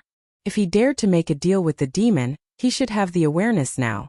Thea respected him, but she did not sympathize with him. In the past 800 years, many families had been destroyed because of his existence. His soul was more or less contaminated with the demon's nature. Thea just wanted to use this old man to test her new move. With a smile on her face, she raised her hand and cast the dark magic she was most familiar with. A large cloud of black fog covered an area of 100 meters. Want to sneak attack? I have trained thousands of assassins. Young man, you are using the wrong method. The ninja master did not panic. He was not boasting. He must have figured out how to sneak attack and how to prevent sneak attack. Of course, Thea would not be so naive as to think that the enemy would be caught off guard. She had been referring to the charm witch's teleportation over the past few days, and combined it with her own magical theories. She had come up with a new trick. In this black fog, Thea could teleport herself to any place with magic at any time, using magic to teleport and martial arts to attack the enemy. This was also the first time she tried to combine martial arts and magic. The charming witch herself had no fighting experience. She only knew how to grab, knock, and scratch. Thea's level of martial arts and her vision for finding the enemy's flaws were much higher than hers. With the combination of the two, the ninja master, who was skilled in martial arts, was quickly beaten to a pulp. Is this also magic? Amazing! The ninja master was a little flustered at first, but he soon calmed down and methodically dealt with Thea's attack. His reaction was extremely fast. Thea continuously changed her position, alternating between real and fake movements, but she didn't cause any damage to him. But the ninja master's experience was really rich, and he quickly found a way to break the situation. The old man was born with amazing intuition, and he was familiar with the flaws of his own moves. He repeatedly guessed the position where Thea would appear. As soon as Thea teleported, she would meet his long sword. After a few rounds, she could only continue to teleport. It's amazing that a pure martial artist can practice to this extent. Thea had teleported more than 10 times, but she still couldn't defeat the ninja master. She had to say that she was impressed. Your martial arts are also good, but you practice the martial arts of the Assassin League, right? The ninja master just casually asked. He had taught too many disciples, and after 800 years, who knew how many there were? So he just said it, and didn't expect to get a formal answer. Of course, Thea wouldn't be so honest about the origin of her martial arts. The two sides exchanged a few more moves. Thea felt that her move still needed to be improved. In theory, there was no big problem, but in practice, there were still some areas that were not easy to use. She didn't know if that guy had thawed. Next time, she should see if the charm witches had any tricks when teleporting. Withdrawing the black fog, the surroundings were lit up by the moonlight again. I want to see your martial arts. Thea landed on the ground, holding the sword with both hands. Although she felt that there was a gap between her and the ninja master, she still wanted to see how big the gap was. The ninja master was a little surprised. Give up your magic and compete with me in martial arts? You have courage. Except for Bruce, you are the best young person I have seen in the past 100 years. I accept your challenge. The ninja master held the sword in his right hand, pointing the tip to the ground, waiting for Thea to make the first move. He was very confident in his martial arts.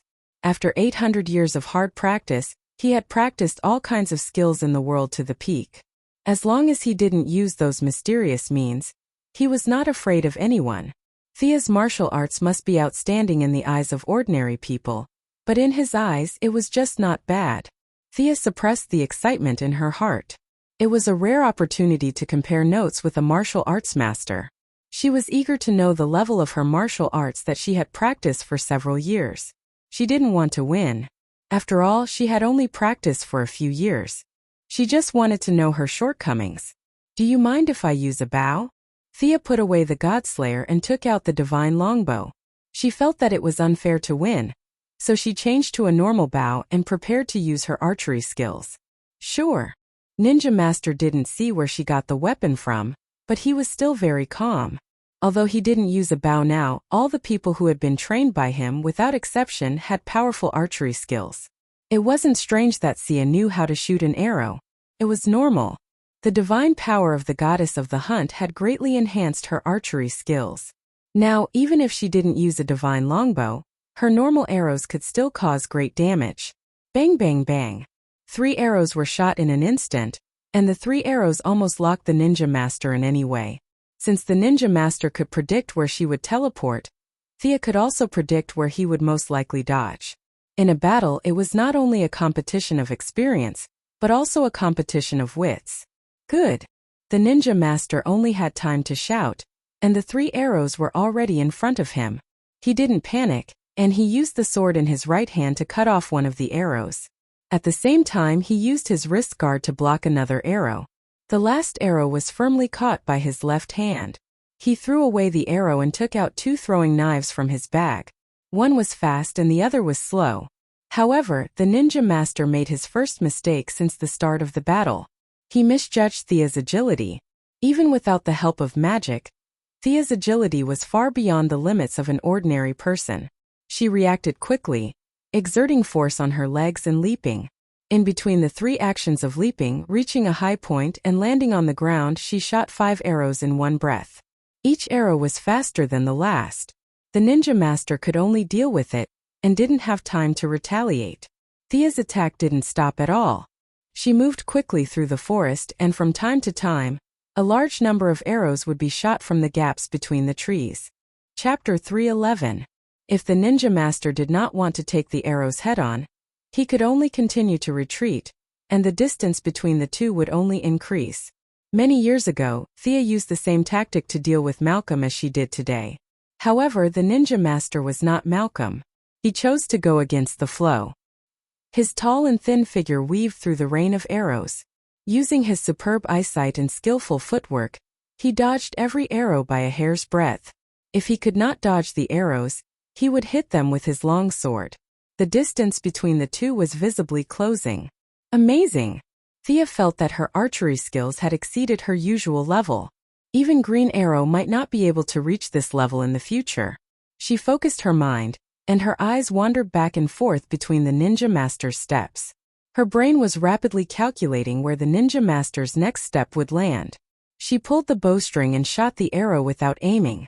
The arrow seemed to have hit the air, but the ninja master felt very uncomfortable. His forward movement was interrupted, and if he took another step forward, he would be hit by the arrow.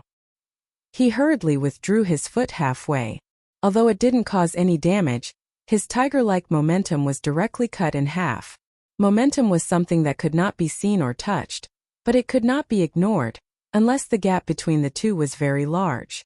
There was definitely a gap between Thea and the ninja master, but it was far from the point where he could ignore her. Limited by the nature of the world, the ninja master had spent hundreds of years honing his skills, making his martial arts more skillful and natural. It was impossible to rely on the accumulation of time to practice any amazing martial arts. Thea took advantage of this and constantly looked for the ninja master's footsteps. After 3 arrows, the ninja master's momentum was completely gone. However, this person was really good. He changed his thunderous attack into the pressure of Mount Tai, slowed down his footsteps, and tried to build a new momentum, steadily pushing towards Thea. This old man had a perfect grasp of momentum. He had combined psychology and martial arts very well. Coupled with his confidence that had been cultivated for hundreds of years, anyone who faced his first attack would be scared before the fight even started. Thea knew that she couldn't let him continue to build up momentum. Otherwise, she might not be able to withstand the opponent's full-force attack with her martial arts. Thea threw away the bow and took out an ordinary steel longsword. She automatically ignored everything around her. There was only this tall and thin old man in front of her. Thea quickly rushed towards him. After closing the distance, Thea did not hesitate at all and directly slashed down with her sword. The ninja master had no choice but to stop his charge and use his long sword to block the attack. He had never been afraid of close combat. He turned his sword in a half circle and changed from a block to a stab, aiming directly at Thea's face. Thea could naturally predict his change of moves. She somersaulted in the air, kicked his wrist away, and stabbed the sword in her hand towards his lower abdomen. This time it was different from Thea's previous sneak attack.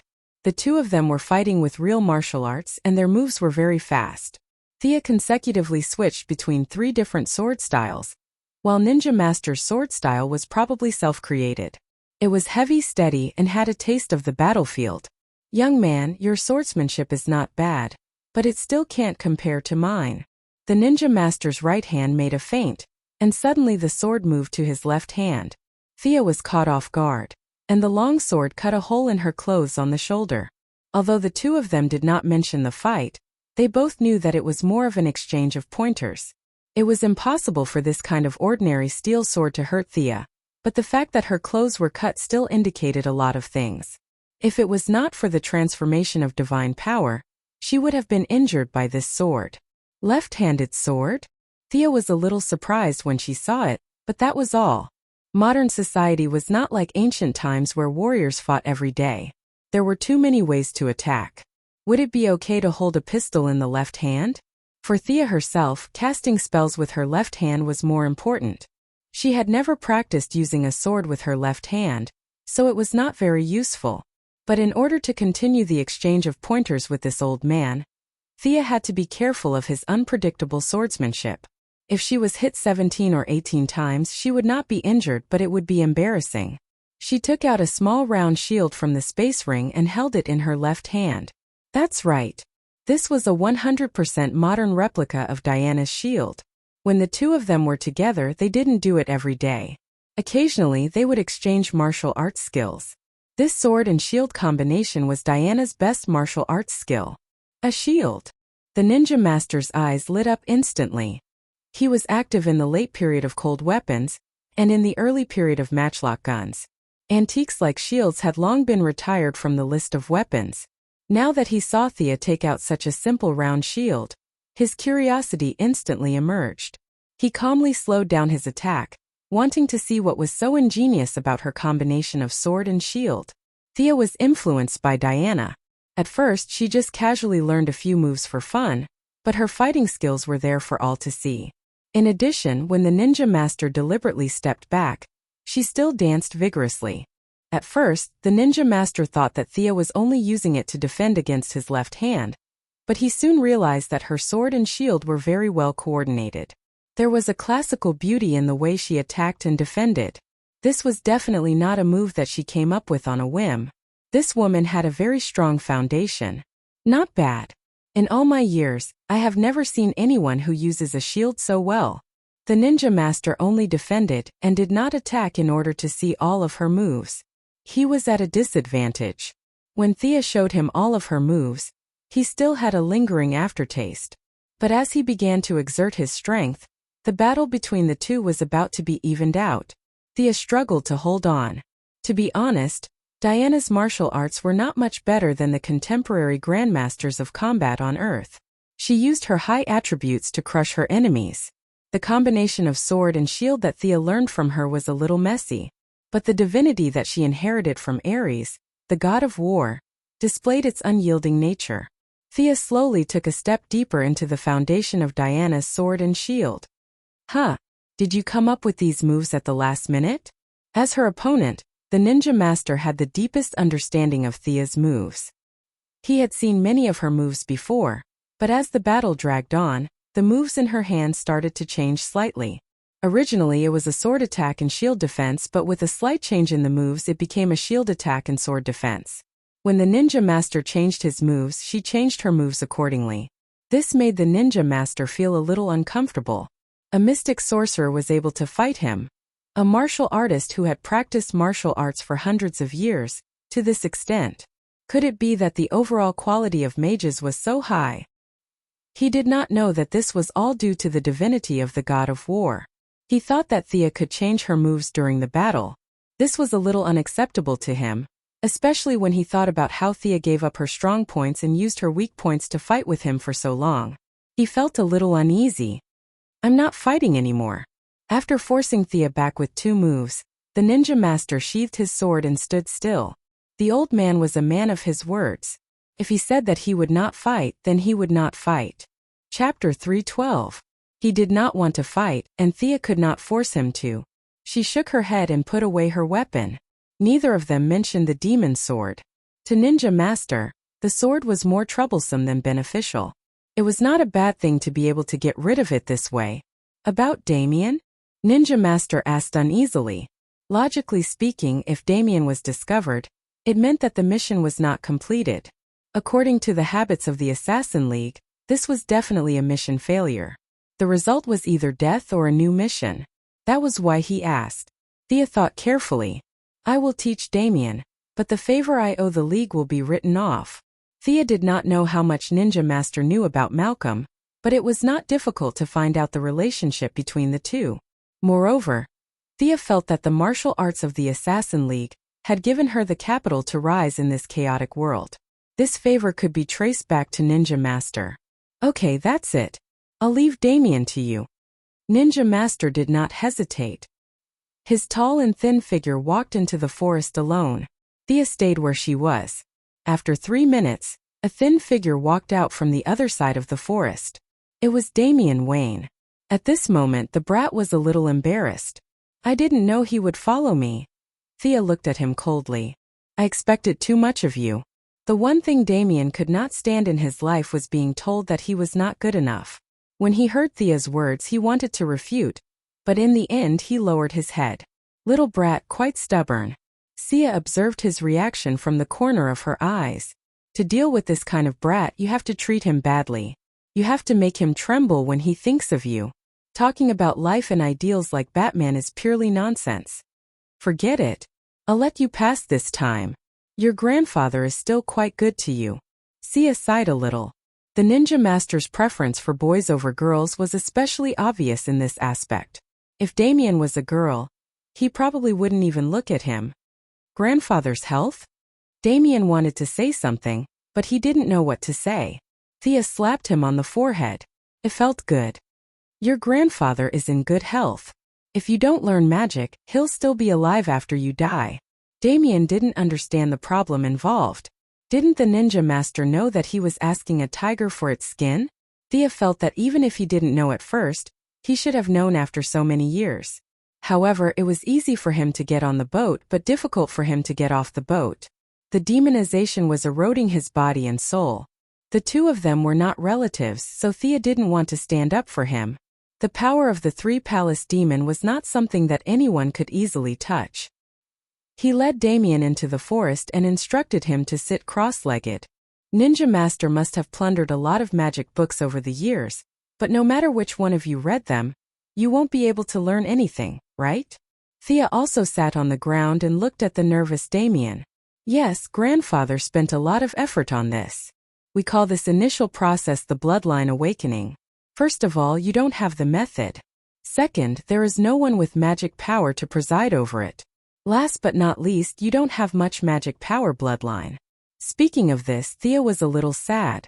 The soul awakening cup that the swamp monster gave her was definitely a semi-divine artifact.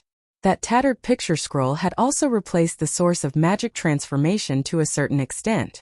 With all kinds of opportunities, Thea was able to achieve what she had today. How is your condition? If the bloodline awakening ceremony starts, it will consume a lot of your blood. If you faint, I can't guarantee that it will succeed. Thea asked casually. The entry requirements for this path of magic were too harsh. Some things had to be made clear. At least Damien had her guidance. His conditions were much better than when she was a blind cat that had hit a dead mouse. Damien answered quickly and firmly. I can do it. Even if I die, I won't faint. Even if it's intense pain, you can't faint. Can you do it? I can. You've lost 1/5 of your blood. Can you stay awake? I can. Okay. Then I'll take a break first. Fighting with your grandfather for half a day was exhausting. Thea jumped onto a nearby tree after saying that.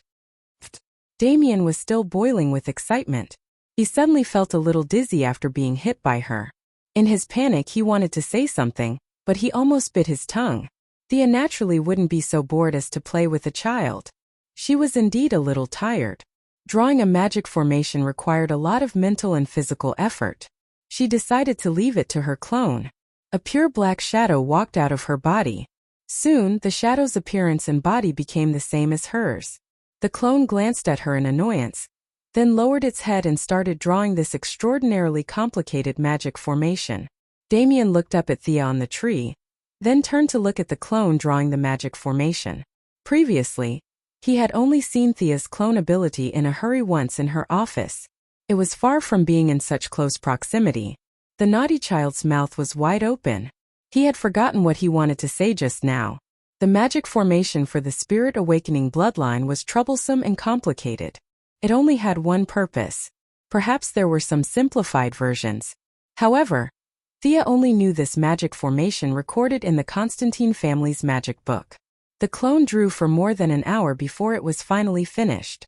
The clone instructed Damien, "Stay here obediently. You can talk." Damien was shocked. He had always thought that this was something like a robot. However, the clone had expressions and could talk. This made him a little confused. The clone didn't say much to him and quickly returned to its original body. Thea slowly woke up. The clone's existence also consumed her stamina.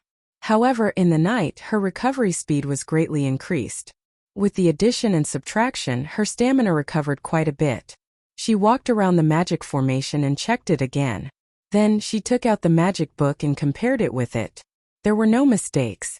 With her presiding over it, there was no need for any ancestors test. The magic power for Damien's first awakening was provided by her, so it was relatively safer. She reached out and pointed at Damien. Magic restrained his movements and brought him to the center of the magic formation. "I'm starting." Thea casually set up a soundproof barrier.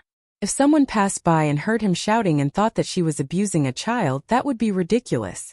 Damien didn't care whether she could see him or not. He clenched his fists and nodded heavily. This magic was very simple.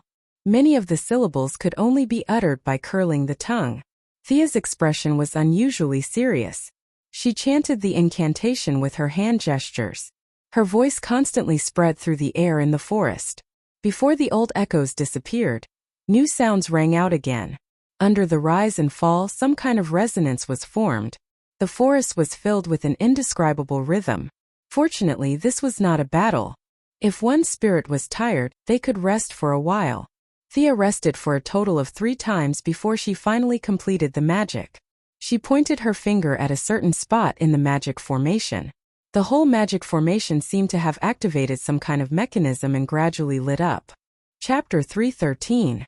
Damien originally wanted to act calm and let this woman see his manliness, but he underestimated the power of this spell and overestimated the limits of his 6-year-old body. There seemed to be something wriggling in his blood vessels, itching terribly. It felt like there was a sharp knife squeezing between his bones and skin, bringing him severe pain. 2 extreme feelings were constantly attacking his central nervous system. He only held on for less than a minute before he saw double, and there was a roar in his ears. He had received some basic training in the Assassin League, so he knew that there was nothing in front of him, and there was no loud noise in his ears. This was all because his brain could not process too much information in a short period of time, causing visual and auditory difficulties. He closed his eyes and tried to block out the noise around him, recalling the method taught by the ninja master. and tried to concentrate on what was in front of him. Call me if you can't hold on. Damien closed his eyes and vaguely heard Thea's voice. Afraid that he was hallucinating, he opened one eye and saw that Thea was quickly flipping through a thick book with a black cover. As if feeling his gaze, Thea waved her hand. This girl. Has she never done this before? The so-called bloodline activation, she has never tried it on anyone, right? Is she using me as a test subject? Damien looked at Thea's serious expression and could not help but have a similar guess. Of course, it was Thea's first time casting this spell. After all, it was hard to find a person with a bloodline in modern society. Damien's talent could be said to be barely enough. If someone helped him, he would be able to enter the door. If no one helped him, he would be old enough to be a warrior. His talent was not as good, and the effect of the magic circle drawn by Thea was too strong. The combination of the two made Damien, who had a strong will, unable to hold on for more than a minute. Seeing that Damien was still clenching his teeth, Thea was afraid that something would happen to him, so she followed the method in the book and weakened the magic output of the magic circle. Phew! Damien let out a long breath. The numbness and itchiness disappeared, leaving only a piercing pain. It was much easier to bear with it alone. His eyebrows were still furrowed, but his clenched teeth had loosened. At this moment, Thea's lazy voice reached his ears again. Do you feel better now? The magic output of the magic circuit has been reduced by half, but the ritual time has been doubled. It will last for about 3 hours. 3 hours. Damien, who was trying his best to endure the pain with his eyes closed, nearly jumped up. If it was 10 minutes or 15 minutes he could still endure it, but 3 hours. The thought of giving up had just surfaced in his mind when he dispelled it. He, Damien Wayne, would never admit defeat, nor could he admit defeat. If others could do it, he would do it too. A great opportunity was right in front of him. Thinking back to the hundreds of years of anticipation of a ninja master, wasn't it just 3 hours? Bear with it. Time passed slowly. Damien did not know how much time had passed, but he suddenly realized that he was not in so much pain anymore. Was his body numb? He used his heart to feel for a while. This was one of the factors, but more importantly, his physical fitness had become stronger. Stronger. No one knew how much Damien longed for this word in his heart. His father was not by his side when he was young. The only people who accompanied him were his mother, who was full of resentment, and the old man, who was known by everyone as the leader of the demons. Damien had set a goal for himself since he could remember. He wanted to be strong, to have power, and not let others interfere with his destiny.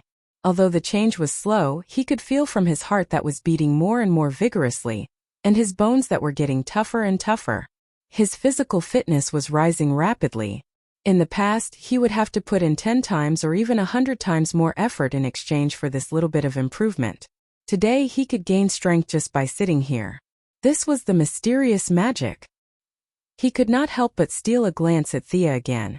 Our young lady did not have the patience to watch him grit his teeth.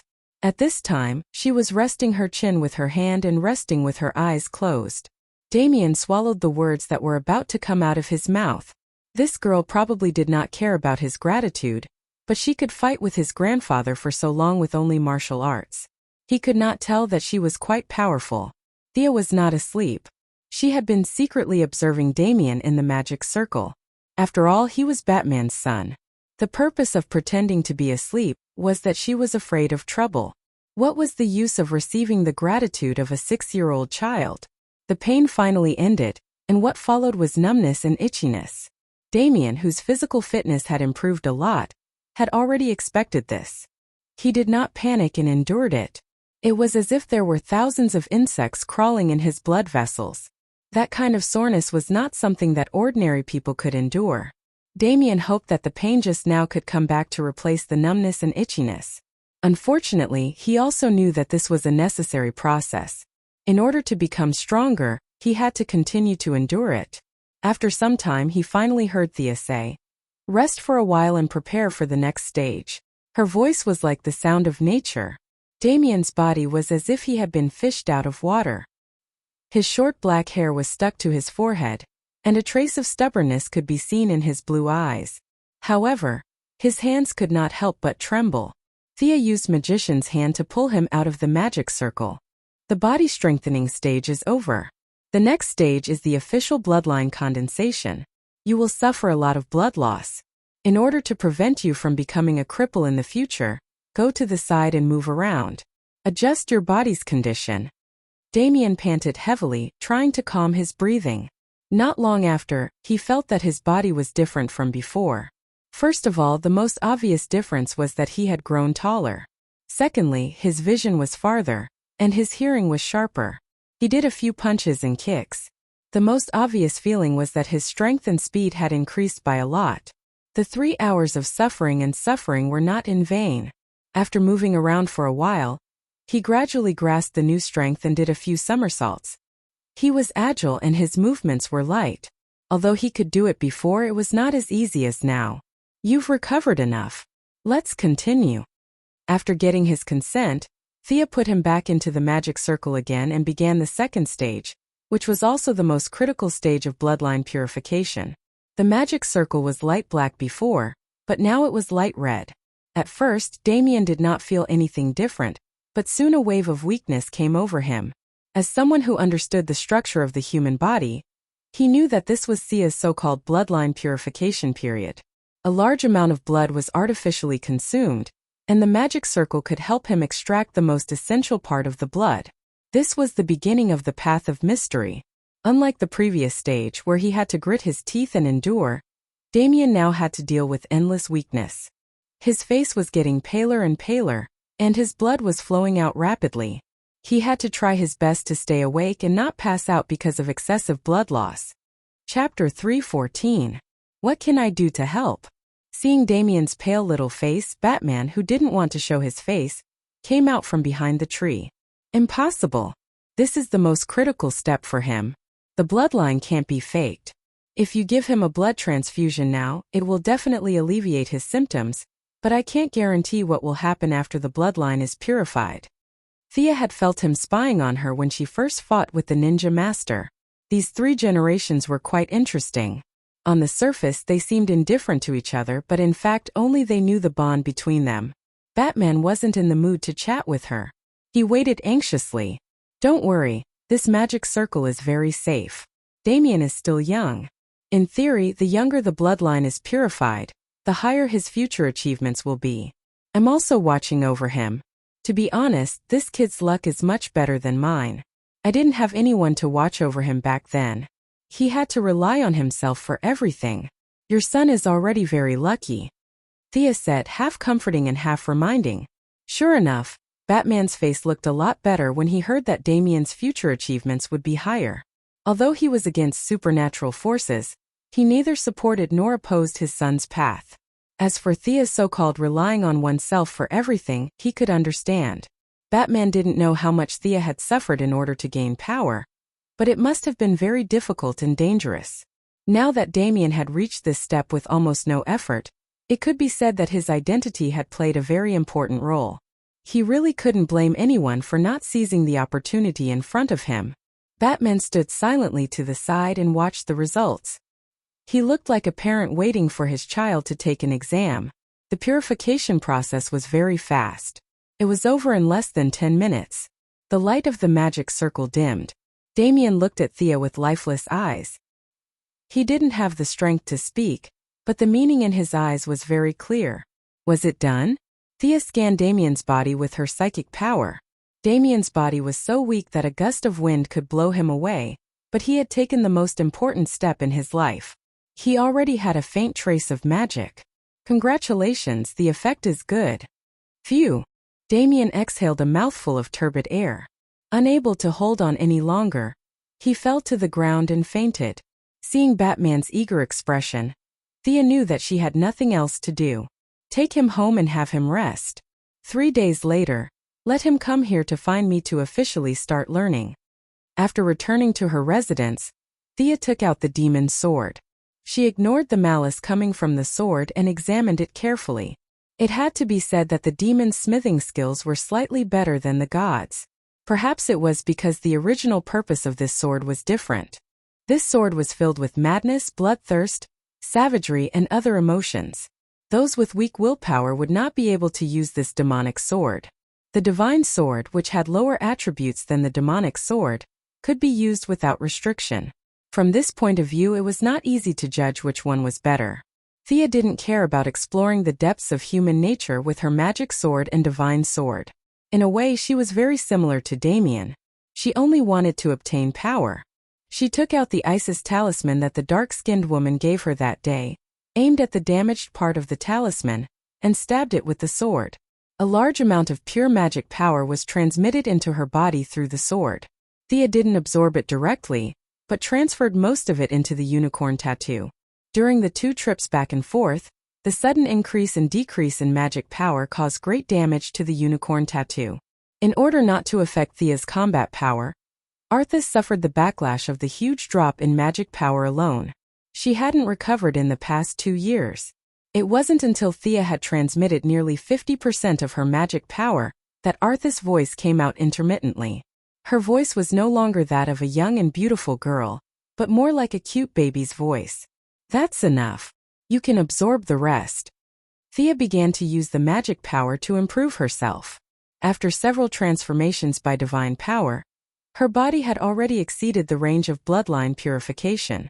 All the organs in her body had turned golden, and there was a trickle in her blood that was invisible to the naked eye. It was as if there was a light blue circulatory system in addition to the blood circulation. This light blue liquid was her magic power. Now, the magic power in the Isis talisman had injected new content into this small river. The color was gradually deepening, and the total amount was rapidly increasing. There seemed to be a glimmer in the river, which was a sign that the magic power was about to be filled. Thea stopped absorbing and pulled out her sword. She first observed the talisman. The surface of the talisman was even more broken. Although there was a possibility of error, the talisman could still let her absorb it 3 or 4 times. About 5 or 6 years of magic power. Thea casually cast a few spells. She was still very experienced in the sudden increase in magic power. She could adapt to the increase in magic power for 100 years. This time it was only 5 or 6 years, so it wouldn't affect her at all. The magic power of the talisman was really abundant. She believed that any mortal who put on the talisman could become a peerless mage. But whether this person would still be the same person after that, only God knew. For the first time, most of the magic power was transferred to an unknown corner by the magic sword. Thea thought that most of it was absorbed by the demons. This was also within her expectations. She was even happy to see this. If that crazy woman Isis wanted to find trouble, she would first find the demons in the 3 palaces. Thinking about that scene, it was really beautiful. In the remaining small part, Thea gave a part to the unicorn, and the rest belonged to her. Even such a small part was equivalent to her 5 or 6 years of accumulation. She had to admit that the total amount of magic power in the talisman was really powerful. Thea nervously summoned the unicorn. The response was very fast, and the unicorn that she hadn't seen for a long time finally came to her side again. The tall horse of the past was gone, and the wings on its ribs were also gone. But it was not as big as the palm of her hand when she first summoned it. Now the unicorn was about the size of a 2-year-old colt if its horn was ignored. It was cuter when it was young. Thea laughed and played with the unicorn for a while. Then she sent it back to the space to rest. Next time there was no need to fill its deficit. All the magic power was used to improve Thea's body. Even the unicorn could grow into an adult, and Thea could use the combination skill again. The strength of the ring was too idealistic. To be honest, Thea didn't like it. When it thought that it was strong, it was really strong.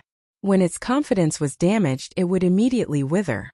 This was a bit unreliable for Thea, who seriously lacked a sense of security. What she needed was a practical and reliable power that could be controlled by herself. 3 days later, Thea waited for the unicorn to completely recover before she began the second absorption. The total amount of magic power she could store per unit of time also increased. This time she had absorbed about 10 years' worth of magic power. The color of the magic power had transitioned from light blue to light blue. All in all, Thea now had almost 30 years' worth of total mana. Even in the glorious era of magic, this level of mana would be considered average. At the very least, it would be reasonable for her to be called a certain mage, and no one would criticize her for it. Chapter 3:15. That evening, Thea arrived at the grove on time. Sure enough, Damien had been eagerly waiting for her for a long time. Today, I'll officially start teaching you. Thea paused. She had been busy for several days and really didn't think about what to teach Damien. She had never been a teacher, so she didn't even think about how to teach him. Is there anything in particular that you want to learn? Thea pondered. She would first ask clearly and teach him what he was most interested in. When you were fighting with grandfather that day, you moved left and right in a cloud of black fog. I really want to learn that move. Damien seemed to have thought about this problem and said hurriedly, "This brat has good taste. Is he also planning to walk the path of magic and martial arts?" Thea secretly thought, but this spell was indeed very suitable for him.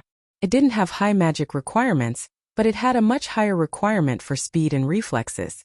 At least until Thea figured out the principle of Charm Witch's teleportation, she could only rely on her own high reflexes to make up for the lack of magic operation skills. Of course, I'll teach you the magic part. As for the martial arts part, Thea meant that he had a lot of martial arts masters in his family, so he didn't need her to teach him, right? Damien had dealt with her a few times and understood the general mentality of this woman. She was afraid of trouble, but there were many people who could teach him martial arts, so there was really no need to bother Thea. He immediately nodded and approved the teaching plan. Thea was very happy. This saved a lot of trouble. I said before that your attributes are dark and earth. Most of them are dark, and the earth is very little. You don't think that the light attribute is righteous and the dark attribute is evil, right? Damien shook his head very seriously. No. None of his 3 generations had anything to do with light. It would be strange if he awakened a light attribute. The dark attribute is strong in concealment and penetration. It's not as aggressive as the 4 major attributes of earth, fire, water, and wind.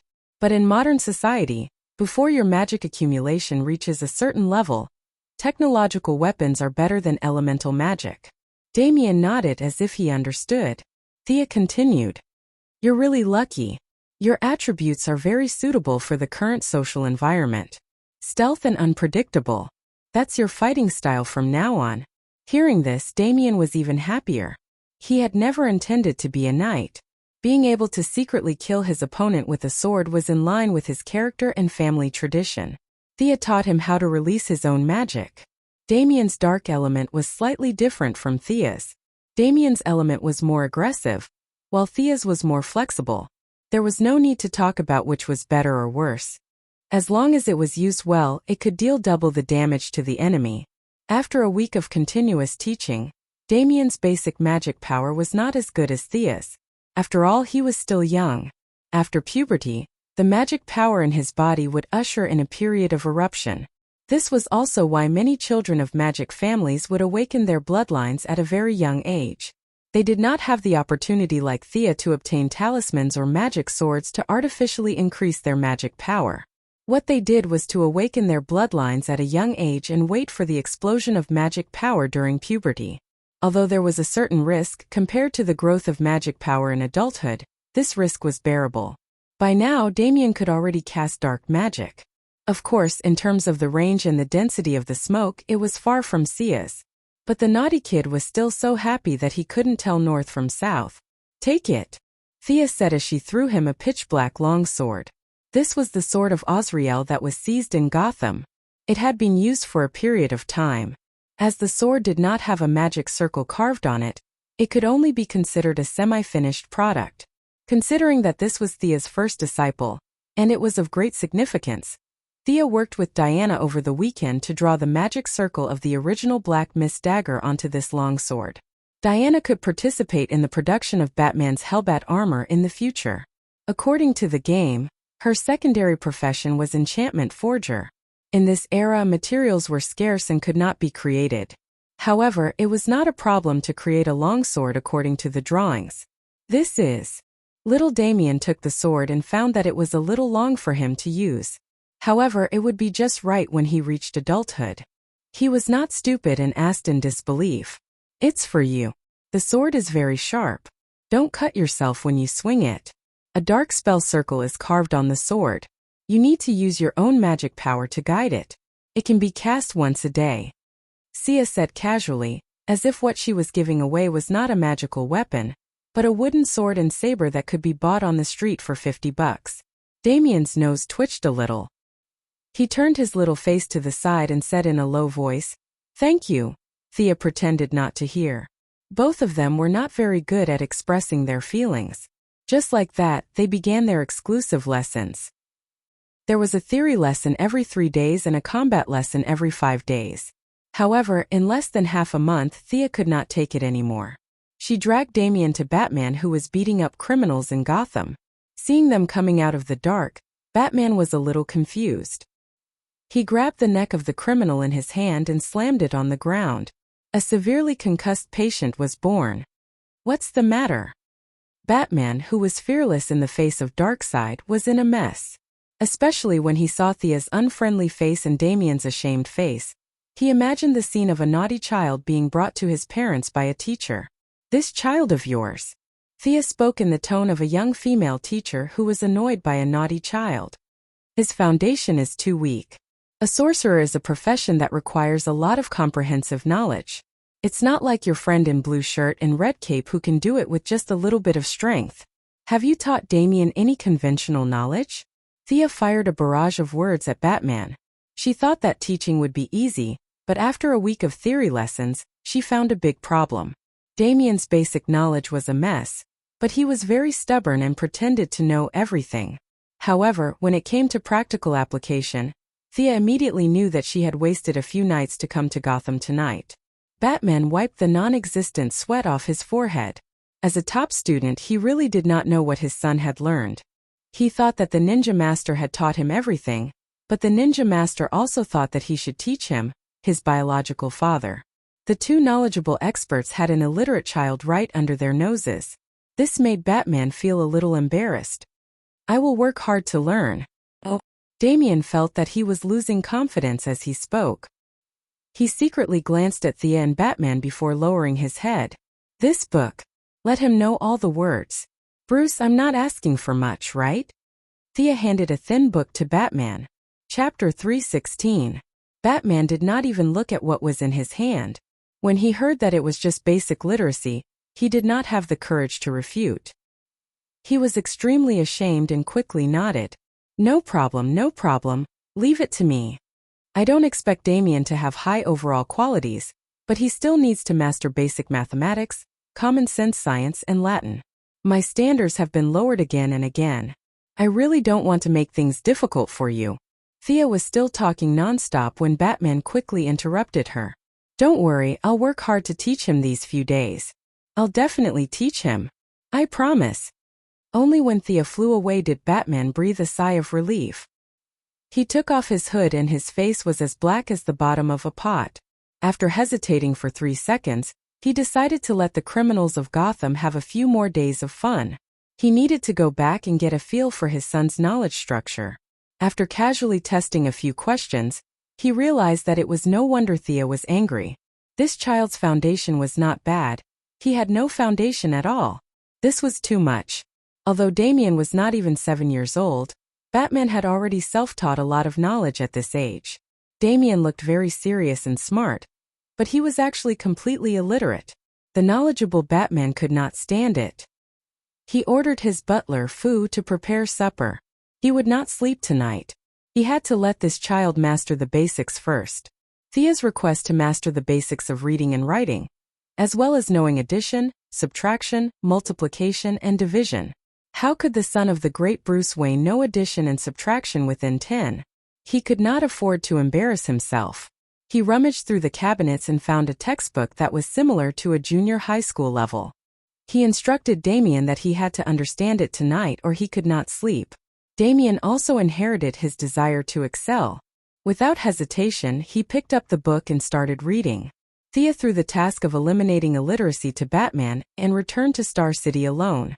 After a few days of continuous absorption, the talisman of Isis finally shattered and turned into ashes. However, its destruction was still valuable. Thea had absorbed more than 30 years' worth of pure magic from the talisman. Combined with her original magic, it was less than 50 years' worth of magic. There was still a gap between him and Horace back then, but he more or less had the ability to protect himself. During the weekend, he had another big battle with Diana. Although he was still no match for Diana in terms of overall strength, it was no longer that strenuous. The matter of Central City's cutting-edge laboratory was still in the planning stage. In the original storyline, after Jared awakened, he caused a ruckus in the laboratory and attracted Reverse Lightning's attention. In order to hide Jared's existence, Reverse Lightning parted ways with the military. This event was what Thea was currently looking forward to. She would lure Reverse Lightning away and divert the attention of the laboratory so that she could enter the secret room and obtain the source code of the artificial intelligence. While everything was proceeding in an orderly manner, Thea saw off a so-called famous architect in the reception room. Holding the drawing that the expert had left for her, she rubbed her temples. The land in the metropolis had already been bought. In terms of the design plan, several of his subordinates had unanimously recommended this new designer. It was said that this person had designed many landmark buildings. Does this look funny? Thea looked at the architectural drawing in her hand and was a little speechless. Is this logo encouraging everyone to recharge? The drawing on the drawing was extremely complicated. Thea was not Batman, she did not understand architecture and did not have that much knowledge. However, she could still see the shape of the building. The entire building would form a large Q letter on the ground, representing the surname Quinn. Originally, this was not a big deal. However, there was another building in the metropolis. The building was in the shape of an L, which was the headquarters of Lex Luthor's group. A Q and an L. It was no surprise that this would be the landmark building of the metropolis in the future. Thea did not want the Q to have another surname, Merlin, and the initial letter M. After all, this was not the headquarters of McDonald's. It was not appropriate to have an M. She immediately made the decision and decided on the Q building.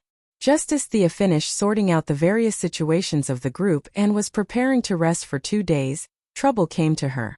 The assistant handed her a phone. It's the Pentagon. What's the matter? The voice on the other end of the phone was Superman's future father-in-law, General Ryan. The old man did not waste time with her and urgently asked her to come to the Department of National Defense. It was definitely not suitable to fly there in the daytime. Fortunately, the military helicopter arrived very quickly. Almost as soon as she put down the phone, they arrived. The few soldiers were really well trained. They did not have any questions about her workplace attire, and pulled her directly to the Department of National Defense. The Department of National Defense was now more closely connected with her new group. On average, she had to come several times a month. After showing her consultant's ID, Thea entered the building smoothly. What's the matter? Thea entered the conference room and found that the atmosphere was extremely solemn. Almost all the generals she had met were present. Even Amanda Waller of the Heaven's Eye Society was in the corner. Amanda's expression was very strange. It was somewhere between a smile and a smile. Take a look. As she spoke, she turned on the display in the room. The image of the person on the display was extremely blurry. It was most likely that after the scene was destroyed, part of it was restored using high-tech technology. She's not dead. Thea looked at the dark figure on the screen. She looked like a ghost. Wasn't this the charmed witch that she had frozen a while ago? Without a host, she should have lost her ability to move. We suspect that she and Dr. Joan Munn completed a deep fusion at a special node. In other words, Dr. Joan Munn has betrayed us. Amanda's expression was calm. It was as if she was not talking about her subordinates, but an unrelated passerby. You want me to take her down? Where is she? Now that Thea had enough magic power, she was no longer afraid of the charmed witch. Although it was only a brief glimpse on the screen, she could tell that the fusion between the charmed witch and Joan Munn was forced. The female doctor did not have any magic power at all. It would only greatly reduce her power. Don't worry. There's more. She has an accomplice, Amanda said and clicked on another video. A handsome young officer appeared in the video. He opened the door of the freezer and released the charmed witch. This person is called Rick Flegg. He can use all modern technology skillfully. He's an elite warrior of the Heaven's Eye Society and also Dr. Joan Munn's lover. It's not clear if he loves his lover or is controlled by magic. Watch the next part. This is the real trouble. The young man called Rick Flegg led the charmed witch into the prison of the Heaven's Eye Society. They carefully avoided the guards and came to an ordinary prison cell. The charmed witch walked in calmly. In less than 3 minutes, a bald man covered in tattoos walked out with her. Chapter 317. His name is Chatter Santana. His code name is the Vengeful Demon. He used to be a gang member, but he somehow got these tattoos and gained the power to control fire. Amanda was worried that Gu Shizhou would not know, so she kept explaining. Thea listened carefully to her explanation, but in her heart, she was full of disdain. What a bunch of amateurs! What power to control fire! That was the fire of hell, an ability that came with the demon's body. This guy was somewhat similar to Marvel's Ghost Rider, but he was weaker than Ghost Rider. After all, he was only possessing an ordinary demon. Not to mention a living person like him, even if that demon jumped out, Sia would be able to take it down with some effort. Chatter Santana, Sia murmured, trying hard not to laugh out loud. This surname is really powerful. Could it be that he can become an Autobot? They released more than 10 criminals from the Sky's Eye Society. These two are the most dangerous. Amanda didn't know what Gu Shizhou was thinking. She moved the control panel, and more than 10 pictures appeared on the screen. 2 of them had the biggest heads. The one on the left is Killer Crocodile. You've seen him before. I can only say that he's more ferocious and aggressive than when you captured him. The one on the right is George Diggle Harkness, codename Captain Boomerang. He's good at using all kinds of high-tech boomerangs. He's very powerful and very cunning. Thea looked at her in confusion, waiting for her to continue. Weren't these guys from the Suicide Squad? But now they seem to have turned against Gu Shizhou. But what did that have to do with her? She was a consultant, not a fighter. Can you deal with them? Please tell us the truth. Amanda didn't say anything, but General Ryan spoke up. Thea could not help but think.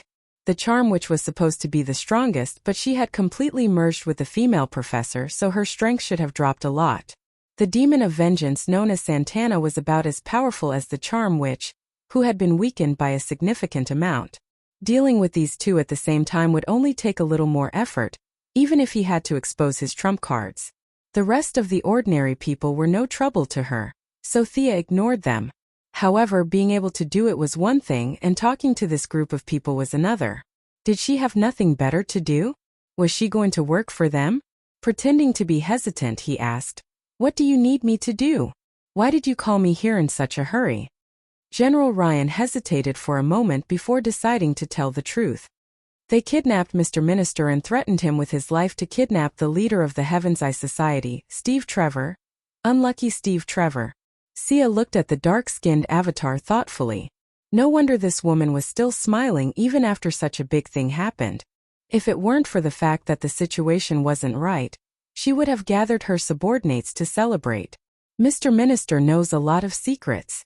If you leak them out, the consequences will be. General Ryan looked a little flustered. This old man was as stubborn as a rock, but in general, he was still very patriotic. Mr. General, forgive me for telling you the truth. The other party is known as the Charm Witch. You should be able to guess a lot from this name. If she wants to, the country's secrets are not guarded against her. Thea explained immediately. Leaking secrets would be troublesome, so she had to make it clear in advance. The Minister of National Defense was an old bureaucrat with a negative willpower.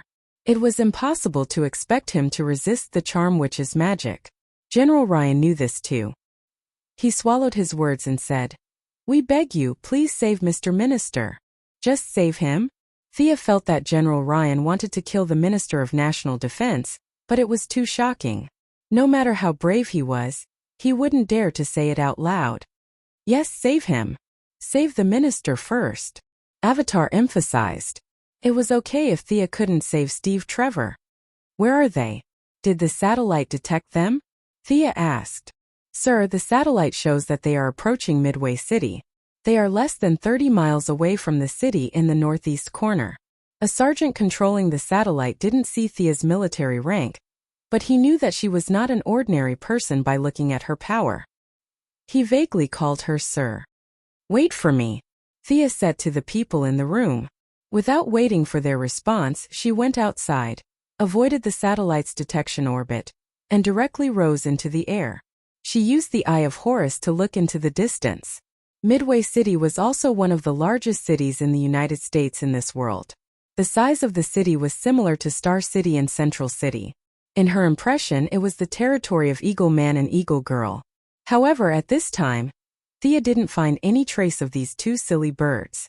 Was it because the time was not right and they hadn't awakened their memories? Or was it because Horace's death and the timeline was chaotic? Thea didn't know. This city wasn't far from Star City. They had participated in the city's railway project. Thea had also been there several times. She found the right direction and looked in the direction. The eye of Horace quickly collected a lot of information. Thea filtered it one by one and found the Charm Witches group 3 minutes later. There were quite a lot of them, but not only were there more than 10 criminals, Thea also saw many fully armed soldiers with guns. If she was not wrong, they were Rick Flagg's subordinates. In modern society, loyalty was too low. It was impossible to betray the country directly for the sake of their superior. These people had been brainwashed. More than 30 people were sitting in 2 trucks. Most of them looked forward with blank expressions. The respected minister was tied up like a dumpling and was still in the truck behind. The Charm Witch was focused on reading his memory. As if she sensed Thea spying, she stopped what she was doing and looked around nervously, but found nothing. Thea waited for the Charm Witch to relax and suddenly made a move. The yellow light ring had given her a lot of knowledge about space. Although it was more on the physical level, it was still very useful. Thea had begun to study teleportation after she had enough magic power. Now she had made some progress. A light blue portal opened beside the Minister of Defense. Thea reached out a hand from behind the portal and pulled him directly into the portal. The Charm Witch's attainment in spatial magic was not low. However, her strength had been severely damaged after fusing with Joan Munn. After hesitating for a while, she was afraid that there would be an ambush. In the end, she gave up the idea of pursuing. Our minister has been rescued by me. Everyone in the meeting room was dumbfounded when they saw that she had dragged an old white man back in less than 3 minutes. Fortunately, there was no shortage of flatterers in this world. A few of them hurriedly surrounded the Minister of Defense and asked about his well-being. It was very lively and bustling. Chapter 318. It took the minister a long time to recover from the shock. Coming through the portal was a terrible feeling, as if a box of sardines had been stuffed into a narrow container. It was cramped, but there was a huge force pushing him from behind. If the minister could be interviewed about his feelings at that time, he would definitely say, "I want to die." Until Thea pulled him into the meeting room, his memory was blank. He had not recovered from the beginning to the end.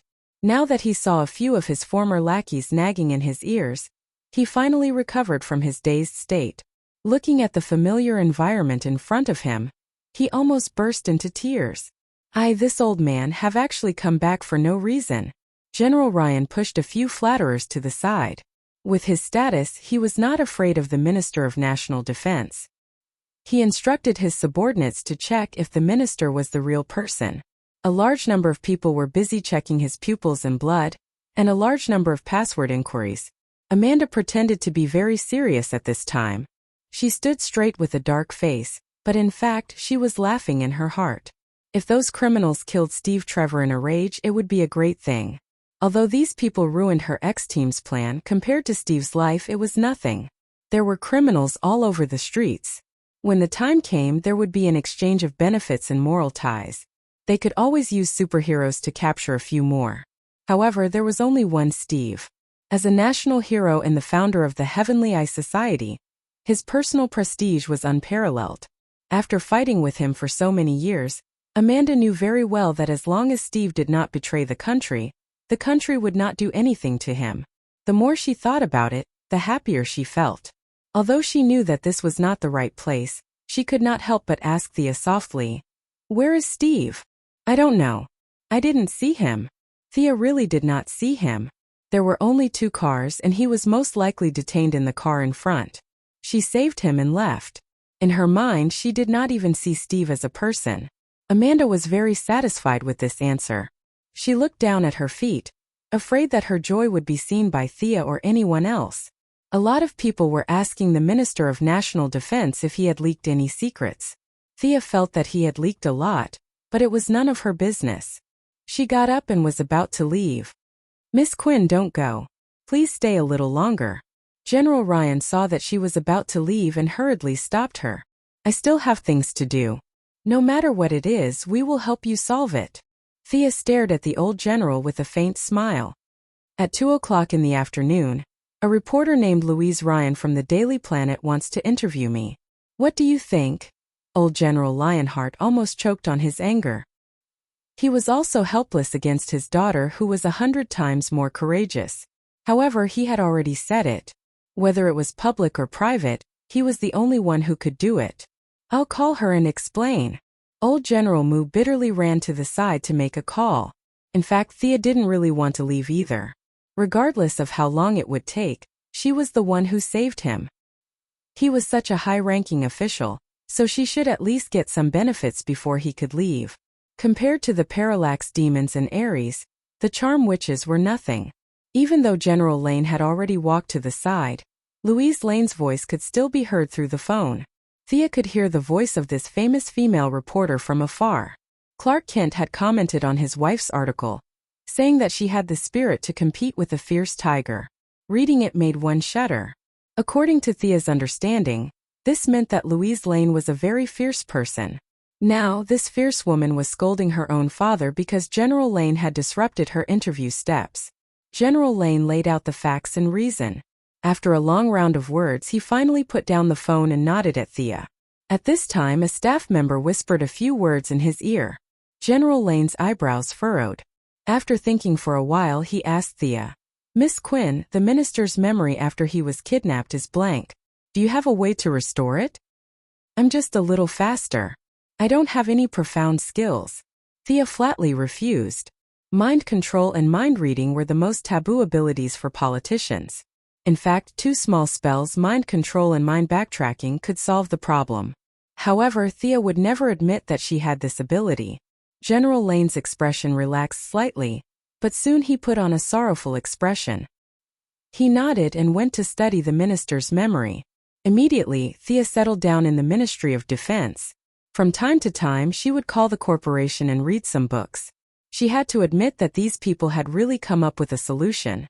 They had found or captured 3 master hypnotists, and each of them hypnotized the minister. In the end, the result of the comparison made them very depressed. The minister had said more than half of what he should and shouldn't have said. Except for the nuclear weapons, which were still under the president's control, the rest of the conventional passwords had basically been obtained by the enemy. With the elite soldier Rick Flegg leading the way, it wasn't difficult to find a few intercontinental missiles. The people who had been sucking up to the minister were now silent. If only 1/10 of the information leaked by the minister were to be spread to an ordinary person, they would be executed without trial. However, he was now the most powerful person in the room. They were a little hesitant. Should they put him under control first or report to the government first? "I'm automatically suspended. General Lane will handle the follow-up for now." The Minister of Defense had been dealing with politics for half of his life. He knew his situation all too well. Although he was very reluctant to give up his power, he had no choice but to announce his temporary resignation as if his father had died. The people who were qualified to compete for the minister's position all had their own understanding of what he meant by temporary handling. When the time came, the president would still need to decide who to nominate in private. However, this old man's career was over. If there were no major consequences, he might be able to retire peacefully. If the consequences were serious, he might not even be able to see the sun tomorrow. General Lane, who was temporarily handling the follow-up, took over the command without hesitation. He pondered for a few seconds and felt that Thea was still the main force. "Mississippi Lane, is there anything your new corporation needs our help with recently?" Was this the negotiation of conditions? Thea watched as they put on a show of peaceful evolution. The minister that she had saved had abdicated directly. This made her a little depressed. Damn it, she was still inexperienced. She should have negotiated conditions before saving someone. General Lane was now openly negotiating with her. In fact, it was very smart of him to do so.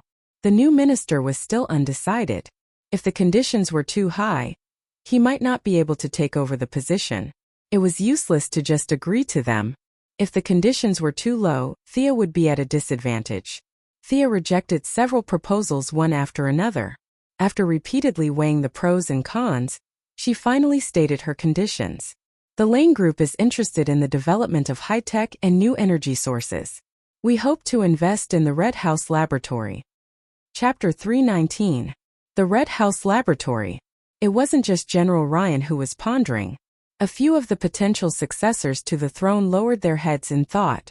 The Red House Laboratory had collected all the extraterrestrial technology that the United States had found from all over the world. Every year, Dr. Sarah Stone would provide them with some results in the field of civilian technology.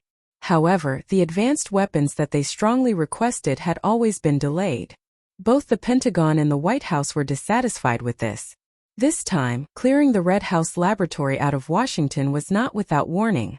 Thea had previously investigated the recent situation of the laboratory when it moved to Detroit. It was definitely not good.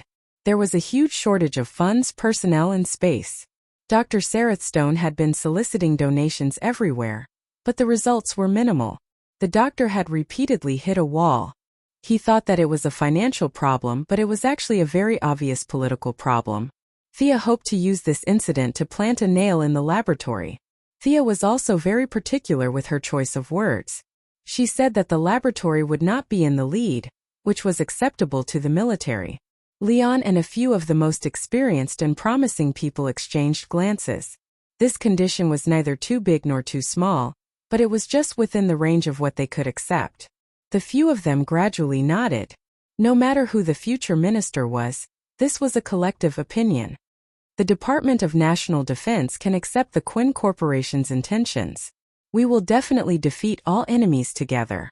General Ryan made the decision on the spot. They agreed to this matter, but the premise was that Thea had to work with them to defeat the enemy. Thea naturally did not object.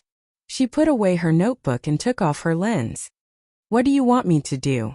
General Ryan also did not know what to do now. In less than a minute after taking over the position temporarily, he already felt a mountain of pressure on his face. For a moment he could not think clearly. He could only say vaguely, "We have to stop them, that's starting a war." Thea nodded. She knew that he did not have any ideas at all, but she did not say anything. Anyway, she would wait.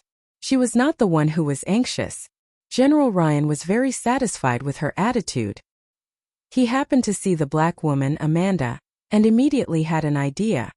"Commander Amanda, regarding the rescue of Steve, we still need the help of the Sky's Eye Society. Does the Sky's Eye Society have any good ideas? We can talk about it." Amanda, who usually traveled all over the world and flew around the world 3 times a day, did not go anywhere today. She had been sitting on the bench in the Department of Defense, waiting for the men's inquiries. She could not wait for Steve to die right now. Rescue?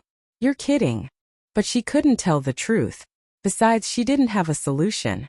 Even if she had a solution, she wouldn't say it. Every minute that passed increased the chances of Steve dying. The black-hearted woman pretended to be very helpless and shook her head. Her voice even sounded a little choked. "My thoughts are scattered. I can't do anything." General Lionheart himself was in a mess, so he didn't care about her little thoughts. He nodded and went to discuss with his subordinates. "Where's Batman? Usually he's always there." Sia whispered to Amanda when she saw that no one was around. "I don't know. His phone line has been cut off. We haven't seen him in Gotham for the past 3 days, and we haven't been able to contact him either." Amanda was also a little puzzled at the mention of this.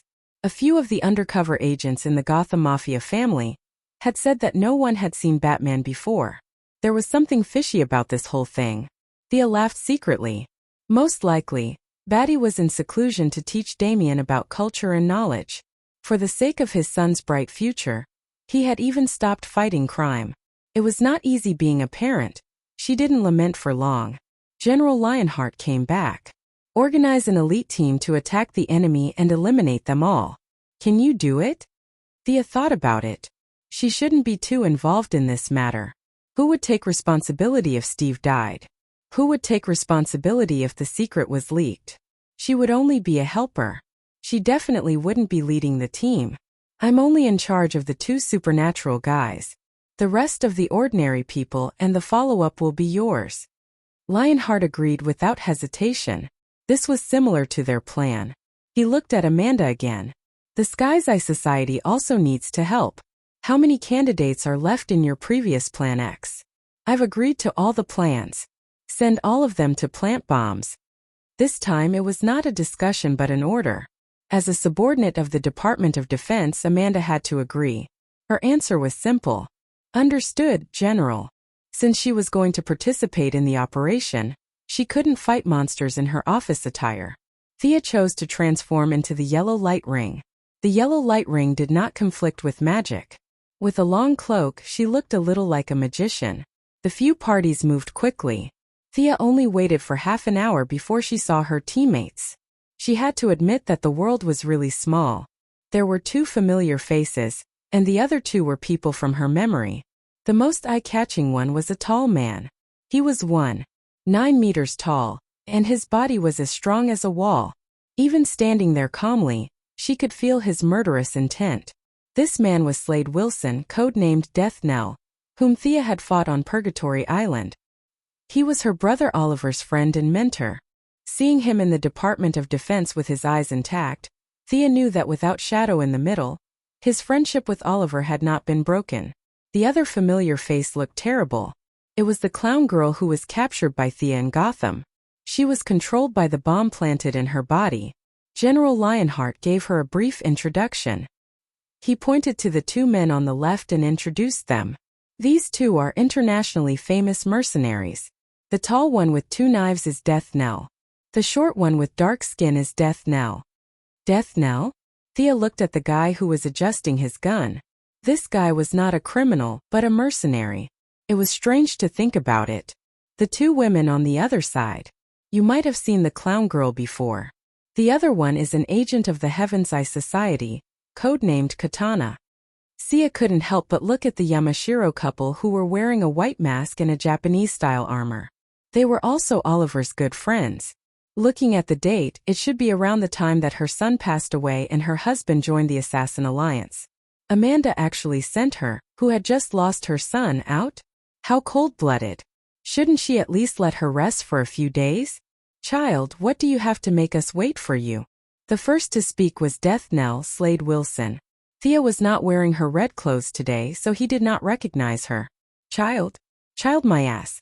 Slade was an intelligent, skilled, and magnanimous man. His only flaw was that he liked to act like a senior and called everyone a child.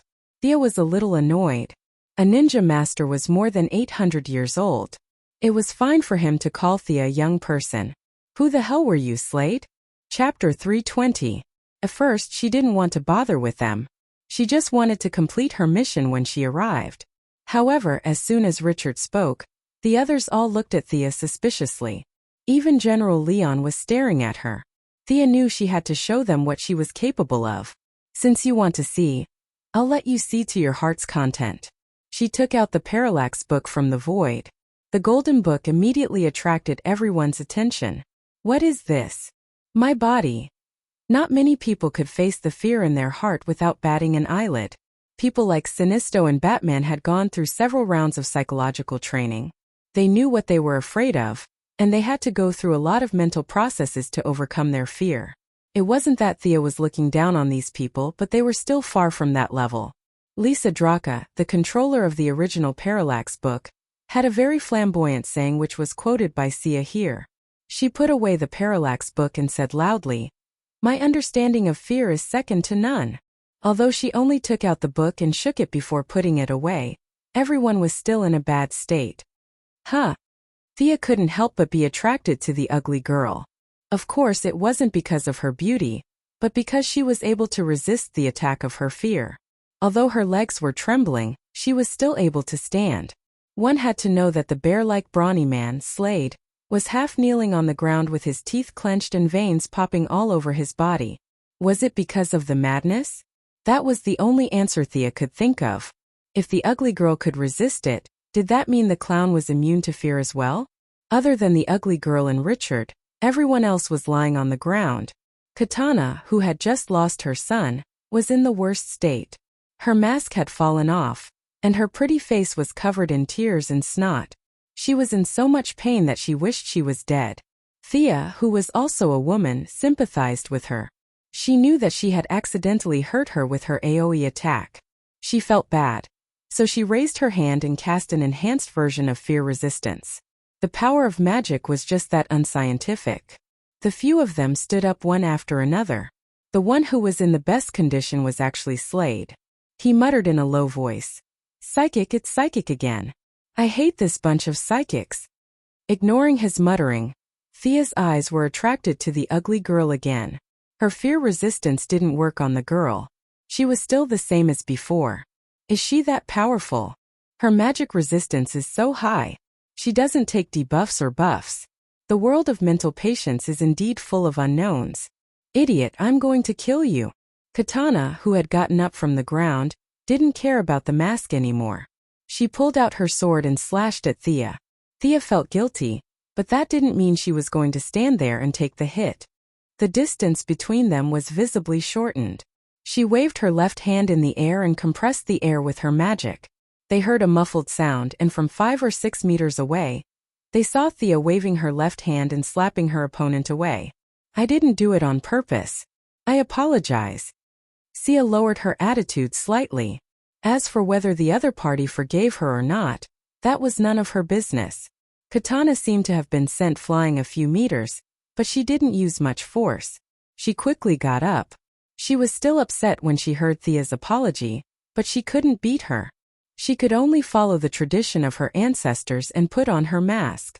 Hurry up and go. Amanda will be in charge of the command. General Ryan seemed to have seen something terrifying. He said a few words and waved his hand to let them go. They boarded the military transport plane. Amanda, in her military uniform, began to tell them about the strategy. The most powerful enemies are the Charm Witch and the Vengeful Demon. Yellow Lantern is in charge of them. Amanda introduced the enemy. Yellow Lantern was a name Thea came up with casually. The other three are Rick Flag, Captain Boomerang, and Killer Croc. Speaking of Rick Flag, Amanda felt that it was a pity. He was such a good subordinate with excellent tactics and a quick mind. Regardless of whether or not he was bewitched by the enchantment witch, the orders from the higher-ups were very simple. Kill them all. Amanda was no match for them. She wanted to plead for mercy several times, but she held back the words when they reached her mouth. In the eyes of the higher-ups, the life and death of a soldier was not worth their time at all. Amanda's tone became heavier as if she was talking to herself.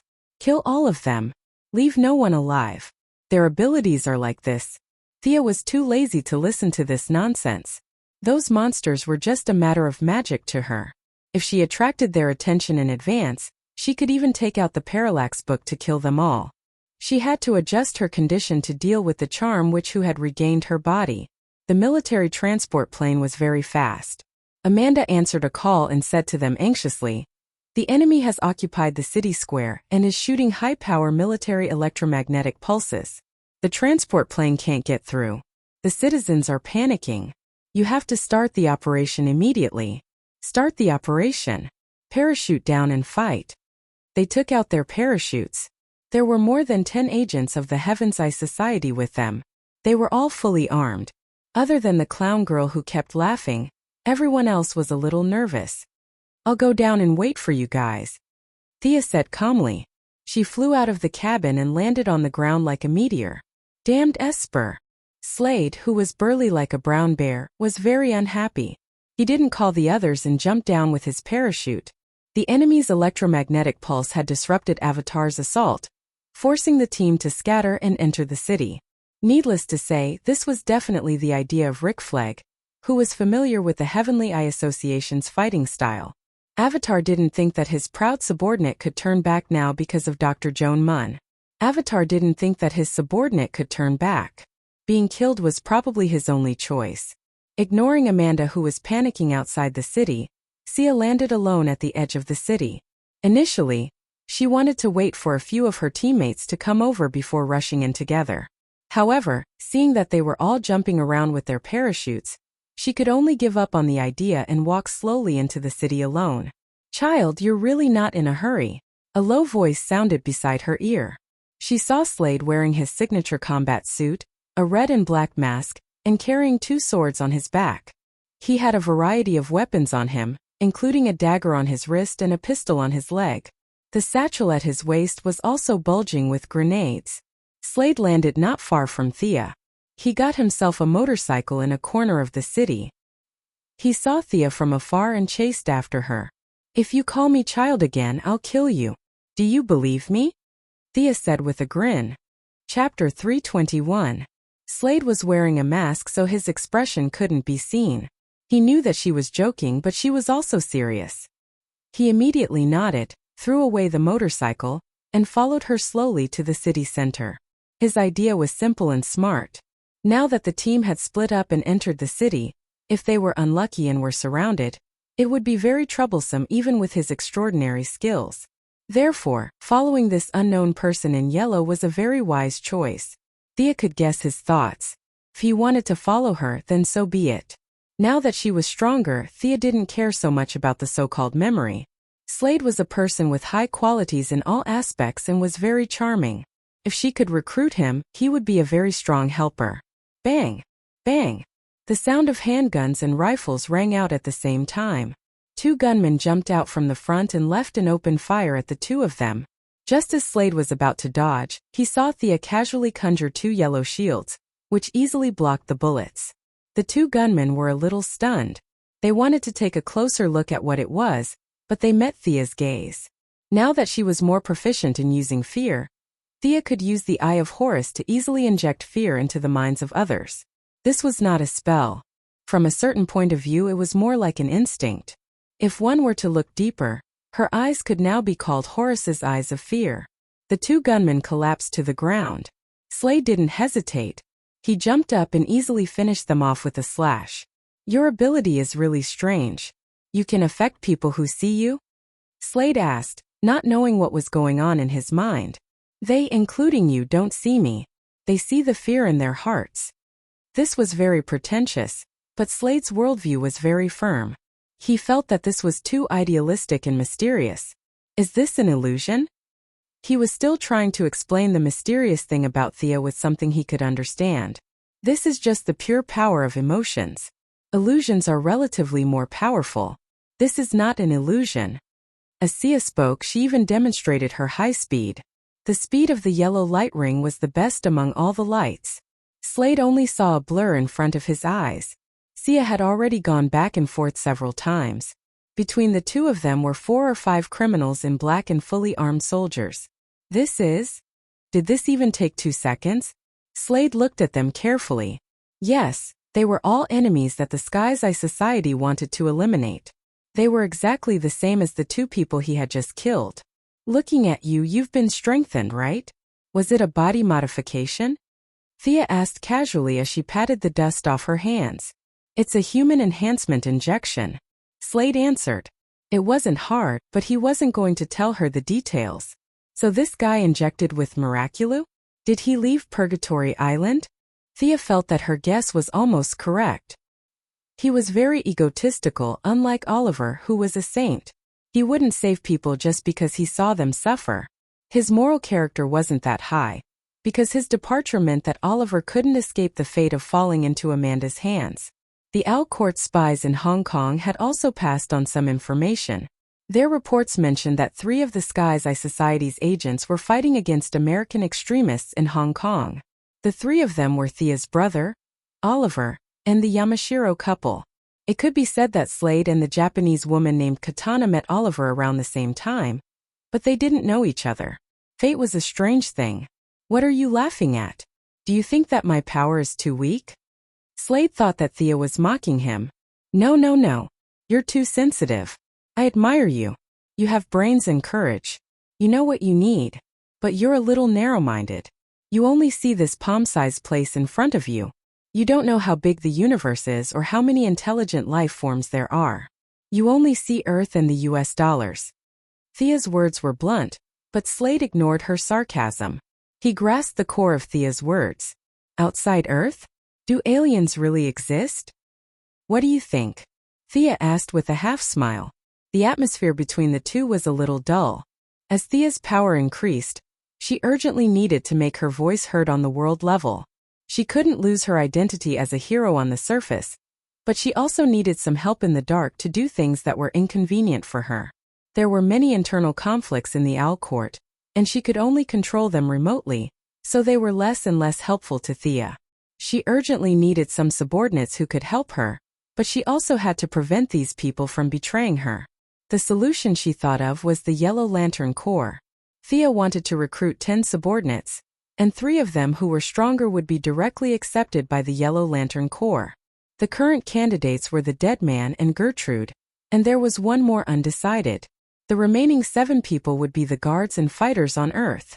They would accept Diana's imitation of Thea's Yellow Lantern ring. They would have some of the abilities of the original Yellow Lantern ring, and they would be controlled by Thea. Among the 7 people, the first candidate was Death Knell Slade Wilson. Slade's martial arts were considered good among the people on Earth, but it was nothing in the eyes of Sinisto. On the other hand, Gertrude was much stronger. It was a long distance, 0 cooldown, and 0 consumption mind control. If one didn't take precautions in advance, not many people could withstand the mind control of a gorilla. Of course, this was just a plan. Thea needed absolute elites. If Death Knell was unwilling, she wouldn't force him.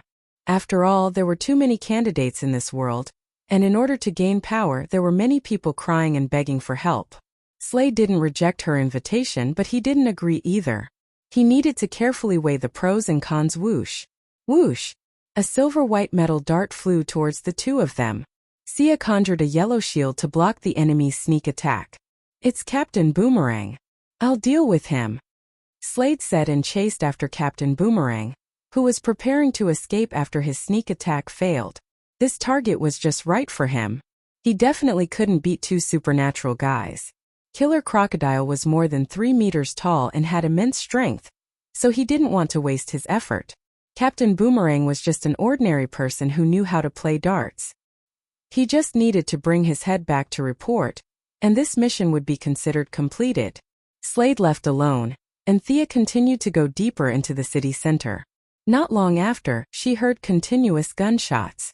She looked up and saw Archer of Death shooting at 7 or 8 gunmen, including Rick Flegg.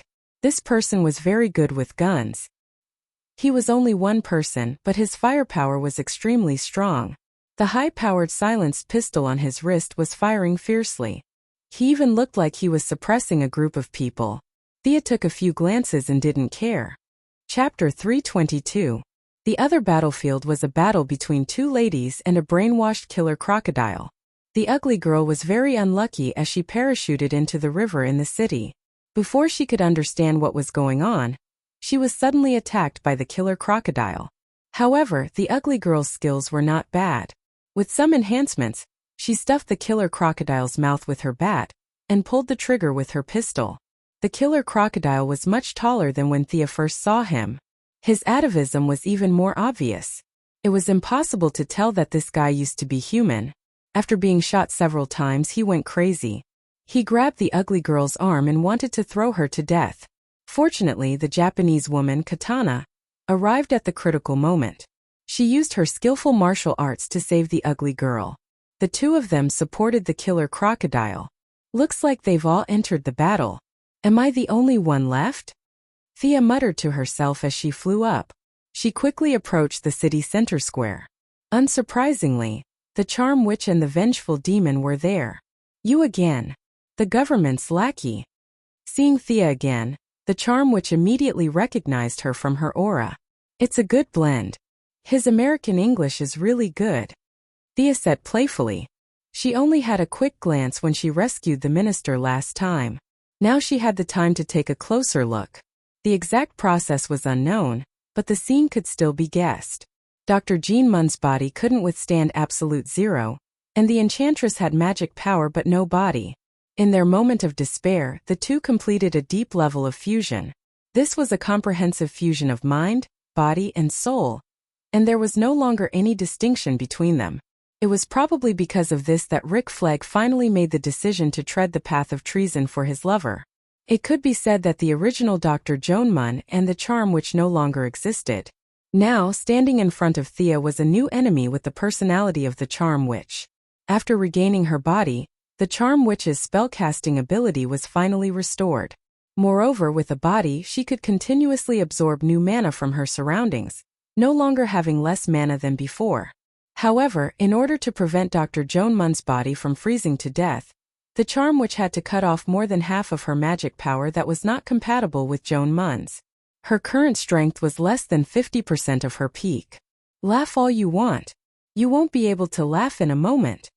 The enchantress glared at Thea and turned back to continue her spellcasting. Was this guy joking? Thea took a closer look. There were a large number of unconscious citizens piled up in front of the Charm Witch. At a glance, there were at least tens of thousands of people. The Charm Witch was chanting a language that Thea could not understand. Transparent tentacles were constantly reaching into the bodies of the citizens, bringing a large amount of blood back to the Charm Witch. It seems to be a spell to increase the potential of one's bloodline? Thea had never seen this spell before, but she could still see the principle behind it. It was similar to the process she used to purify Damien's blood and extract magic power from it. However, the Charm Witch didn't want to extract magic power. She wanted to improve her body's magic affinity through a large amount of blood infusion, purification, and acquired enhancement. Originally, Dr. Joan Mun had no physical fitness, and she used this bloody method to artificially create a magic physique. It must have been hard on her to go through so much trouble. Thea somewhat sympathized with her, but she still had to fight. Thea pulled out the frost gun and pulled the trigger at the Charm Witch. If she was a hero of justice, she would have shouted a few nonsense words like, "Put down your weapon and resist." But Thea did not have such a problem. The refrigerant and the ultra-low temperature reactor quickly operated, and a large amount of frozen gas was spewed out. "Stop her!" The Charm Witch shouted at Chatter Santana, the vengeful demon covered in tattoos. It was obvious that Chatter Santana was not brainwashed by her. His eyes were full of helplessness, but he still stepped forward. His hands were on fire, and he resisted Thea's frozen gas. His dark black flames were indeed extraordinary. For a moment they were on par with the frozen gas. "I don't want to be your enemy.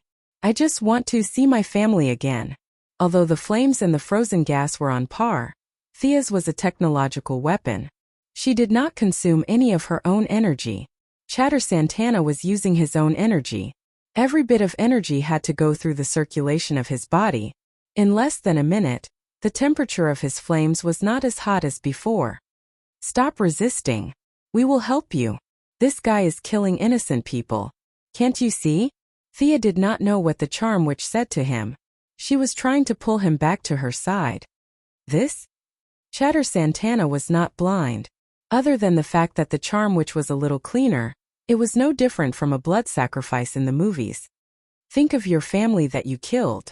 When I recover my power, I will let you see them again."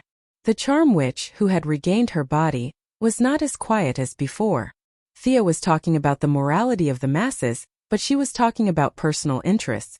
Chatter Santana thought about it and finally made up his mind. He said to Thea, "Sorry, I have to stop you." "What a joke. Do you think you can stop me with the power of that low-level demon?" Thea raised her eyebrows. She believed the words of the three palace demons, but the nameless demon in Chatter Santana's body was not enough. "I will show you what a demon is."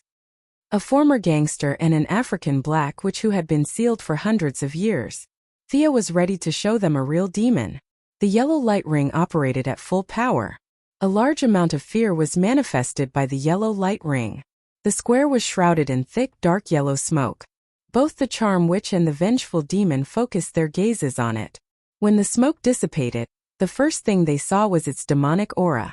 It had a pair of curved horns that resembled a ram's, and its eyes were filled with a terrifying aura of fear. There seemed to be sulfur dripping from its mouth. With a wrist blade on its slender arms, the demon seemed to be very dissatisfied with the smoke. It pushed both of its hands to the sides, and the smoke instantly dissipated. The demon slowly walked out, its inverted hooves stomping on the ground. Its huge tail kept whipping around. It seemed to be very dissatisfied with the environment. "Eh!" Thea exclaimed softly.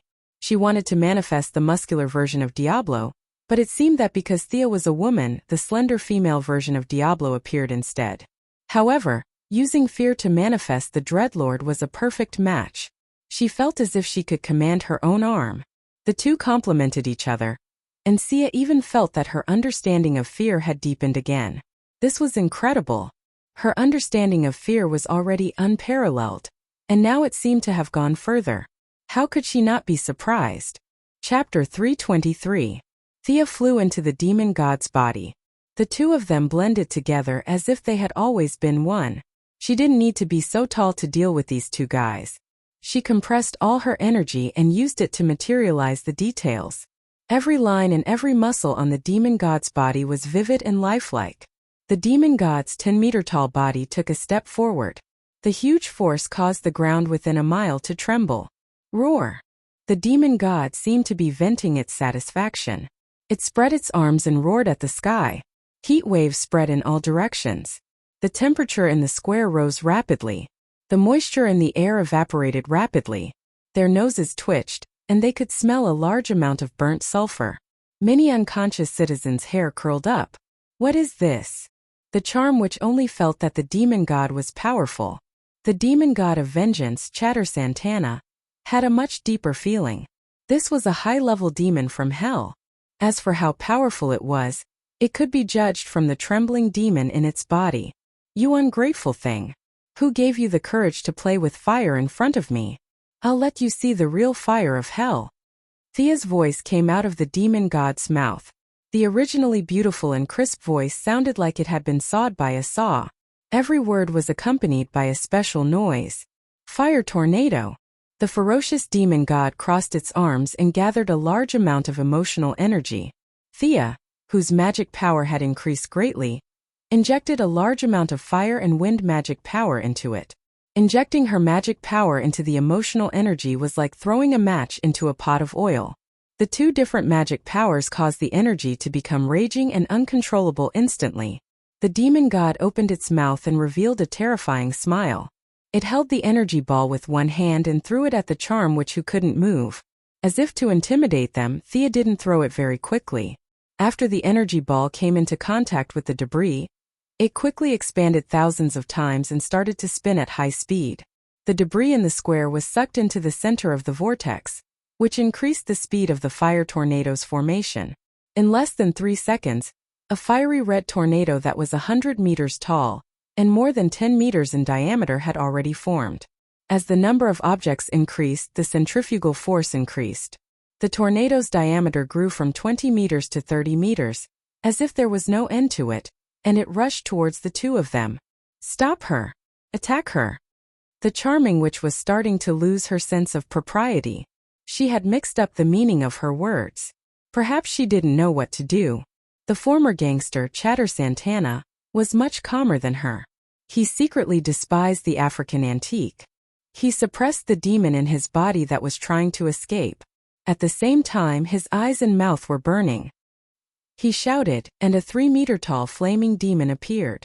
The demon clenched its fists and stood in front of the charm witch, as if it wanted to take on the fire tornado with its own strength. Idiot! Thea snorted at his actions. She could tell that this guy had never studied the demon transformation at all just by looking at the energy that was leaking out of him. He wanted to rely on the body of a mortal to carry the power of hell? What a dream! If it was that simple, why did the ancient sorcerers study magic? They could just catch a demon and stuff it into their bodies. Not only could this guy not control the energy that was leaking out of his body, but he also wanted to use the demon transformation to resist the fire tornado. Thea didn't know what to say. Even Thea the caster couldn't control the fire tornado now, let alone him. The demon's spells had always been like this. They never cared about the consequences and only used as much power as they could. As for the destruction of the environment and other problems, it was not in their dictionary at all. The ignorant and fearless Chatter Santana was now standing bravely in front of the fiery red tornado that was hundreds of meters tall and had a diameter that he couldn't see the end of. At this moment he suddenly realized a problem. His cultural knowledge had never taught him how to withstand a tornado. It was too late to go back and ask the teachers at school now. He could only stand firmly on the ground and muster up all the mana in his body to resist the tornado. Thea, who had conjured Diablo, saw this scene through the eyes of the demon god and almost laughed out loud. This guy was holding up the sky with both hands. No matter how she looked at it, it was stupid. Then while she was gloating, Chatter Santana was instantly sucked into the tornado. Not only did he not stop the tornado, but his mana also increased the total energy of the tornado to a certain extent. Her external help was of no help at all. The enchantress was faced with a dilemma of two choices: to give up on the civilians on the ground or to resist the tornado head-on. She made the decision quickly. She chose to resist the tornado head-on. She used all the mana in her body to summon a black tornado. However, it turned in the opposite direction of Thea's tornado, in an attempt to neutralize part of the wind speed. Then, she set up 3 10-meter-tall and 5-meter-thick earthen walls in front of the tornado. "Humph, look down on me. Let me show you something else." Thea did not know why the demon god did not teleport away. Instead, he chose to resist the tornado head-on. This was very illogical. Thea did not know whether this spell could only be used once, or she did not want to give up the blood essence that she had obtained. But she knew that if the demon god did not run away, she could use a more powerful spell. The conjured demon god took a deep breath and absorbed all the energy and emotions in the surrounding air. Countless energy gathered in his mouth. This time Thea did not hesitate and added her light, dark, fire, and wind attributes into the spell. The demon god first absorbed the energy and leaned back. Then, he suddenly lunged forward and shot out the energy gathered in his mouth in a beam. Red and blue alternately flashed, and a thick lightning bolt more than 2 meters in diameter shot out. This time the attack was so fast that the enchantress was caught off guard. The lightning breath was released later but arrived first. It surpassed the fire tornado and directly hit the earthen walls erected by the enchantress. This was a guided spell, not a hammer. Thea continued to control the conjured demon god to add new energy to the lightning breath. The lightning beam hit the earthen walls of the enchantress, and the first layer of the wall was instantly penetrated. The enchantress was shocked. She hurriedly poured her mana into the second wall, trying to stabilize the defensive line. However, Thea's total mana was stronger than her, and she also had the demon god to control it. One was a point of damage and the other was an area of effect defense. There was no need to say which was better. The second wall only lasted for less than 10 seconds before it was penetrated again. The enchantress did not have time to be surprised, because Thea suddenly attacked again, trying to take her down in one blow. "I'll hold her off. You set up the defense." The one who roared was Chatter Santana, who had been swept up into the sky. The enchantress' reverse tornado had some effect. At least the suction force had weakened a lot. Chatter finally broke free with great effort. As a grasshopper on a rope, he could see that the enchantress could not block it. He could only brace himself to take on Thea's lightning breath. Chapter 324. Facing the red and blue lightning beam from the demon god, Chatter didn't know if he could withstand it. However, he had a strength, or rather a weakness, and that was his stubbornness. As long as he thought he was right, he would do anything regardless of anyone. He was like this when he was captured by the Sky's Eye Society, and now he was going to block Thea's lightning beam. The loss of demonic power every minute and every second had already made him feel exhausted. He knew that he only had the strength for this one attack. He clenched his fists, bent his knees, and mobilized all the hellfire in his body to rush towards the lightning beam. Bang! There was a loud noise. It was a bit of an exaggeration to say that Chatter blocked the lightning beam for more than a second. His hellfire only slowed down the speed of the lightning beam slightly. After that, it was his body that had to face the lightning breath directly. His palm and wrist were directly vaporized by the huge energy beam. Perhaps the demon in his body sensed the danger and controlled his body to move slightly to the side, saving his life. However, his right arm and shoulder were all blown away, leaving nothing behind. Chatter Santana didn't say a word and directly fainted. The demon in his body was also seriously injured and had to go into hibernation. Fortunately, his brave resistance did consume a lot of the lightning beam's energy, and at the same time, bought time for the charm witch to regroup. This time she didn't block it directly. Instead, she opened a huge portal in the path of the lightning beam. A huge amount of lightning energy poured in. The charm witch gritted her teeth to maintain the portal so that it wouldn't explode. After a full 5 seconds, the entire lightning beam was transferred away. As for where it was transferred to, she didn't have the time to think about it. The portal can be used like this. Thea had just started on the path of spatial teleportation. Seeing this scene, she couldn't help but admire it. The demon's attack didn't matter. It could be released, but it couldn't be retracted. The lightning breath just now, she could only run, but she couldn't take it head-on. This attack consumed a lot of energy from the demon god. Its original height of 10 meters shrank by half, and it was now only 5 meters.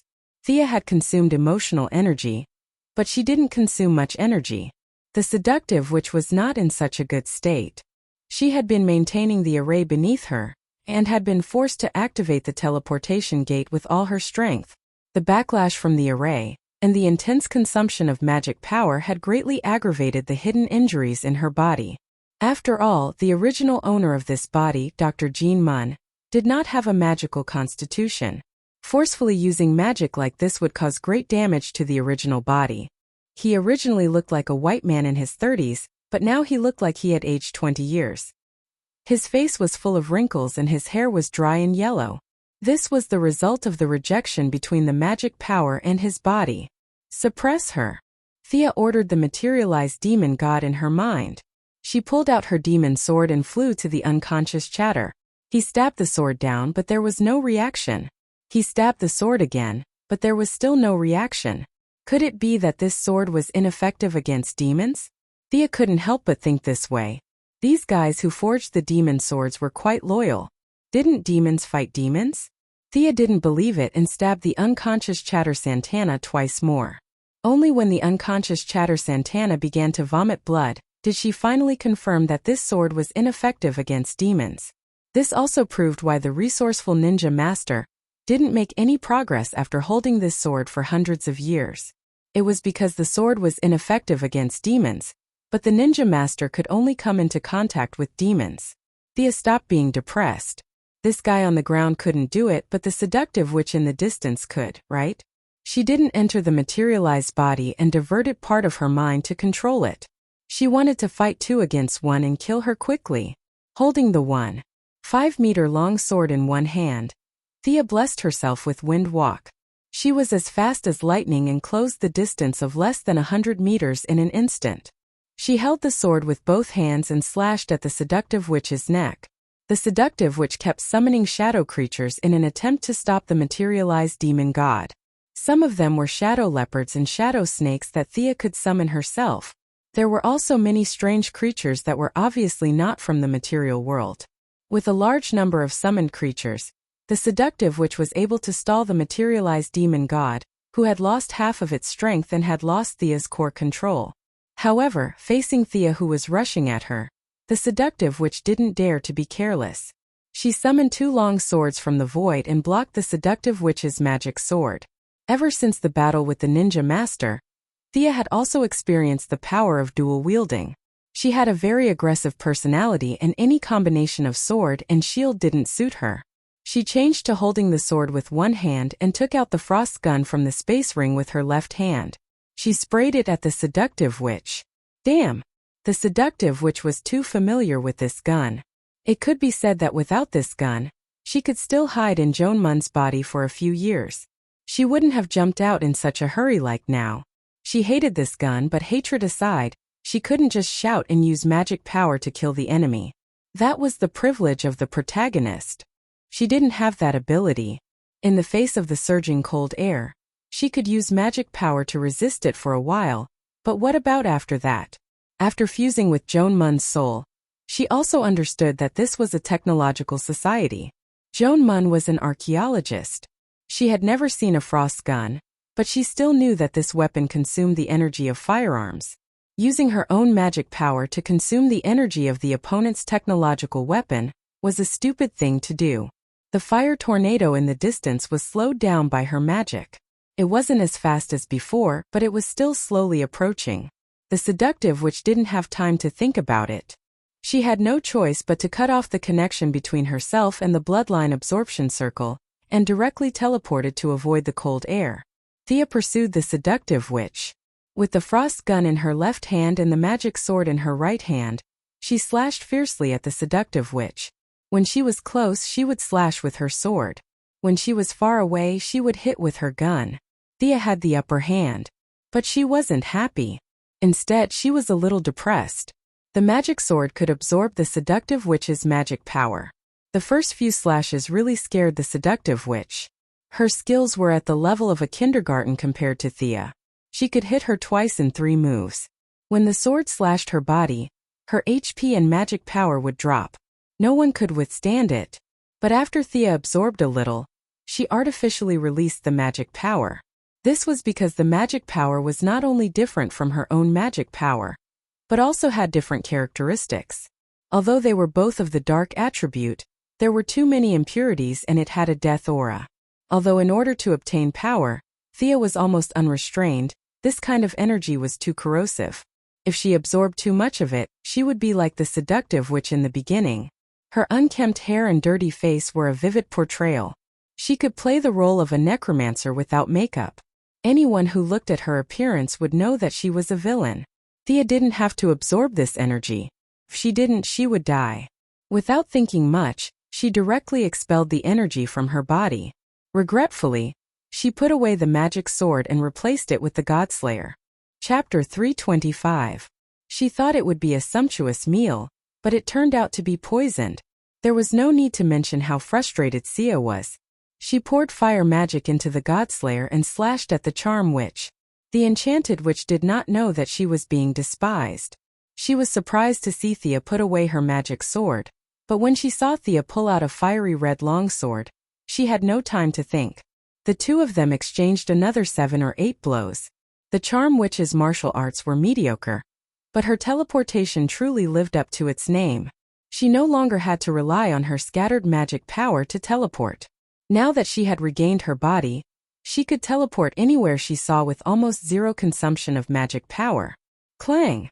There was a loud noise.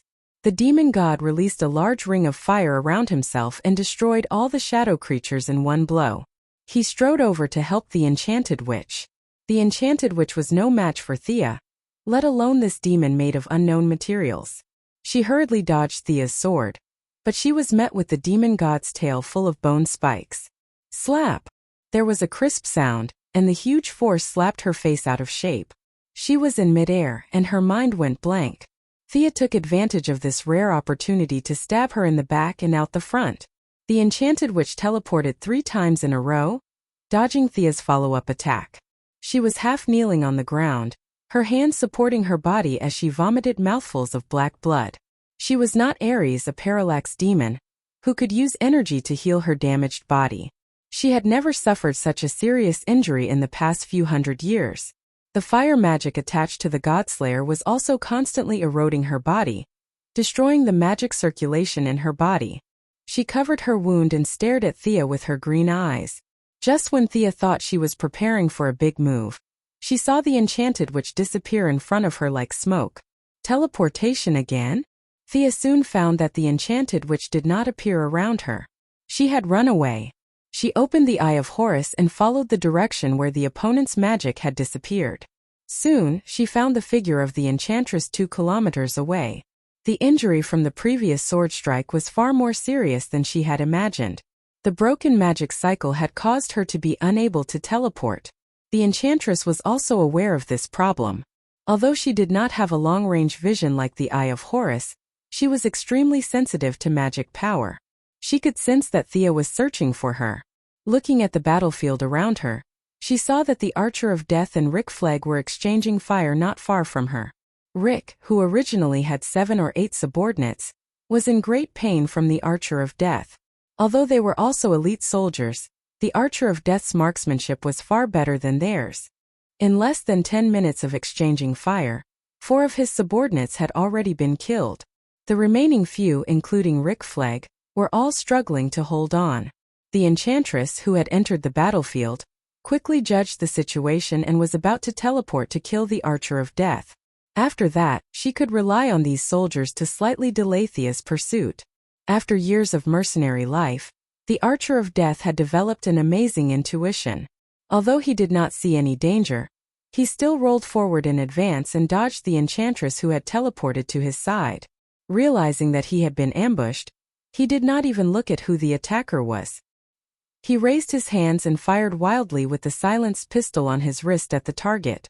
The enchantress had finally found some pleasure in torturing noobs. Her heart was indescribably happy. Like a ghost, she flashed left and right around the Archer of Death. In less than 3 seconds, the Archer of Death had been hit twice, and the remaining one was blocked by his wrist guard. You must be very proud of bullying people who don't have magic. Thea finally caught up. Her spatial magic was only at the beginning. She did not care about teleporting others, but she felt that teleporting herself was too dangerous. When they were in the square, Thea saw that the fire tornado was getting closer and closer. Thousands of people were still unconscious in the square. She raised her hand and reversed the direction of the fire tornado, changing the direction of the fire tornado. This spell was very powerful, and was very useful against enemies in a large area. However, it was not very effective against single enemies. She would have to use it carefully next time. Thea cancelled the spell and quickly caught up with the Archer of Death. Seeing that the enchantress's knife was only a few centimeters away from the Archer of Death's neck, she raised her hand and slapped it with the magician's hand. Now that her mana was several times stronger than before, this kind of low-level spell could be cast instantly. The invisible giant hand slammed into the Archer of Death's stomach and sent him flying 5 or 6 meters back. Thank you. Can you use more force? The Archer of Death clutched his stomach and staggered to get up. He gritted his teeth and shouted at Thea. This was different from the time when she dealt with the katana at the Ministry of Defense. At that time, Thea had held back. This time, she used it on the Archer of Death, which almost broke his intestines. You're welcome. Thea took advantage of the situation and slashed down with her sword. The enchantress was about to teleport away, but Thea had already targeted her. She did not stop and shot the frost gun at her as if it was free. The enchantress was only halfway through her teleportation when her left hand was frozen. Thea's angle of attack was very tricky. The huge icicle connected her hand to the ground. The enchantress struggled twice but could not break free.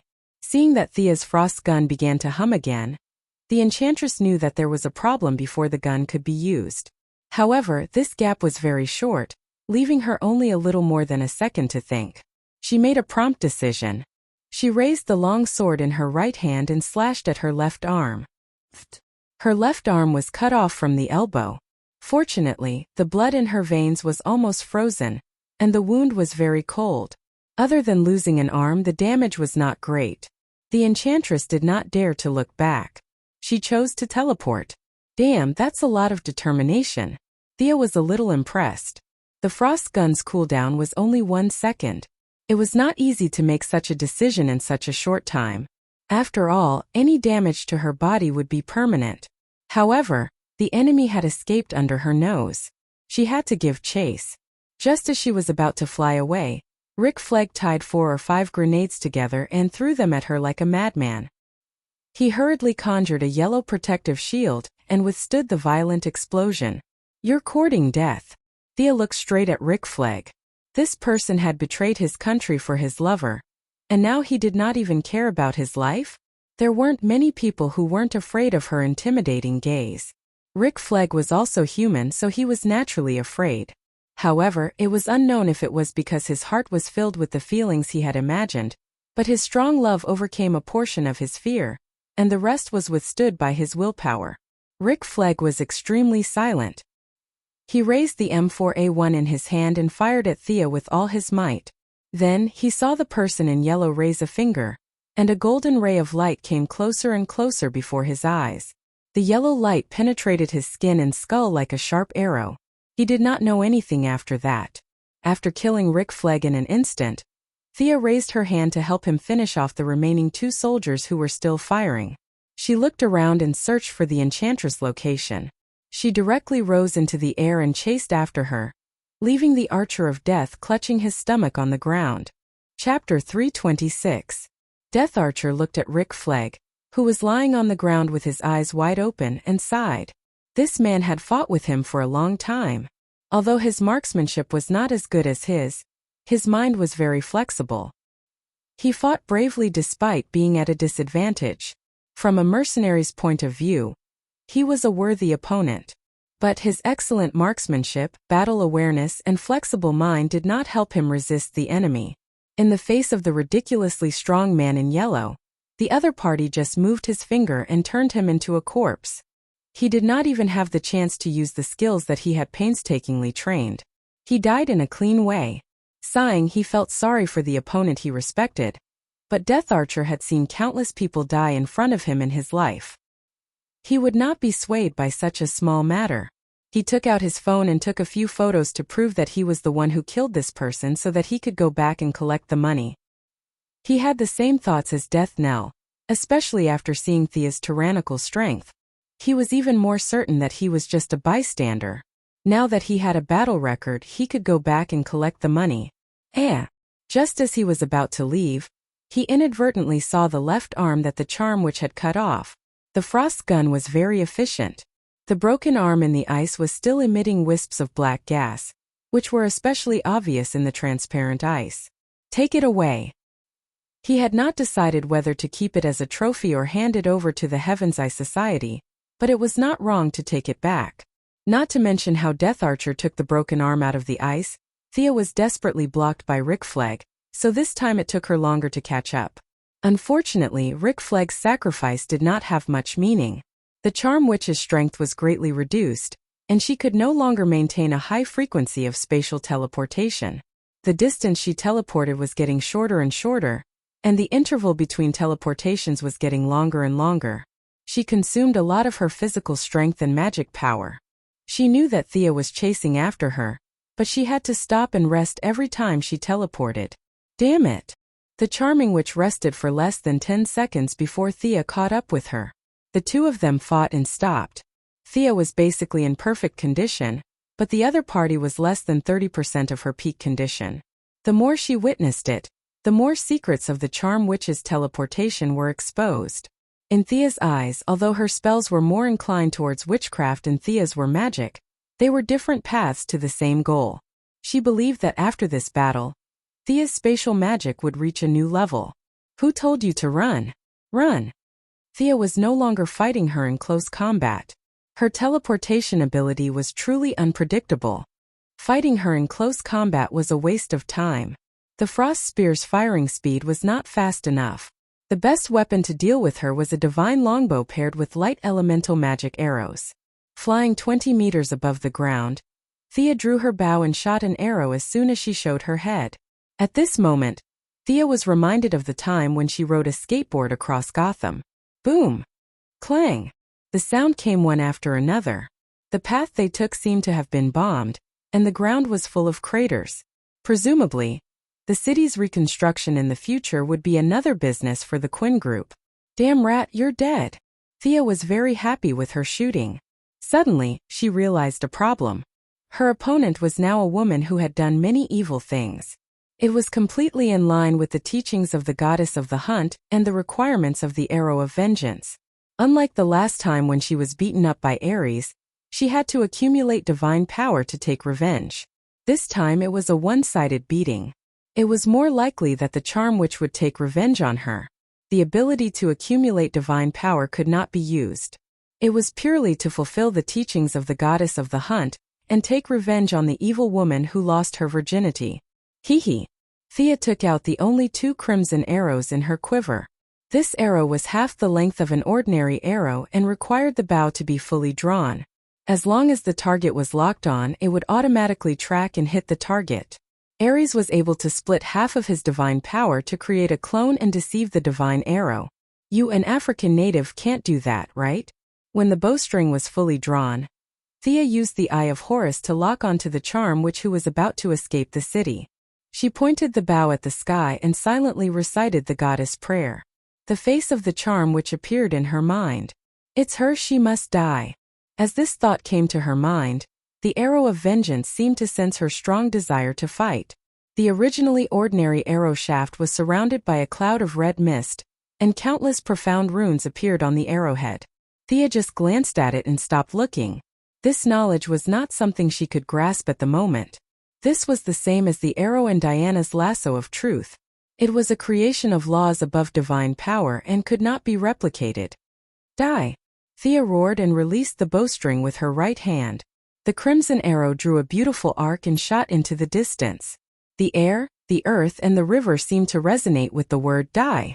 All intelligent creatures, including birds, beasts, and insects, received the warning in their hearts. The weak ones crawled on the ground, while the strong ones looked around nervously. The entire city fell into a temporary silence under the power of the arrow. What the hell?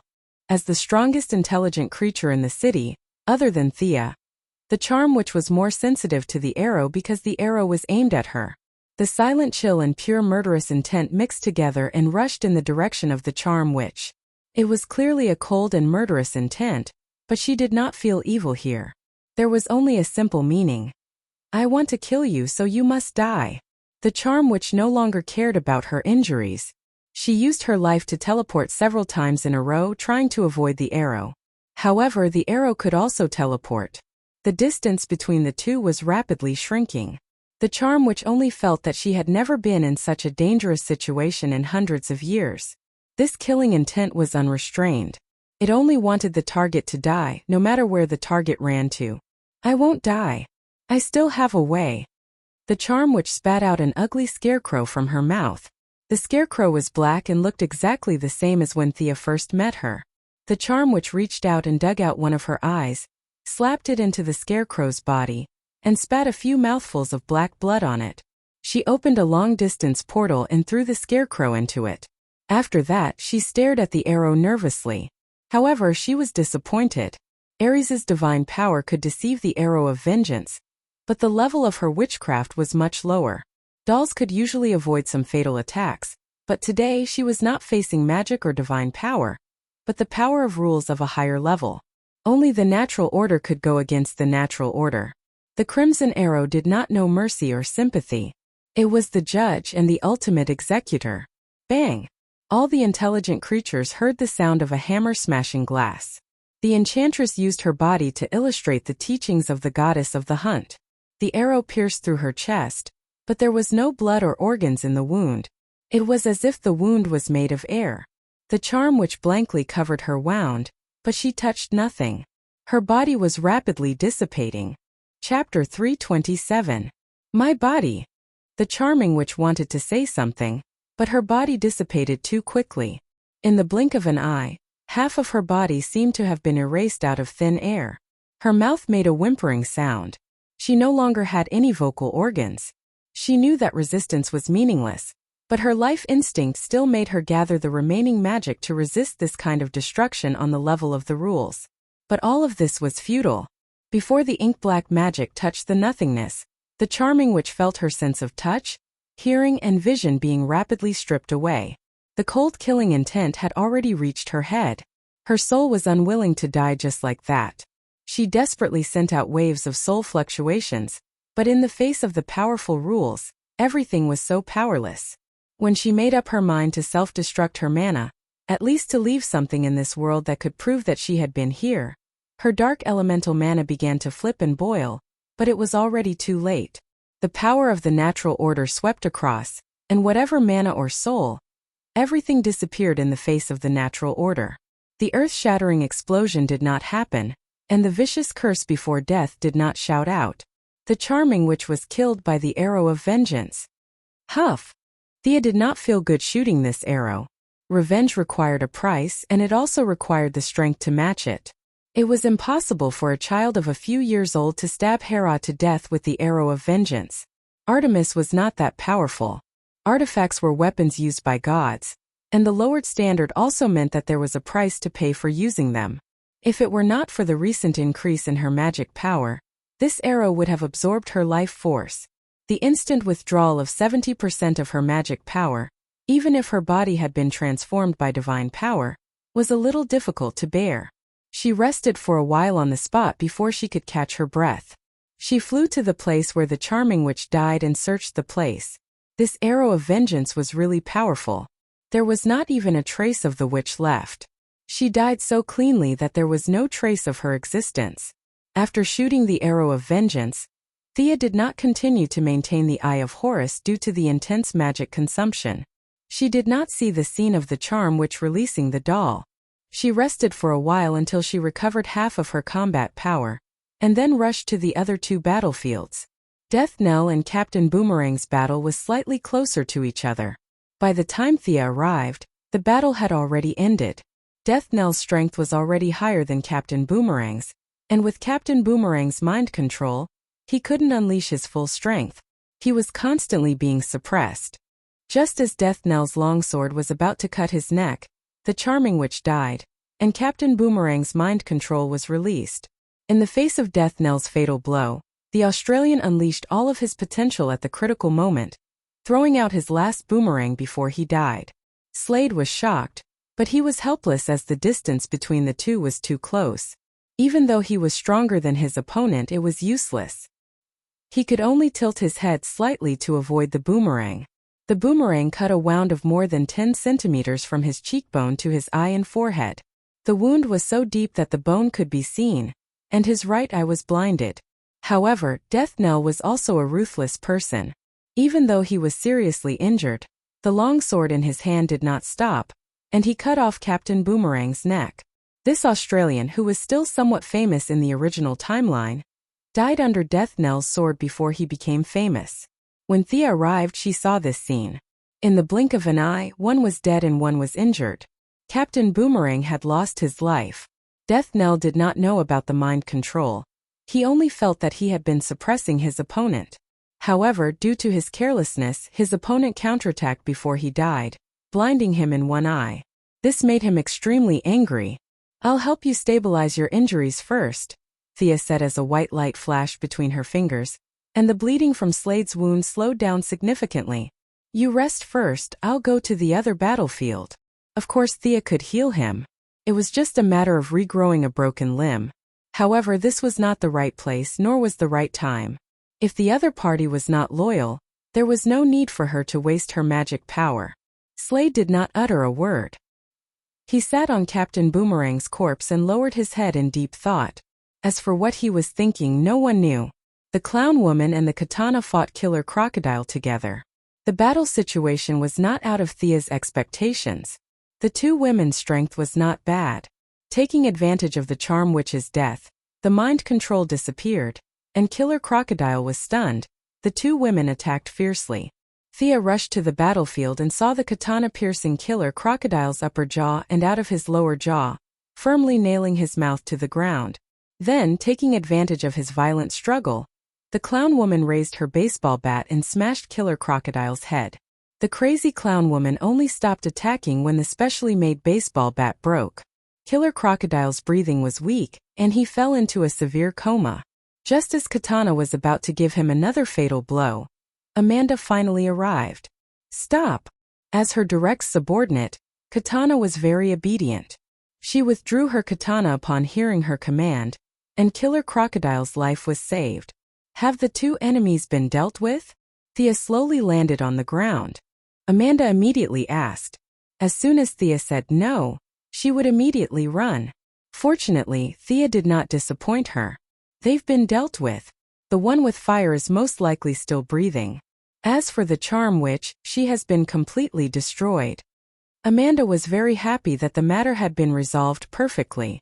She immediately ordered her subordinates to clean up the battlefield.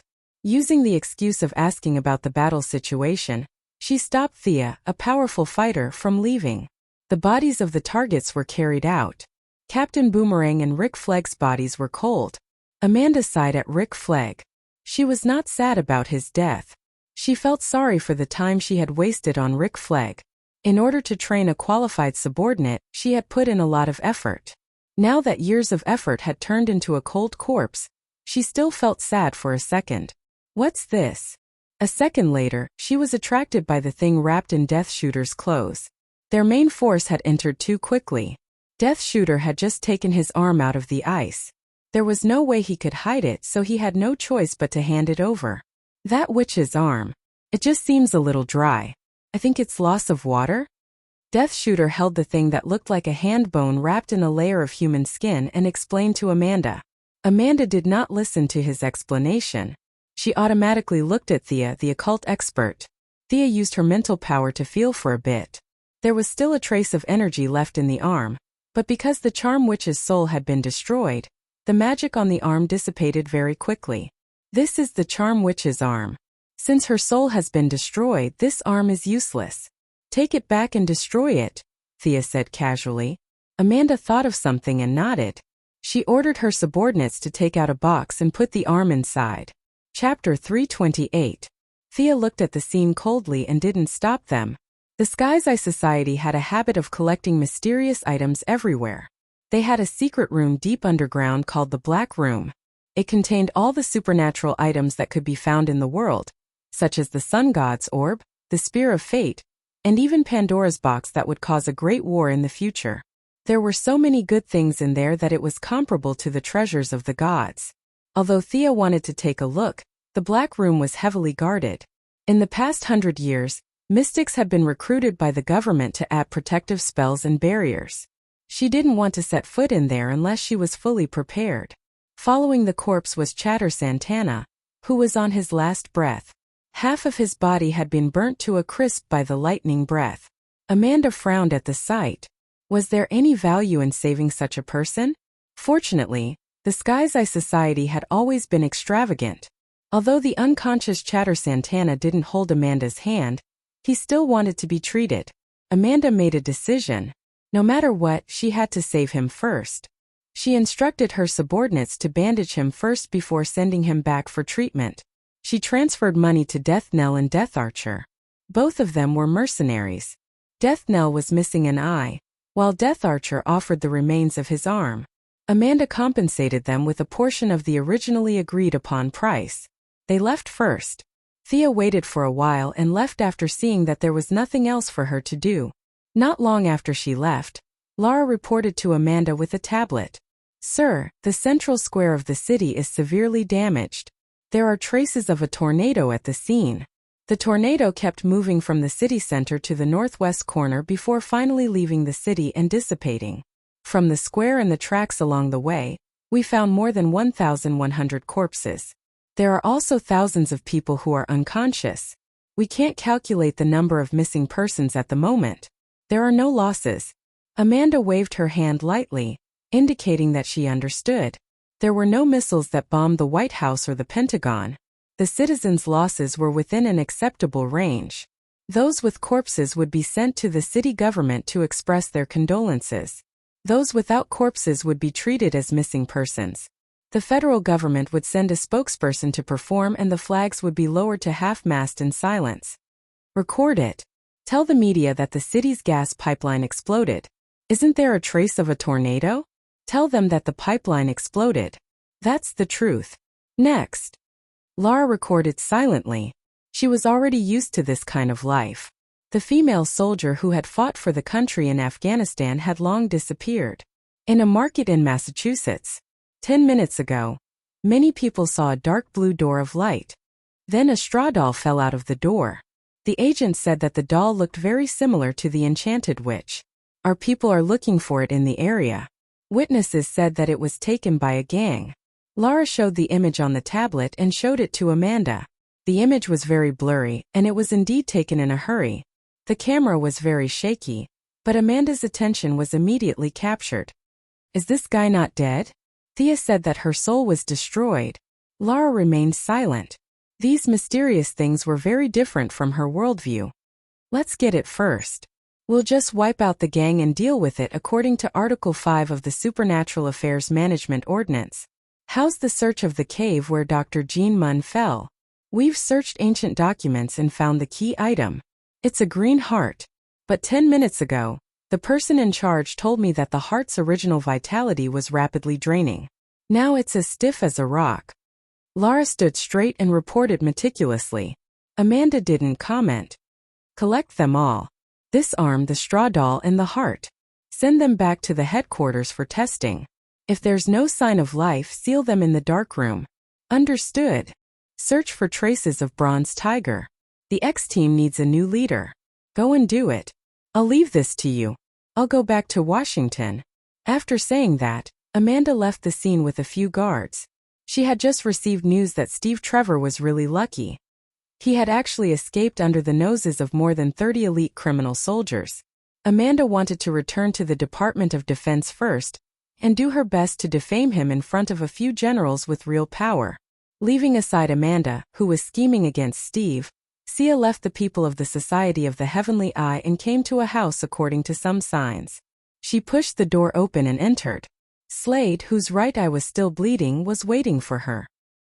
He had gauze wrapped around his right eye and was still bleeding. So have you thought it through? I can give you power in your lost eye. Thea went straight to the point. You can hire me to do things. Slade still didn't want to lose his autonomy. The dependent nature of loyalty was too strong, and he didn't like to use it. Of course I can hire you. Thea paused. Slade's left eye glowed, but Thea's next words made his eyes flicker. Once you get my power, you'll automatically be loyal to me. This has nothing to do with your subjective behavior. It's the effect of magic. If you think it's a hire, I don't care. It's just a change of words.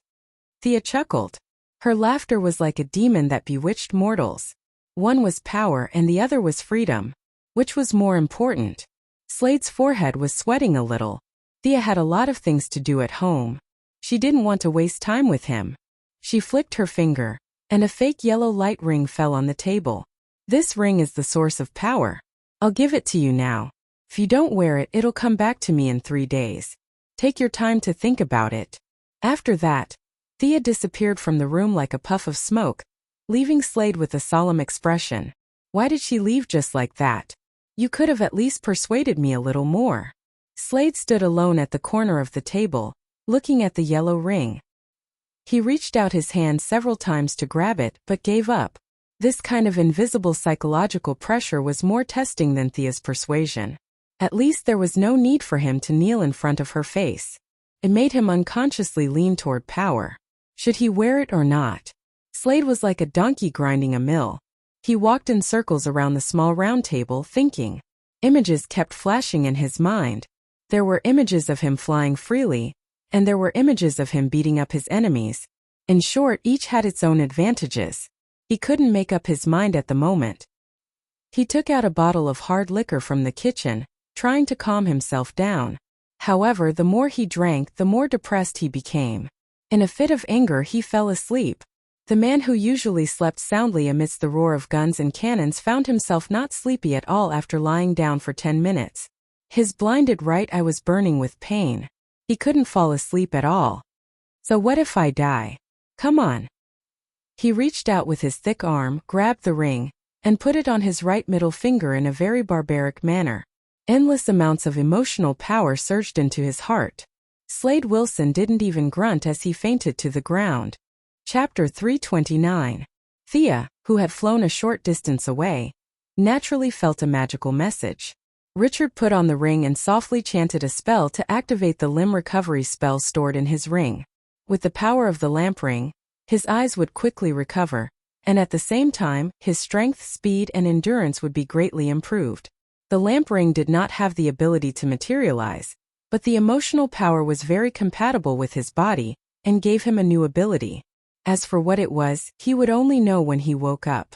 Not long after returning to Star City, Thea gave orders to her subordinates to invest in the Red House Laboratory. After some capital maneuvering, a large amount of money was hidden from the board of directors. In the end, the investment was made in the name of a subsidiary company of the group. This was to prevent Lex Luthor and Bruce Wayne from discovering any clues. The group's daily financial transactions were huge. No matter how high their IQ was, they were not God. Sia was also a director of these two groups, and the two groups were also using their funds without her knowledge. She couldn't find out about the other party's fund flow, and similarly, the other party couldn't find out about her. This was a very ridiculous rule of the game. The investment did not mean that the money would be transferred immediately. The preliminary research was still needed. The incident at the Central City's top laboratory was just a few days ago, so Thea could not leave. Moreover, as the chairman of the board, she could not personally go to the non-famous laboratory. Sending a vice president showed that she cared a lot. Remember, look more, talk less, and write down all the valuable things. Thea whispered. Don't worry. The vice president she sent was Miss Felicity Smoker. When the genius hacker heard that she was going to see the alien technology, she was so excited that she did not sleep the whole night. Although she had 2 big dark circles under her eyes, she was still very energetic. Thea was not worried about her. Felicity looked unreliable, but she was actually very smart. When the original spacetime Ray Palmer disappeared, she had already stabilized the top management of the Palmer Group. If it were not for Green Arrow's nonsense, she would have been the chairman for a long time. The research team was led by Felicity. It wasn't a large team with only a dozen people. Most of them were legal and financial professionals. Only Felicity, Dr. Hoffman, the former head of product research and development, and Cisco Ramon, who was wearing the Quinn Group's uniform and pretending to be the head of the applied science department, entered the laboratory. Thea was afraid that Felicity wouldn't be able to do much on her own, so she pulled Syker over and asked him to take a few days off in the central city. He was considered a non-staff member and could help come up with ideas. Just like Felicity, he was also excited the whole night when he heard that they were going to see alien technology. Syker, who usually stayed in the central city and didn't go anywhere, rushed to Star City when he received Thea's call. Sitting on the Quinn Corporation's commercial plane, Cisco Ramon was still very excited. He wanted to find someone to talk to and ease his nerves. He glanced at the solemn Dr. Hoffman beside him. The old man had a straight face, as though he was about to complete some important revolutionary task. Cisco shrunk his neck and didn't dare speak to him. The rest of the businessmen obviously didn't have anything in common with him. He could only look for Felicity, who was trying her best to touch up her makeup to hide the two big dark circles under her eyes. She looked like a flower vase. At first, Cisco thought that she didn't have any real talent, but after a few words he was shocked. Felicity was definitely not as good as him in mechanical engineering, but he was also far behind her in computer technology. Are all the women in Star City this good? Cisco, who was a nerd, didn't talk much with women. At first he was a little nervous, but he soon realized that Felicity's personality was very similar to his. She was a nerd. Other than being pretty and focusing on different research topics, there was no difference between them. Syker finally found a soulmate, and the two of them chatted about everything under the sun. By the time they got off the plane, they were already good friends. Welcome to Detroit. On behalf of Dr. Silas Stone, I welcome you. The receptionist was a 17-year-old black-haired girl named Sarah Charles. When asked about her specific position, she said that she was an intern, which made the businessmen very unhappy. Are you kidding me? We're here to give you money, and you're sending an intern to receive us? Knowing that this wouldn't be an easy trip, Sia had given Felicity a heads-up beforehand. Sarah Stone welcomed investment, but he was completely against entering his laboratory. However, he couldn't do anything about it, and the generals didn't allow him to reject them at all. Felicity put away the nerd vibe on the plane, and her aura changed completely. Cisco Ramon almost thought that she was a different person. Having been the vice president of Quinn Enterprises for several years, Felicity was good at dealing with people. In just a few words, she got a lot of information from the 17-year-old intern. Dr. Silas Stone was an expert in technology, but his emotional intelligence was very poor. He racked his brains for a long time to come up with a plan to deal with the people from Star City. He hoped that they would leave in a fit of anger, but how could that be possible?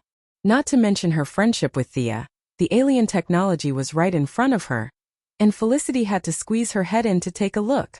When she saw the person in charge of the laboratory, Dr. Silas Stone, although the doctor's face was as dark as the bottom of a pot, the former super hacker and current vice president, Miss Smock, used all her skills to ignore the other party's expression and talked about the beautiful prospects of the cooperation between the two parties.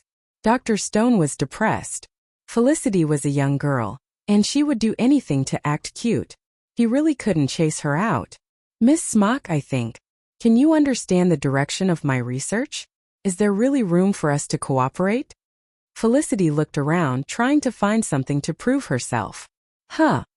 She saw the system that Dr. Stone was operating, and her eyes lit up. Can I try this? Dr. Stone thought that she was curious about the system in his laboratory, so he silently handed the control panel to her. But in less than 3 minutes he was dumbfounded. Felicity was extremely focused, and her eyes were shining. Her hands were flying on the control panel. There's a loophole here. This algorithm is wrong. It should be like this. Bullsh *T, how can you ignore such a big bug? Felicity entered her field of expertise and instantly became a person again. Only her tapping could be heard in the laboratory. What the hell is the name of your system? Maze system? Hey, I think it's more like a broken system. Everyone in the laboratory stopped what they were doing because Felicity had obtained the administrator's authority and kicked them out. The group of people looked at her speechlessly. Who is this person?